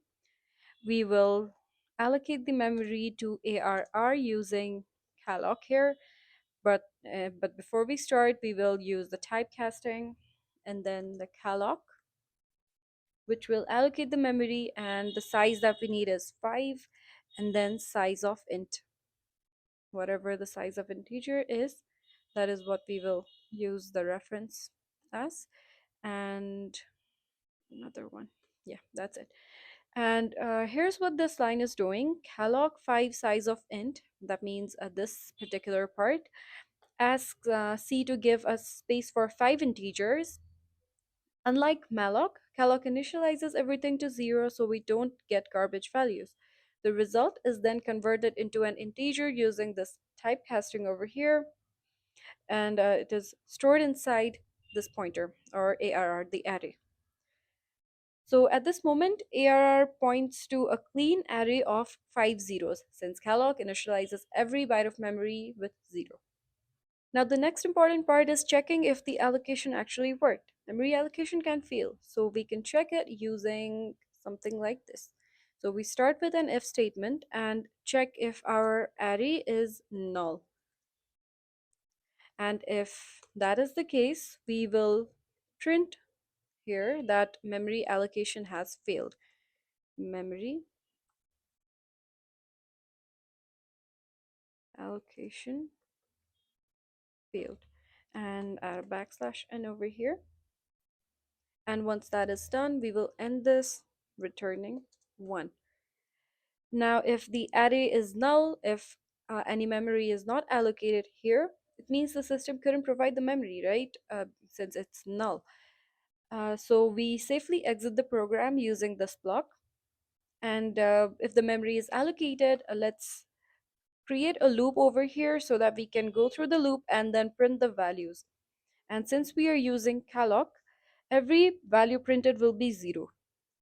So let's initialize our loop variable I with 0, and it will go to the value of less than 5, and then it will increment after each loop.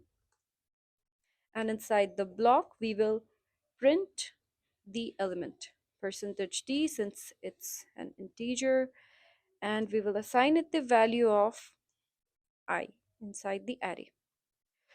Yeah, so since we used calloc, every value printed will be 0. This is the key difference from malloc, which gives you uninitialized garbage values. And once everything is done, finally we will release the allocated memory using the free function. Right after the free for block, we will free the memory allocated. And yeah, that's it. Once like this step, this freeing the memory, this step is actually very important. If we don't free the memory, we end up with the memory leak, where the allocated memory stays occupied even after the program ends. And yeah, that's pretty much about it. Let's run this program and look at our output. And there we go. As we discussed, we get 5 zeros since the memory allocated inside the block has been initialized to 0 thanks to calloc. That's about it. Let's move on now.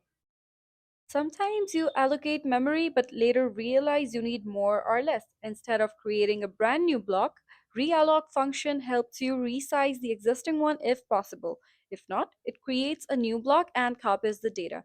Let's say we start with a memory of size 4 and we want it to expand. Using realloc, we can expand it up to, let's say we resize it to size 10. That is possible due to realloc, and we don't need to create another brand new memory. So the syntax looks something like this.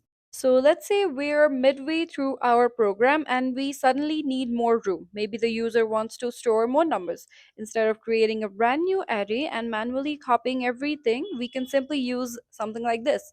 And then what it does is it asks C to resize the existing block from certain size to another size. If the old block has room to grow, C expands it right there. If not, C allocates a new block somewhere else and automatically copies the old data for us. And finally, the new memory address is returned and stored back into the initial array. So the syntax for realloc is pretty much similar to what malloc and calloc were. We start with the typecasting, then we use the realloc function and assign the pointer with the new size times of size of integer. Let's understand this in detail through a code. Now we will start with declaring our array, or array pointer, I'm sorry. We will start with declaring our pointer, and then we will begin the initial allocation. And for the initial allocation, we'll be using malloc to allocate memory for 5 integers. Let's say we ask the user to enter some integers or the number of data that they want, and the user entered 5. So we will be using 5 here. Yeah, 5. But before that, let's write malloc and then 5 times the size of integer. Size of int. Yeah, so once that is done, now this will give us a small dynamic array. We will check if the allocation succeeded using the if block. So let's start with if array is equals to null.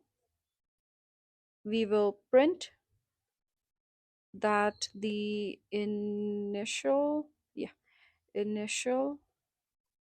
allocation failed.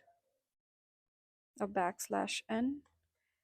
And yeah, with that, we will safely exit the program using the return one if the allocation fails. Now, if the allocation is successful, we will fill in the initial values using a for loop. Let's initialize our loop variable from 0 to less than 5 and incrementing it after each loop.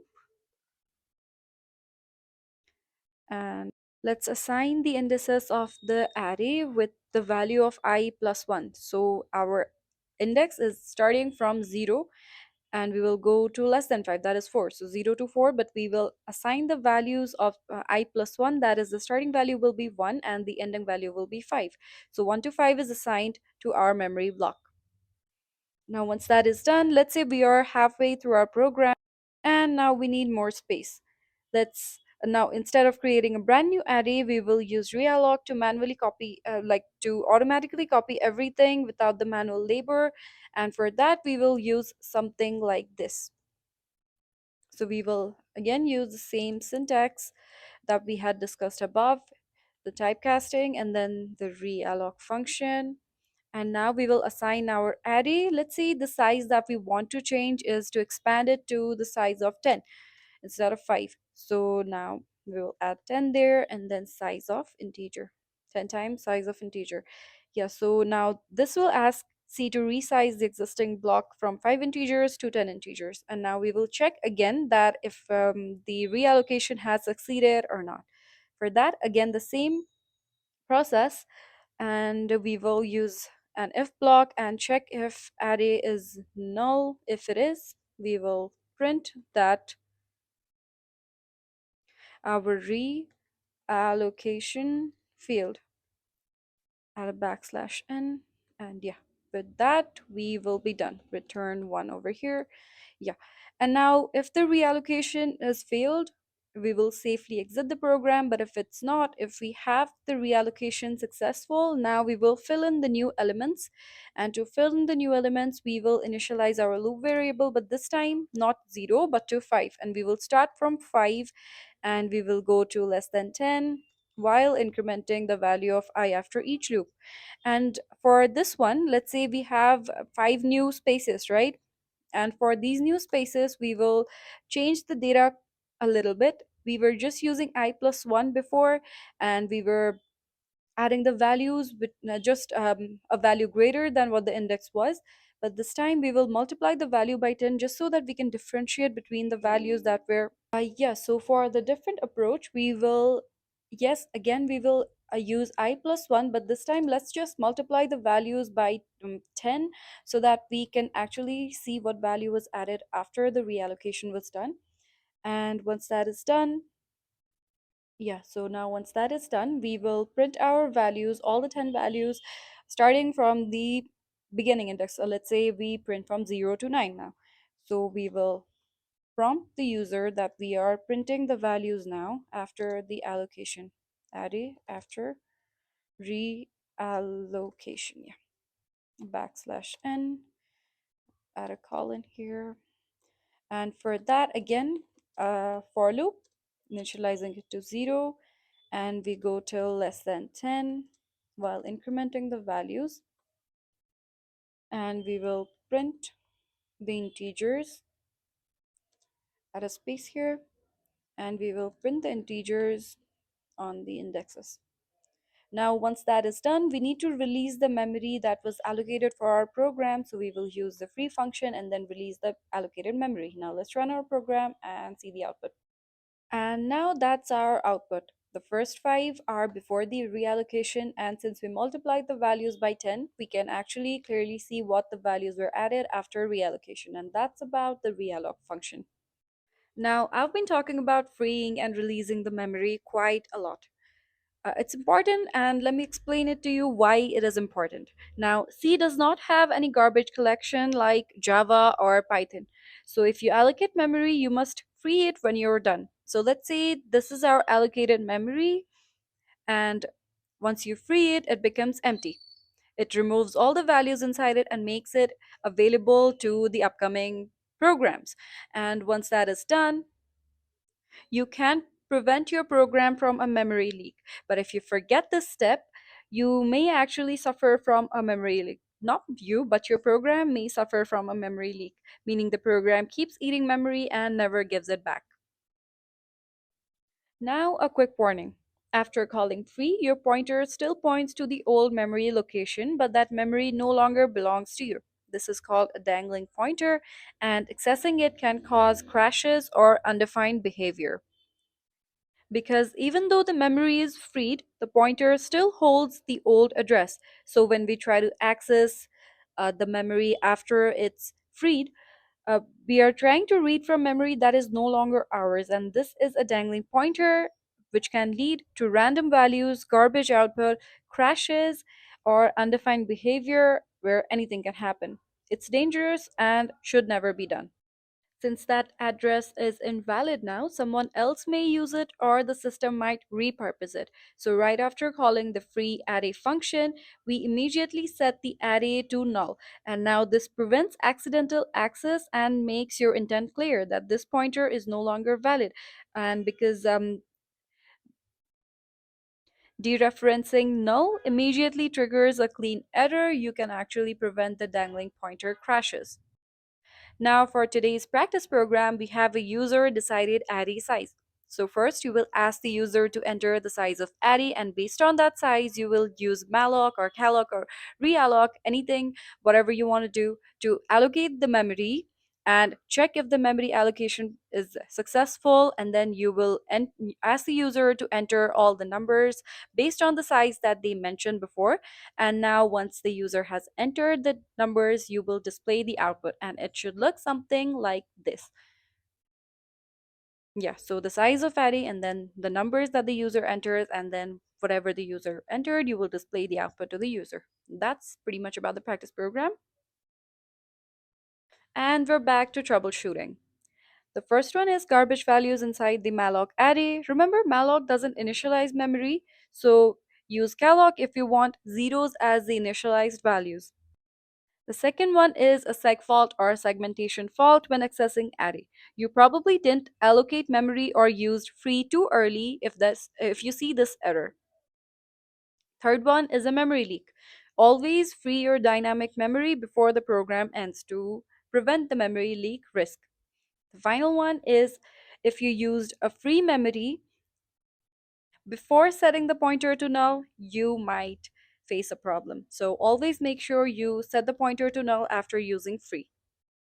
Today we covered the heart of memory management in C: malloc, calloc, realloc, and free. We also talked about dangling pointers and why freeing memory is critical. With this power, your programs can handle flexible data sizes chosen at runtime, no more being stuck with fixed arrays. And now, in the next episode, we will use these concepts to explore file handling so we can save and load data permanently. Until then, happy coding and stay tuned for the next episode.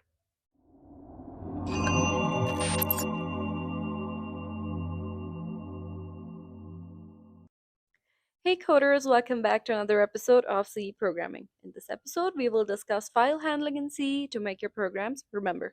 Up until now, everything we wrote in C lived only while the program was running. As soon as the program ended, poof, all our data was gone. That's not practical for real world applications, right? Imagine writing a student record system that forgets everything the moment you close it. That's where file handling comes in. With files, you can store data permanently on your disk and access it later. In C, we use a special pointer called file space asterisk. Now, file space asterisk FP. The first line of code actually means we have created a pointer FP, which when applied with the fopen function, we provide the file name and the mode. In our case, R is the mode. And once we open the file, we can access the content inside the file, and once our work is done, we close the file using fp, which is a good habit. So file space asterisk is a special file pointer, fopen is a function that opens file in the chosen mode, and fclose helps closing it. Now let's say we have a file called data.txt. We open it using fopen, and it takes two parameters, the file name and the mode. We have different modes that we can open, that we can work the file with, and once we are done using the file, we close it using fclose. Now, the modes that I was talking about, we've got different modes: R, W, and A. R is basically reading, that we open the file and then we read it. We are not performing any action over it, we are just reading the file. But for this to happen, the file must exist. The W is a write mode, which creates a file if it does not exist and overwrites the file if it exists. A is append, which adds data at the end of the file, and there are two more modes, RB and WB, which write and read in binary mode, but they're not very important. R, W, and A is what you will be working with mostly. And now it's always good to close your files because it's obviously some good manners and it helps you save memory. So yeah, that's a win. So, as we know, up until now, all our programs lived only in RAM, that is a temporary memory, and the moment the program ended, everything disappeared. So, if we want the data to stay even after the program stops, we need files. And in C, files are handled using something called a file pointer.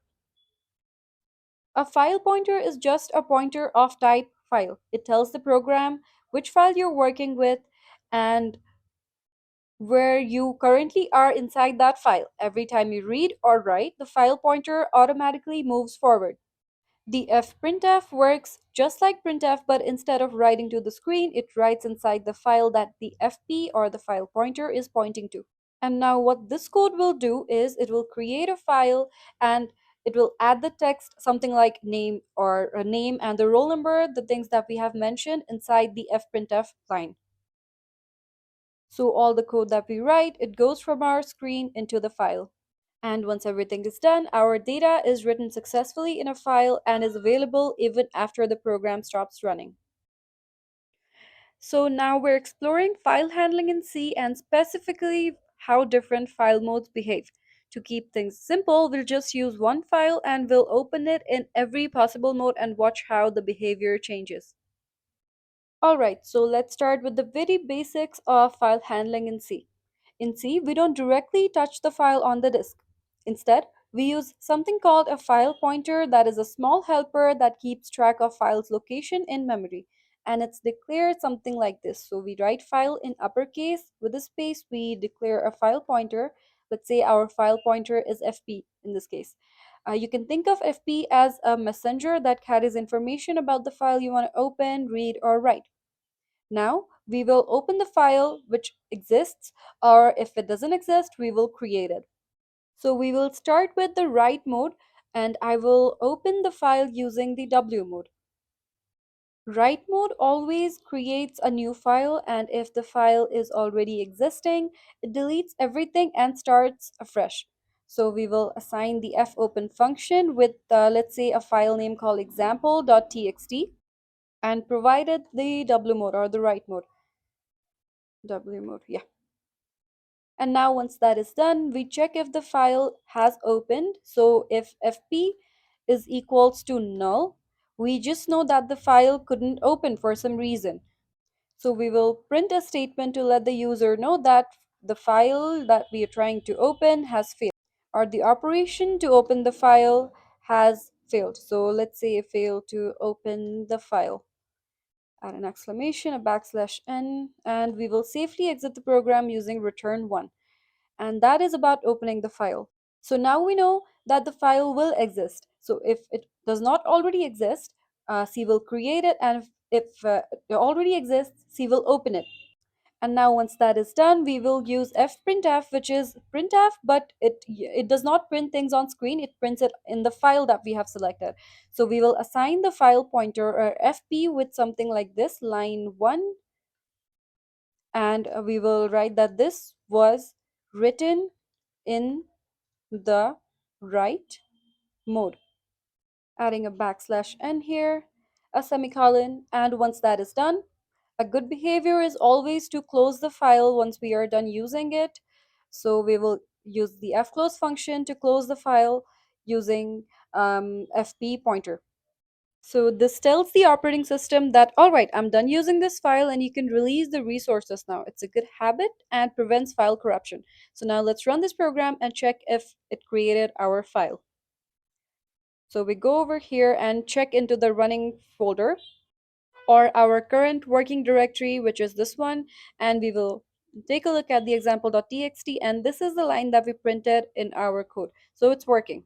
So if you're confused where will example.txt actually appear in your device, let me tell you that since we only gave the file name and not a full path over here, we only gave the file name. So C will create the file in the same folder where the program is running, in our case, file management. So, and this folder is actually called the current working directory. After running your program, just check the project folder and you'll see example.txt right there. Now that was about write mode. Next, I open the same file using the A mode or the append mode. Append mode never deletes the old content. The file pointer jumps straight to the end and anything that I write gets added after the existing text. So now the file has two lines. If I add anything using the append mode, and the one will be from the W mode or the write mode, and the new one will be from the append mode. For append mode, I will copy the same block from the write mode here. Let me just copy these many lines and I will paste it over here for the append mode. Now first up we change the mode over here. It goes from W to A, and in the error we will simply write fail to open the file. Fail to did we write opened? Sorry. Fail to open the file in append mode, just to be a little more particular about the issue.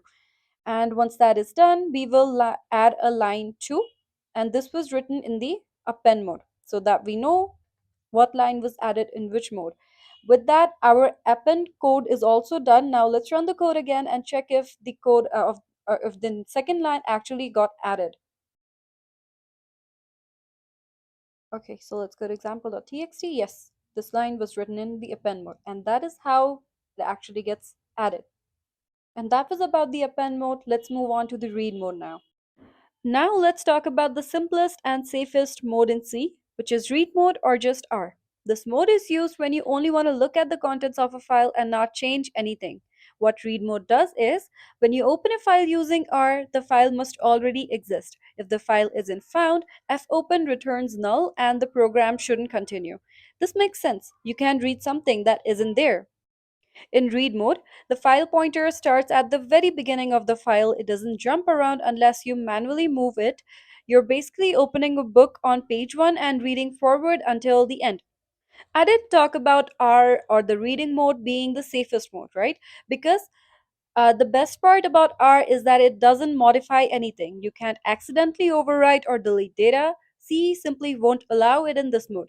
So R is the safest mode when your goal is to inspect, display, or process existing information.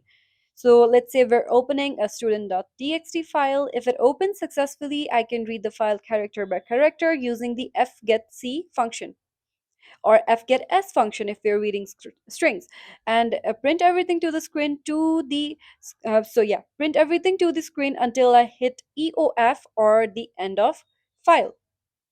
And talking about when to use the read mode, we can use it whenever we only want to view or process the existing content, like printing a saved message or reading a configuration file or loading stored data. As long as we don't need to write or update anything, R is the perfect choice. And now I will open the file in the R mode. Read mode is simple. It will let me read but not write. To do that, I will again paste the same block of code over here. But first, let me just add a comment over here, read mode, and then we'll paste it. And we will, first of all, we'll change the mode to R, file in read mode. When working in the read mode, we will not be dealing with printing it in the file, printing anything in the file actually. So we will remove this line over here. And now we will print it to the screen to let the user know that we are reading the file now using the read mode. So let's just write over here, reading the file using read mode. And that will let the user know that we are now reading the file. And once that is done, we will read each and every character, character by character. Yeah, so we will read the entire file that way. So let's just declare a character over here, and using a loop with fgetC, I will print the entire content of the file to the screen. While ch, yeah, character, it gets the character fgetC using the file pointer, and up until we reach to the end of file, which is not equals to end of file eof, we will use the putChar method to read the characters. Yeah, and that is how we will do this, and then we'll use fclose to close the file, and that is our read mode. Now let's run it and check our output. Okay, run the code. And yeah, oh, okay, let me just change it. I'm so sorry. Okay, let's run it again. Did I do it? Let's run the code again, and there we go. Reading the file using read mode. We've got both the lines printed over here using the read mode. Alright, now it's your turn to try something hands-on. We've learned how to open files, write into them, read from them, so let's combine all of that into one small practice task.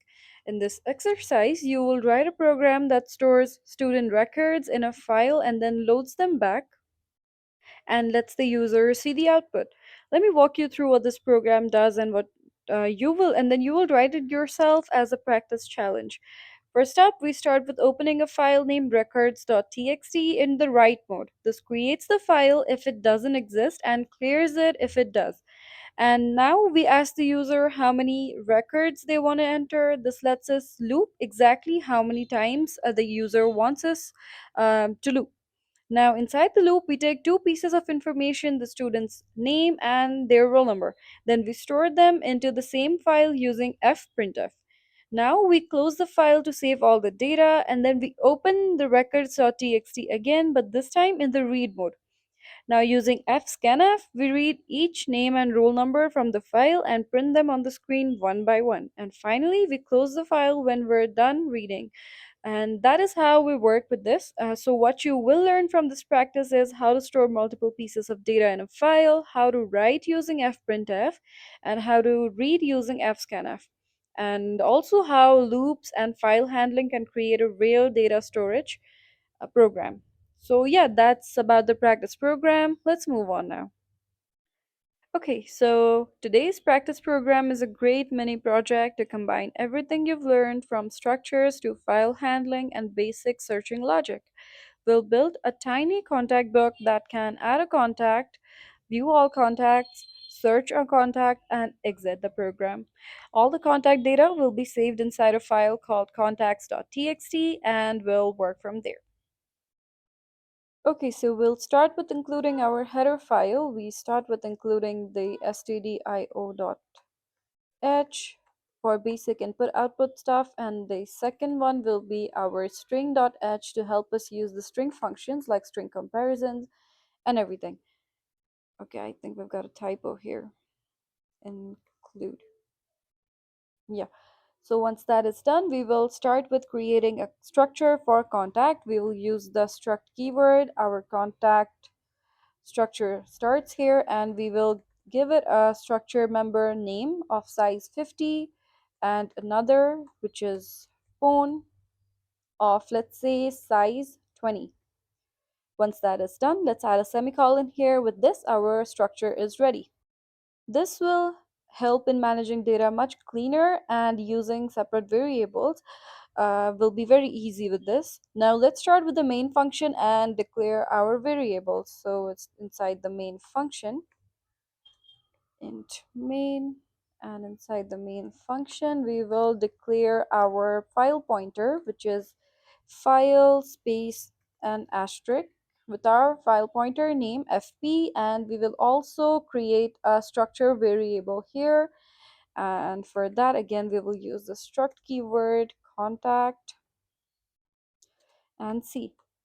With another one will be a in choice, which will help us uh, make choices between different functions. And the second and the last one will be our string array.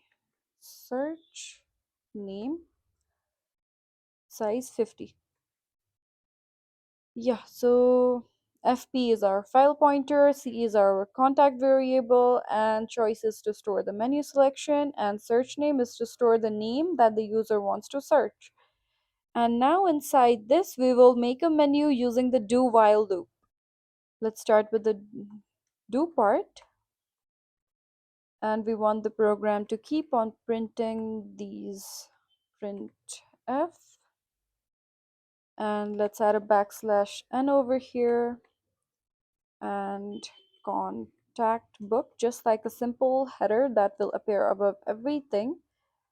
And yeah, and once that is done, we will now print the menus that will be to add the contact. First one will be add contact and a \n. Second one will be print f. Second one, for the second one, we've got the view contact option, again a \n. And for the third one, let's say we've got a searching option here, 3 to search contacts, yeah, \n, add a semicolon here, and the fourth and the last option will be to exit. Fourth is exit, again a \n over here.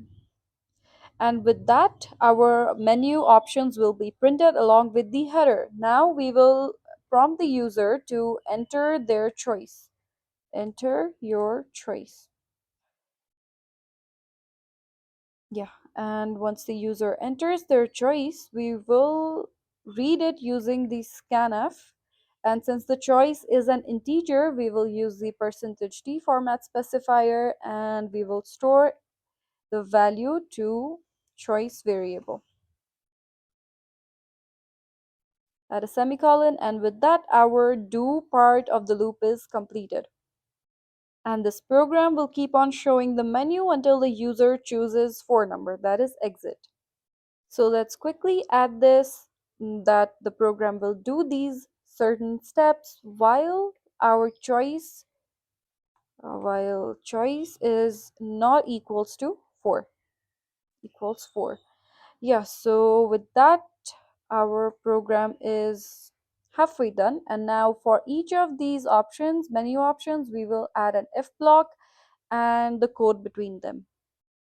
For the option 1, that is to add contact, if our choice variable is equals to 1, we will open the file using the file pointer and the fopen function, and we will open the file called contacts.txt, and we will open it in the append mode so that we can add new contacts at the end of the file. And once that is done, we will prompt the user to enter the name. Let's do that. Enter name, and let's give a little space over here, contacts.txt. Enter the name and a space over here, and \n as well, and a semicolon over here. And we will scan that and add it, since it's a string value, %s, and we will add it to our structure C, and we will store it to the name part. So c dot name will be stored just like that, and let's just copy the same lines below, and now we will prompt the user to enter the phone number, and the same thing, we'll just store it to the c dot phone part. Okay, and with that, we will be able to read the data that the user is giving us. And now once the user enters a name and phone number, we will write that data into the file in one line. For that, we will use the printf, and we will use the fp file pointer. With the help of file pointer, we will add both the %s over here. Let's give a little space in between, and a \n. And what these will store is, the first one will store c dot name, and the second one will store c dot phone. Yeah. And once everything is done, we will close the file, fclose, and yeah, fclose, and we will give the file pointer as the parameter. And with that, once everything is done, file is closed, we will let the user know that the contact, come on, contact is saved. Yeah, looks good. And with that, our contact will be saved. And now for the second option, that is to view all contacts. We will open the file in read mode. So let's get out of this if block and create our else if chain over here. And if the choice is equals to 2, we will open the file again, of course. We will open the file, but in the read mode this time, contacts.txt, and in the read mode. Once that is done, we will print all the contacts inside the file using our fscanf function. But before that, let's just print and let the user know that all the contacts are being printed here. All contacts and another \n.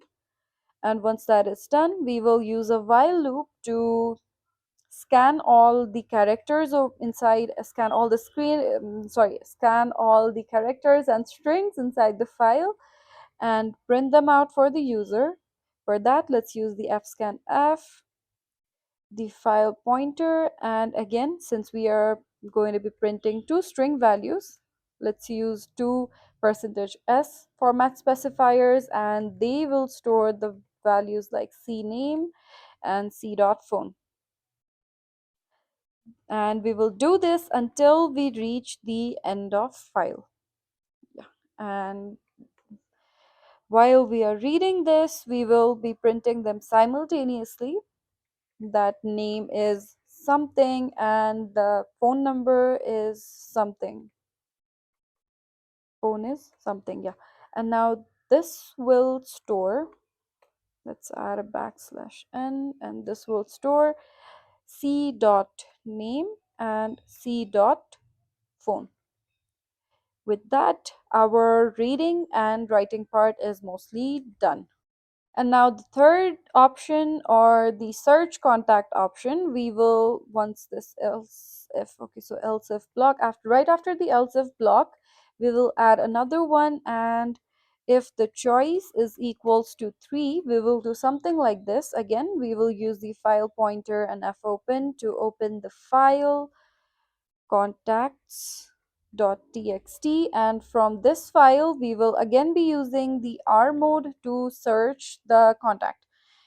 And let's print here to let the user know, enter name to search.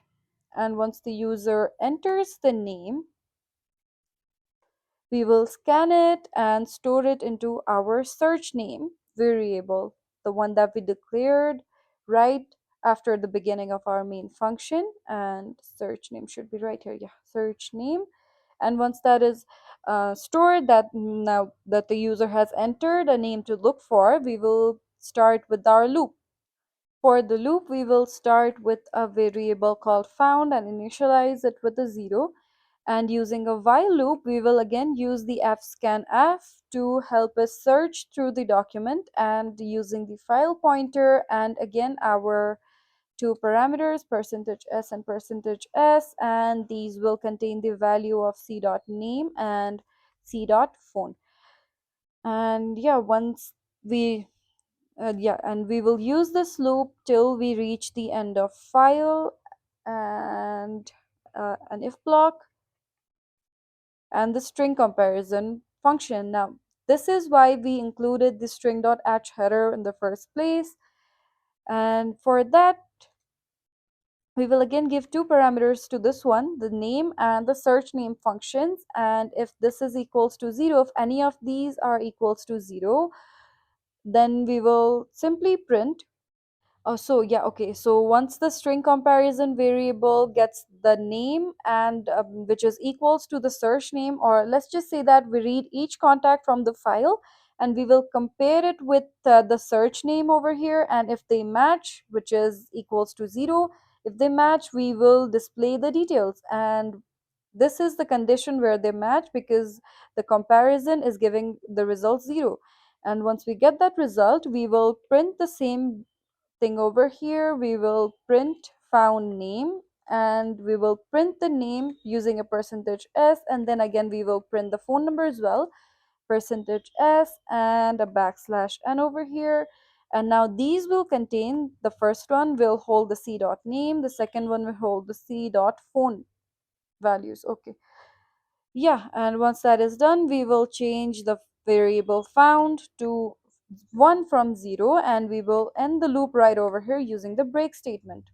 And now if the match is found, we print it. But if no match is found, we will give another condition for that. If not found, exclamation is used for the not symbol. And yeah, if not found, we will simply print, yeah, let's print that the contact not found, and a backslash and again with a semicolon. With that, I think we are done with the searching part as well. And now we will use the fclose function to close the file. I think we forgot to close our file in the choice 2. Okay, so let's just close the file as well. Here, fclose fp and a semicolon. With that, our file will be closed over here as well. And I think that's pretty much about this program. Let's run this and take a look at our output. First up, let's add the contact. Code in, enter phone 0098 something. And let's enter that. Contact is saved. And let's check the contact here. Going to the contacts.txt, and there we go. Our name and number is right there. And now let's do the second choice. Let's look at the second choice over here. Enter your choice. Okay, enter your choice. And this actually displays all the contacts we have. We only have one for now, and that is being displayed over here. And let's just choose the option 3 and enter the name Codin, and there we go, found name Codin and the phone number. Just like this, you can add multiple contacts and then view, add and search them. And for the last one, let's add our choice being 4. This will exit the program. There we go. And that's about this mini project. I hope you understand the fundamentals now, and let's move on. Now let's talk about some troubleshooting tips. The first error that you might face is a segmentation fault when reading. So you gotta check if fopen return null. File might not exist, and this can cause the segmentation fault. The second one is if the file gets overwritten unexpectedly. So I would suggest that you don't use the write mode unless you want to erase old data. Use A or the append mode instead. Third one is when nothing prints when reading or you get no output. Make sure you're writing and reading with the same format using either percentage %s or percentage %d, but the same one for reading and writing both. If your spaces in names are not working, make sure you use the scanf percentage %s and stopping it at space. For multi-word input, use fget as function instead.